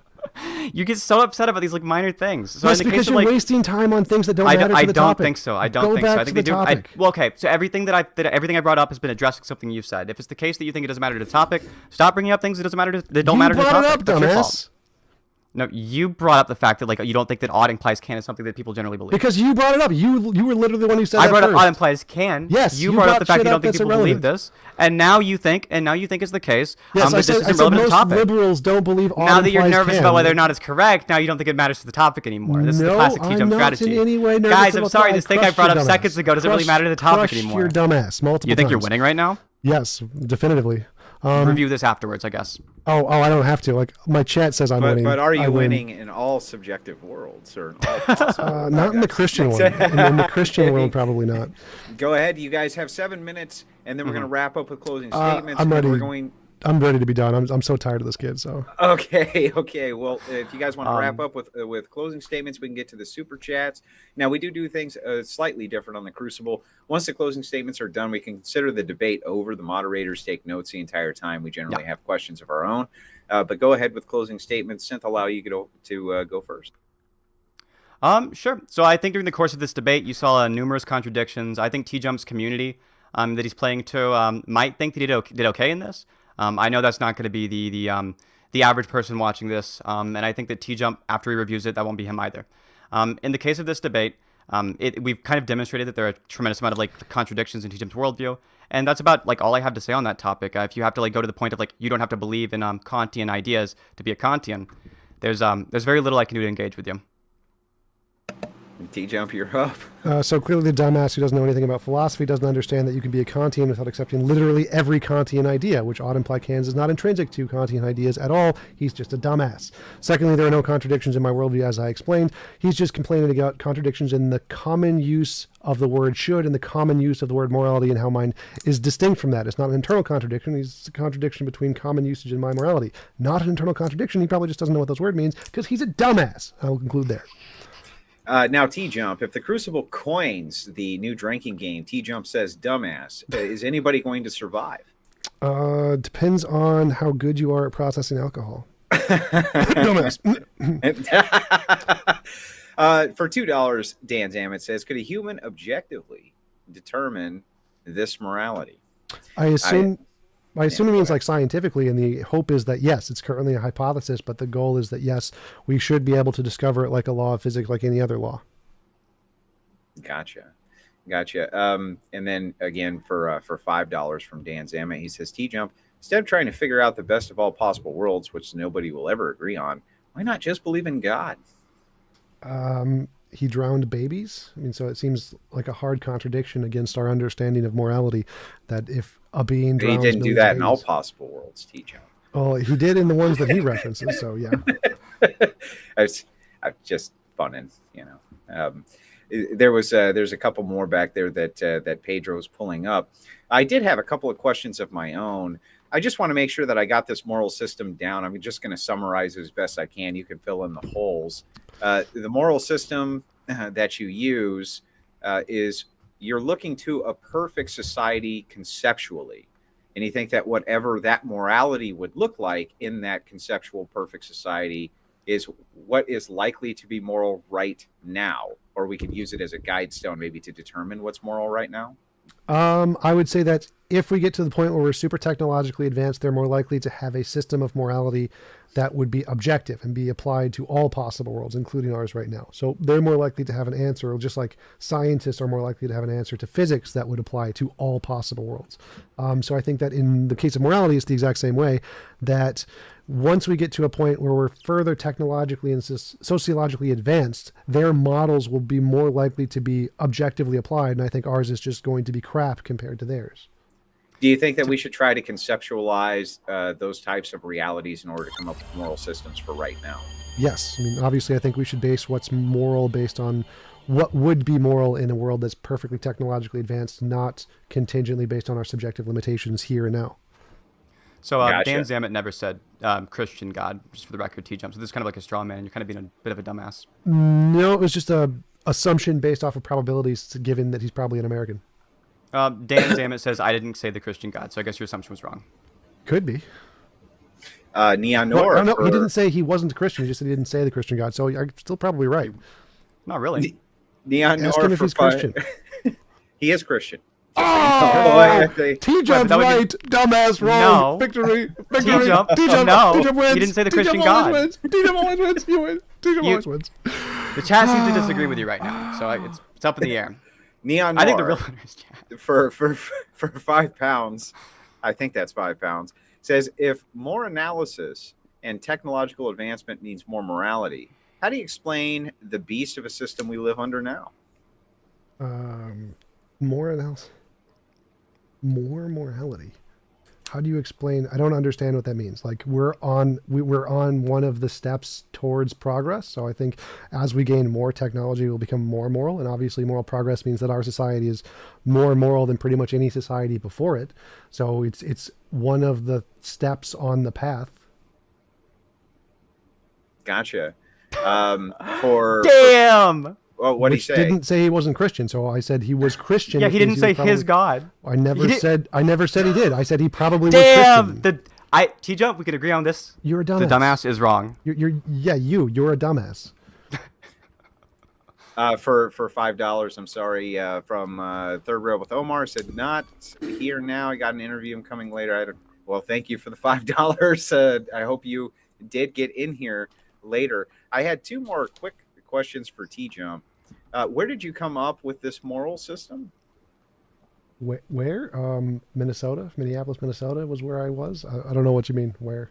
Well, I'm just saying, what was your influences for conceptualizing it? Oh, I was reading a ton about moral realism, moral naturalism, and looking at moral intuition and moral progress, looking at the moral dilemmas, is ought. G.E. Moore's open question argument. I was researching a lot into the field and trying to create my own model of what would best explain that. There was another person who came up with kind of a secular version of ethics that I thought was interesting. Stefan Molyneux. Have you ever? This is crap. You don't like his? No, I like the actual philosophers who do those kind of things, like moral naturalism. I really like moral naturalism. Google moral naturalism, Stanford Encyclopedia of Philosophy, and yes, it does exist, contrary to his dumbass. Interesting. I always thought you guys would be like on the same page. Have you ever talked to Stefan Molyneux? No, I'd like to though, because I do find his theory Pedro, you very get bad problematic. feedback, buddy. Oh. Yeah, I don't know. I think you're like on your non-primary microphone is what's going on. Well, so the biggest problem I think with Stefan Molyneux's model is that his primary argument in defense of his model is that universally preferable belief must be true, because if you disagree with it, it means you must have a universally preferable belief, which is so stupid. The fact that people have preferable beliefs subjectively doesn't necessarily mean that there is an objective one in any way. So his evidence for his model is just crap. It's based off of analytic definitions that don't actually even work. So I definitely have a problem with Stephen's model. Sam Harris's model is far better, but I still have problems with that one. What about Jordan Peterson's model? Christianity, you mean? Yeah, it's not terrible, right? It's terrible. Pretty bad. It's pretty bad. The whole drowning millions of babies thing is not the best. The fact that a God being can say anything is immoral, but it doesn't apply to him, and so he can do whatever he wants with you, doesn't matter if it's torture or kill or destroy you for any reason. Not the best, because it's clearly subjective. Like, God says it, it's subjectively real. Well, this was the part I'm interested about when I was listening. You said in a future where we have like the maximum knowledge, the maximum technology, we're in the maximum spot, right? Sure. That's when we get the best objective morality, correct? Sure, I'd say that as we progress, as like in anything, as we get better at science, we're going to have the best science. As we get better at technology, we're going to have more knowledge in this field, which will give us a better insight into like morality and everything else. Probably, I'd assume that in the future, when we do have the best technology, they'll probably have better knowledge about everything than we do.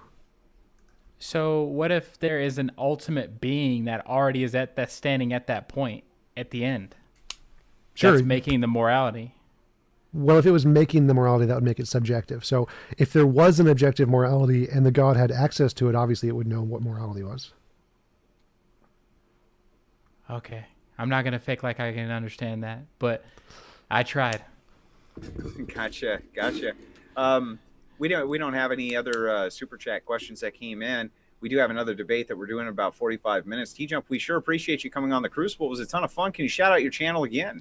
Yeah, youtube.com/TJump. Check it out. I actually got a few super chats if you don't mind. Could I read it? Oh, absolutely. Oh, go for it. Yeah, so I got a super chat from Tirar A. Degulio. I do not know how to pronounce his name at all. Keyword believe. I don't have to believe something. The truth is what the facts are. I totally agree with that for sure. That's the only one that I see right now because I've been paying attention to you guys. But yeah, thanks for letting me read it. Yeah, absolutely. Anytime you're welcome to come back, TJump. Have a great night. Thanks for taking the time tonight. Oh, isn't and he gonna I'm sorry get, you had to deal with all the lollipop kids. At doesn't the he get to promote con? his channel too? Oh yeah, he's gonna. Yeah, he will. He will. And then Synth, go ahead.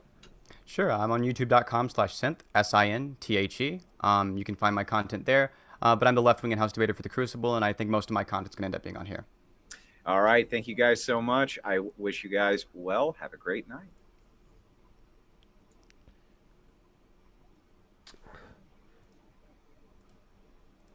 Gotta find the stupid outro. I edited it beforehand. My bad, Andrew. I couldn't find the damn that- outro. We got too many videos stored up. We do. I do appreciate it, guys. You guys have a great night. We got to get prepped for this other debate. TJump, thanks for being a sport and coming on tonight. Tell James I said hi. He had an interview on here not too long ago. Awesome. We got a chance to chat for a little while. He's a good guy. Thanks. See you guys later. Well, really quick. The cat.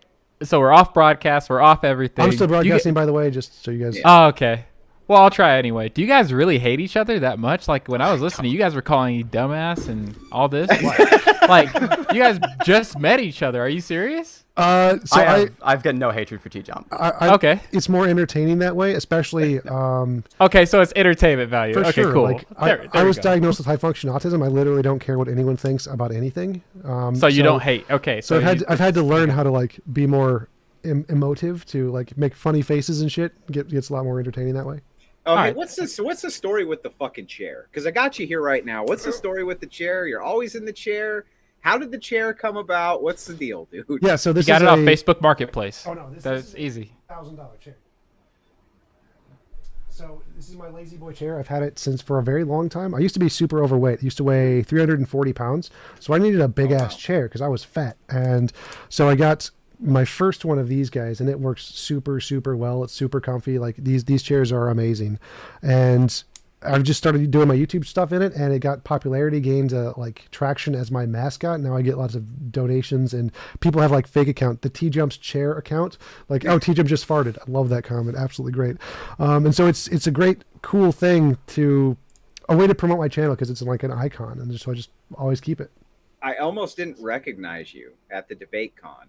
Yep. I was like, where's the fucking chair, right? Yep, that's part of the It, fun. it was CG. It was all CG. I was actually just here the entire time. TJump, have a great night, brother. Take care of yourself. Thanks. See you guys later. Man. And then Synth. All right. Back to Discord for another after show.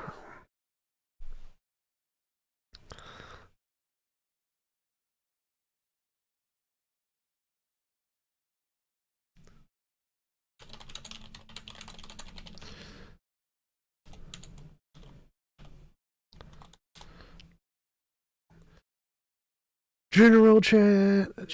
Where's general chat? I don't even know where it is. Oh, there's people in my general chat. People in my general chat. All right. Oh, I should still keep my camera up or some shit, shouldn't I?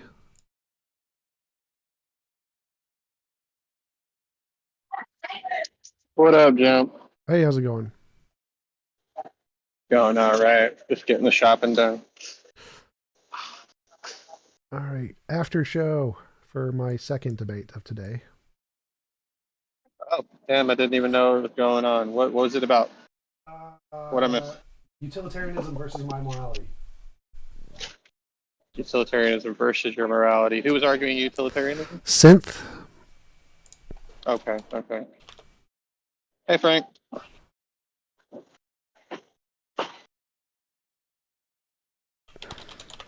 So, I'm assuming you won hands down, right?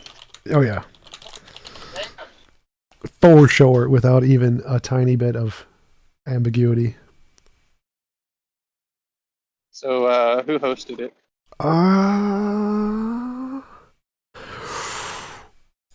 Crucible. Okay. So I'm gonna write that down so I can look it up in a minute. It's on my stream if you want, but Oh, you already popped it up. Cool. yeah, I've been just live streaming all the day. Yeah, I missed both of them today. I was gonna have to catch up with them. Well, it's all catch up one with them stream later actually. today. So I actually did them all on one stream, which is weird. But I'm probably gonna break it up. I'm gonna cut out the second one and post it separately, and because I kept the one show and then I did an after show for about an hour or two hanging out in Discord. So I'll probably keep all that together, and then I'll probably cut out the second debate and this after show and put those in a separate video. Nice. Hey TJump, what is your grounding for the possibility of possibility and impossibility? Yes or no? Potato. The answer is potato to that question.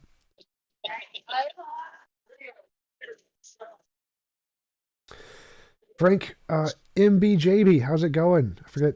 Jim Bob. I remember the Jim Bob part. I don't know what the MB stands for. Frank, how's it going? Beowulf. Yo, Tom, what's up, man?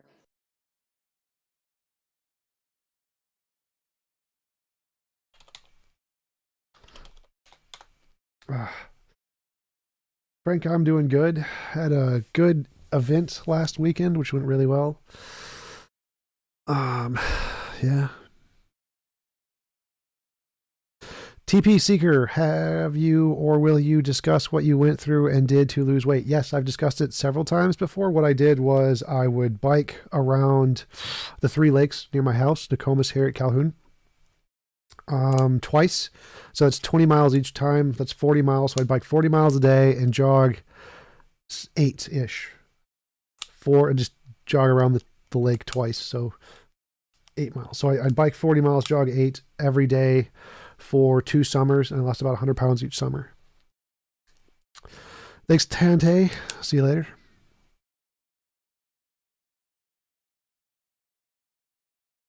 Ooh, Discord call-in links there. There shouldn't be 2. Weird looking thingy. TJump banner.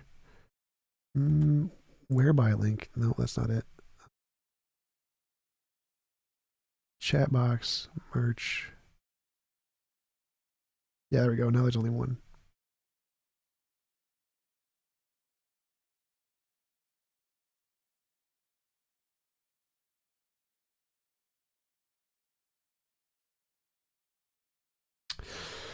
All right. Anybody else got anything going on? Any questions, comments, annoyances? Where's Illmatic when you need him?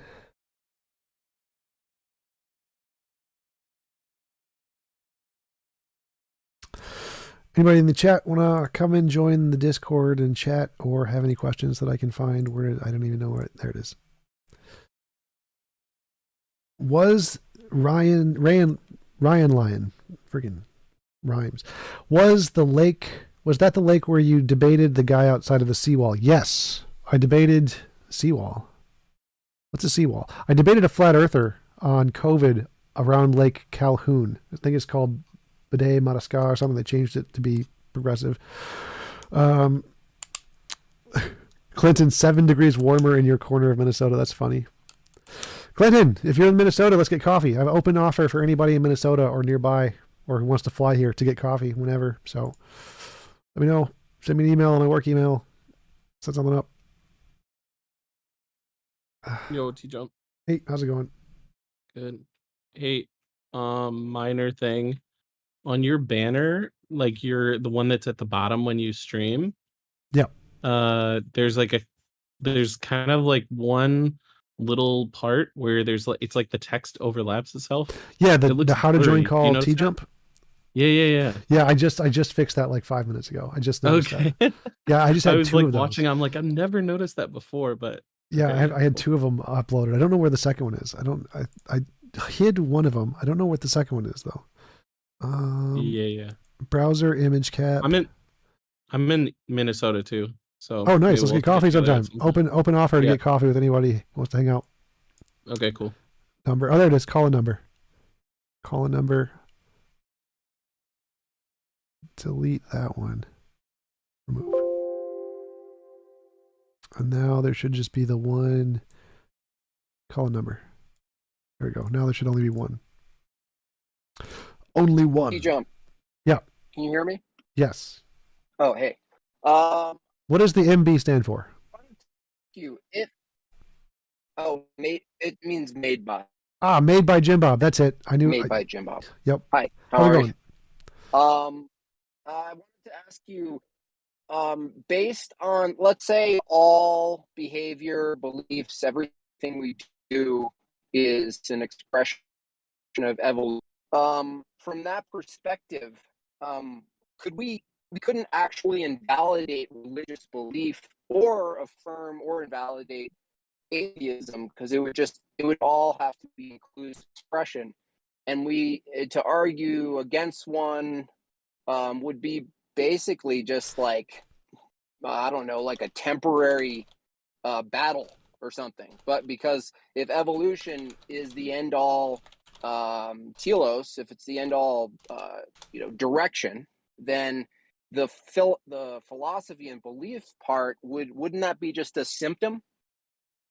No. So like, even if all of our beliefs came about by evolution, evolution can still give us some correspondence to reality. Like I can't believe I exist and be wrong. So based on our evolutionary beliefs, even if it's purely evolutionary, I can still ground logic and reason and math, and I can use those to build other beliefs and then come to some understanding of the way reality is through evidence, if we have some way to differentiate imagination from reality, which is what science is. So we can still, even if all of our beliefs are grounded in evolution, come to beliefs about reality.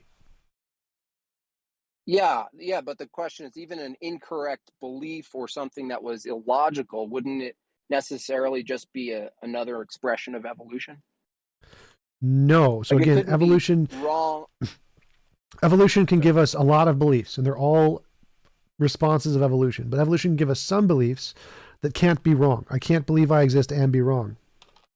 So we can base some beliefs off of those and not others, and then we could say that these are real beliefs, correspondence to reality. So whether or not they come from evolution doesn't matter.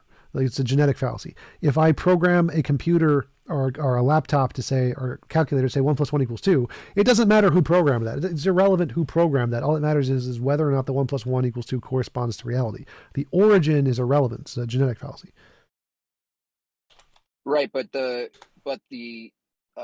guess the next stage would be arguing that we ought to follow any one given belief would be an expression of evolution, like the persuasive element of it. But no. we So couldn't again, actually know. Evolution can't. There are some beliefs evolution can't give us false beliefs. Evolution cannot make me believe I exist and be wrong. Evolution cannot make me imagine a round square. So because evolution cannot give us false beliefs, then it's not arbitrary that evolution gives us these. So it's not just an expression of evolution, it's an expression of reality. Reality is what makes it so I can't imagine a round square. Reality is what makes it so I can't believe I exist and be wrong. So even though I got these through evolution, evolution can't give me wrong beliefs here. Evolution is just an expression of reality. So if my belief is an expression of evolution and evolution is an expression of reality, then my belief is an expression of reality.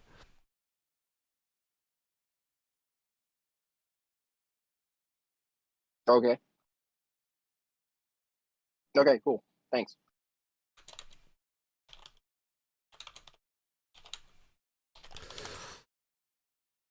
Yep, no problem. Somebody asked, I would love to hear your thoughts on Marcus Gabriel's concept of ontology. I've never heard of that.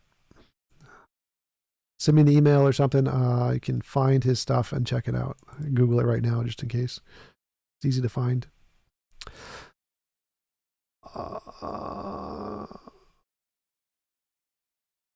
That's a download. I don't want to download. Realist ontology? I do not see anything easy to find on it. Against the World? Maybe New Realism, Marcus Gabriel. So I have found some videos on it I can check out. Favorites bar.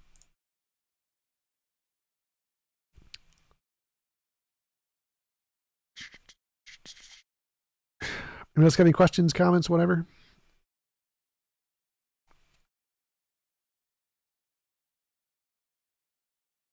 What kind of coffee do you like, TJump? I like coffee that has stone fruit in it. So there's a bunch of different coffees and they add hints of stone fruit. Those are usually the best. Also, San Francisco Bay coffee is really good. SF Bay coffee.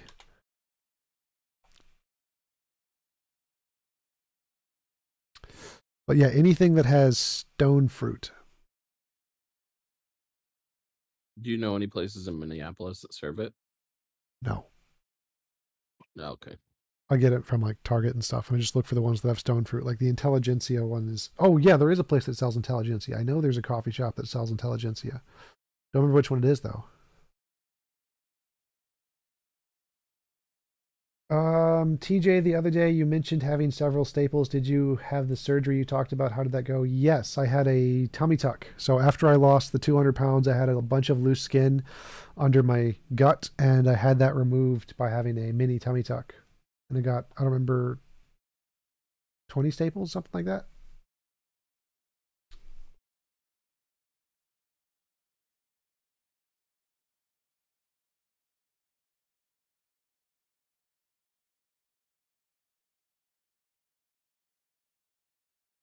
What are your thoughts on Jewish people? Jewish people are the second highest IQ. I mean, no. Jewish people are the highest IQ people in the world.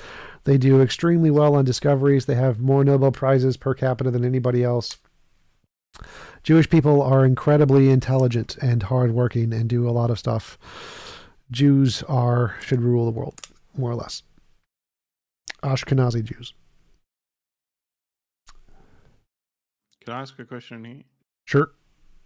I just watched your debate or the conversation, Monday debate with the gender, race, and the left thing. So I'm a theist and Christian. However, there's a lot of views that the first guy, Hake, or whatever his name is, has.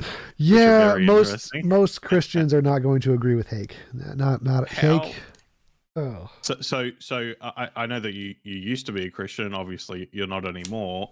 But what would your outsider, I guess, input in would be from the Christian community to kind of deal with influences like that? Because they are like him and like Jesse Lee Peterson. I think they're closely connected, right? Oh yeah, he's Jesse Lee Peterson's producer. They work in the same office. But right, yeah. I mean, I think it's just like atheism. Like there's always very stupid people with very stupid ideas in both groups, and all you can do is like criticize them and try to explain why they're wrong.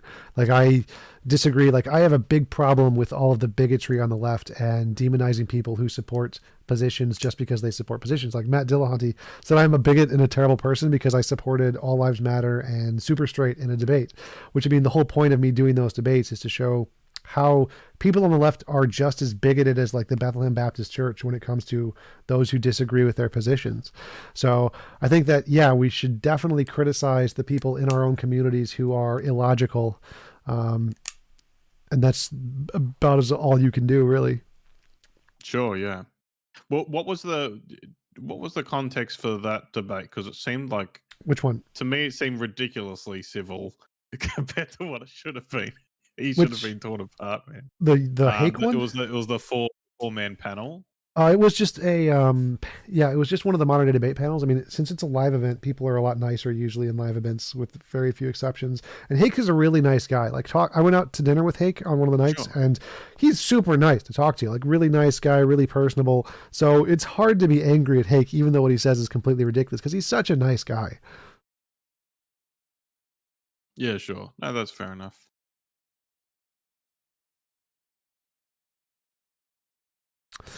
Nothing important. Jay Schneider. Jay Schneider.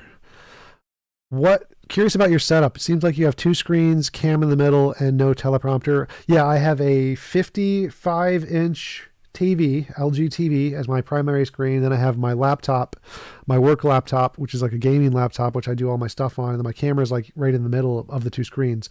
The big TV is right in front of me. I have a couple lights, some edifier speakers. I have on my Discord, I have a complete list of all my setup and all the stuff I use on one of the sections. Actually, since I have my Discord up on my screen, I could probably show it. Nope. How to set up debates. TJump streaming setup. Here we go. TJump streaming setup.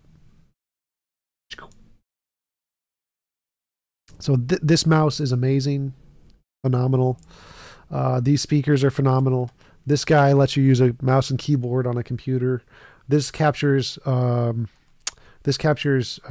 video camera footage and puts it directly into your computer as a webcam. This boosts the signal of your microphone. This captures the signal of the microphone. Best mouse ever, other than the fact that the mouse wheel busts all the time. I use this as my mic. There's my TV, 50-inch. There's my laptop. There's my chair and my camera. All right.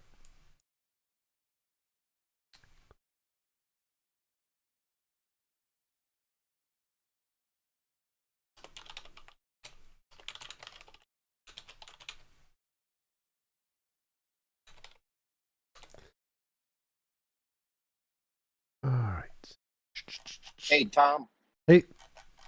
Hey, back to that the debate question the guy just asked. Do you find that it's you know a large difference in your experience from online debating to being in person? Like you just said, you can hang out with the hate guy and be totally cool with him, and it's like he's friendly, and you totally disagree with him.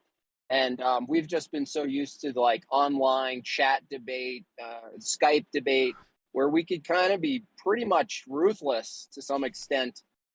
Did you find that being around all those different people, that you're actually surprisingly more capable of just being around them?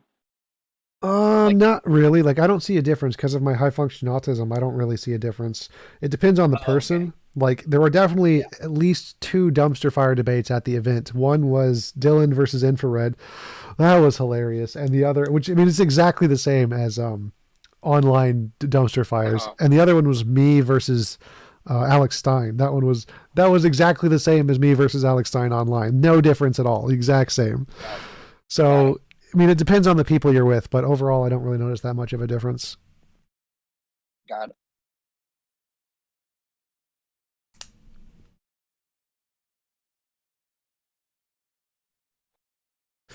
Have I heard of Joel Chestnut or Matt Stone?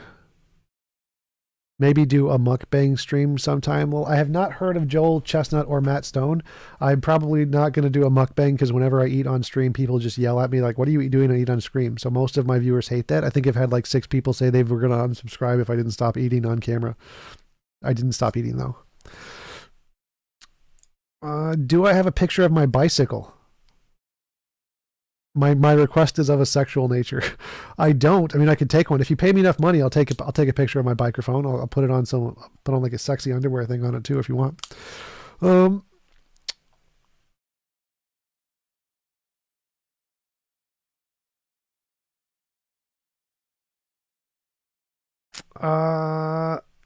Never any worries about the whole eye contact thing? Yeah, no, I don't care about eye contact. Like, some big streamers don't have eye contact. I don't think it's that important. And you're working on a setup? Nice.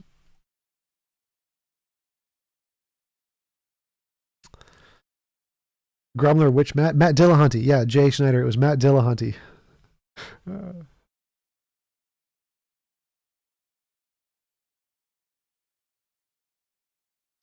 Yes, the live dumpster fire was hilarious. Dylan lifted his shirt up. That was hilarious. He like took his shirt half off. Absolutely funny. And then Infrared grabbed his phone and started to show the tweets between them, like the text. Like that was pretty funny too.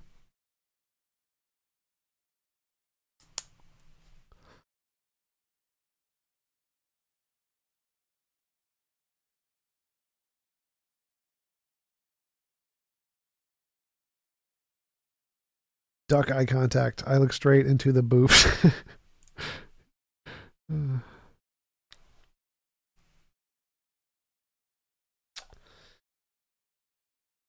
Anybody else got any questions, comments? Hang out in the chat.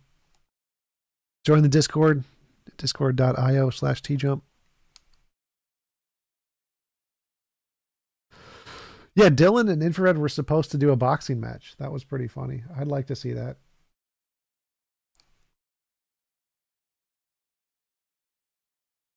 Dylan screamed. Yes, that did occur.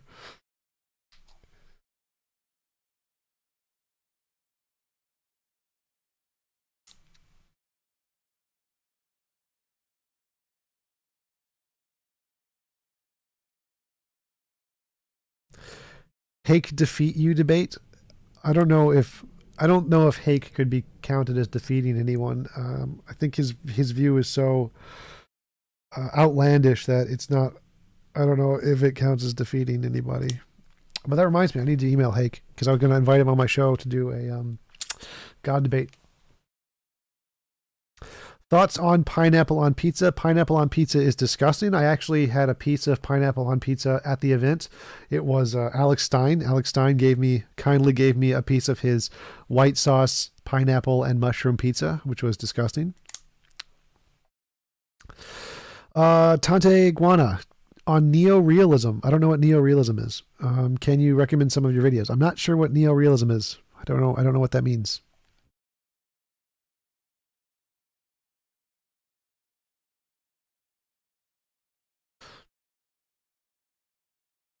Power politics and internal relations? I don't know what that means. International relations.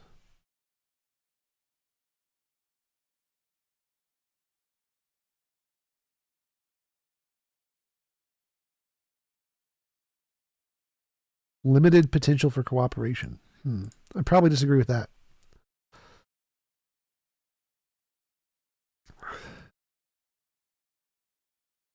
Frank Jones, yes. TJump kicked ass. The other guy is a dumbass. Correct. I agree. Next debate con, tell James to go somewhere sunny and put you in the nicest 5-star hotel. Well, we went to Dallas, Texas, so it's about as warm there as it can get. It was 70 the day before the debate. James wouldn't pay for that though. Like James does not splurge on hotel and plane tickets. I got a 5-hour 2-plane layover. So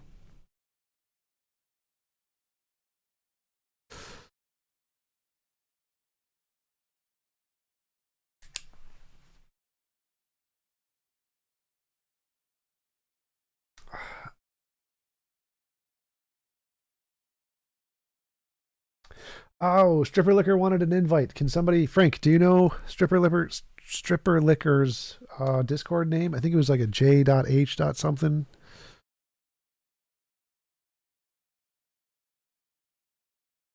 Is Stripper Liquor in the Modern Day Debate Discord? Oh, God 420. Is God 420 here? You mention to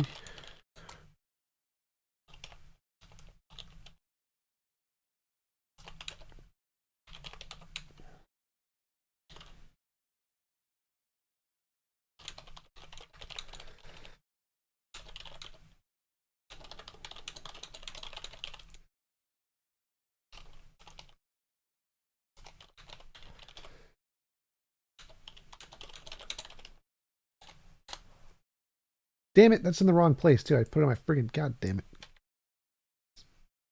Delete message.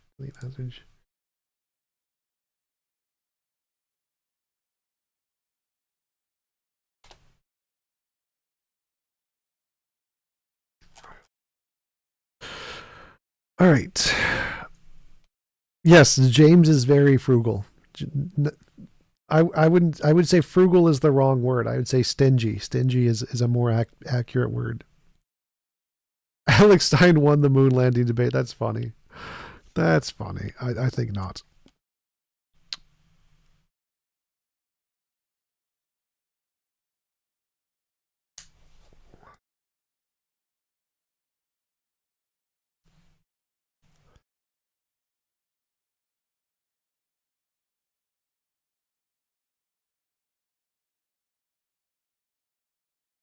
That's okay, Dante. Fine. I don't know what.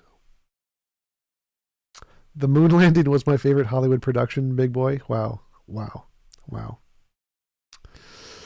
We need to get a big. Alex Stein brought a big YouTuber guy, 1.5 million subs, who's a troller. His name was Cassidy Campbell, I think. Yeah. So Cassidy Campbell. Huge freaking YouTube channel, 1.57 million subs. He was there dressed as rapper guy, absolutely hilarious.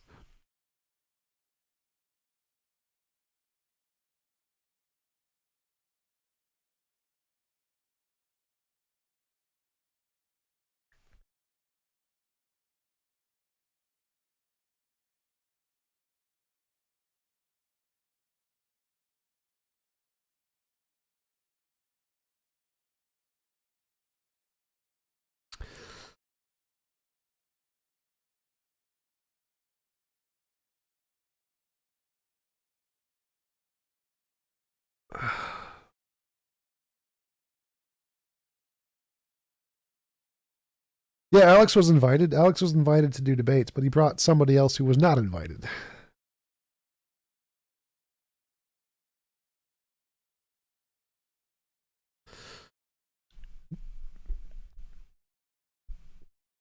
All right, guys. If anybody else, unless anybody else got any questions or something, I'm going to head out and get some food.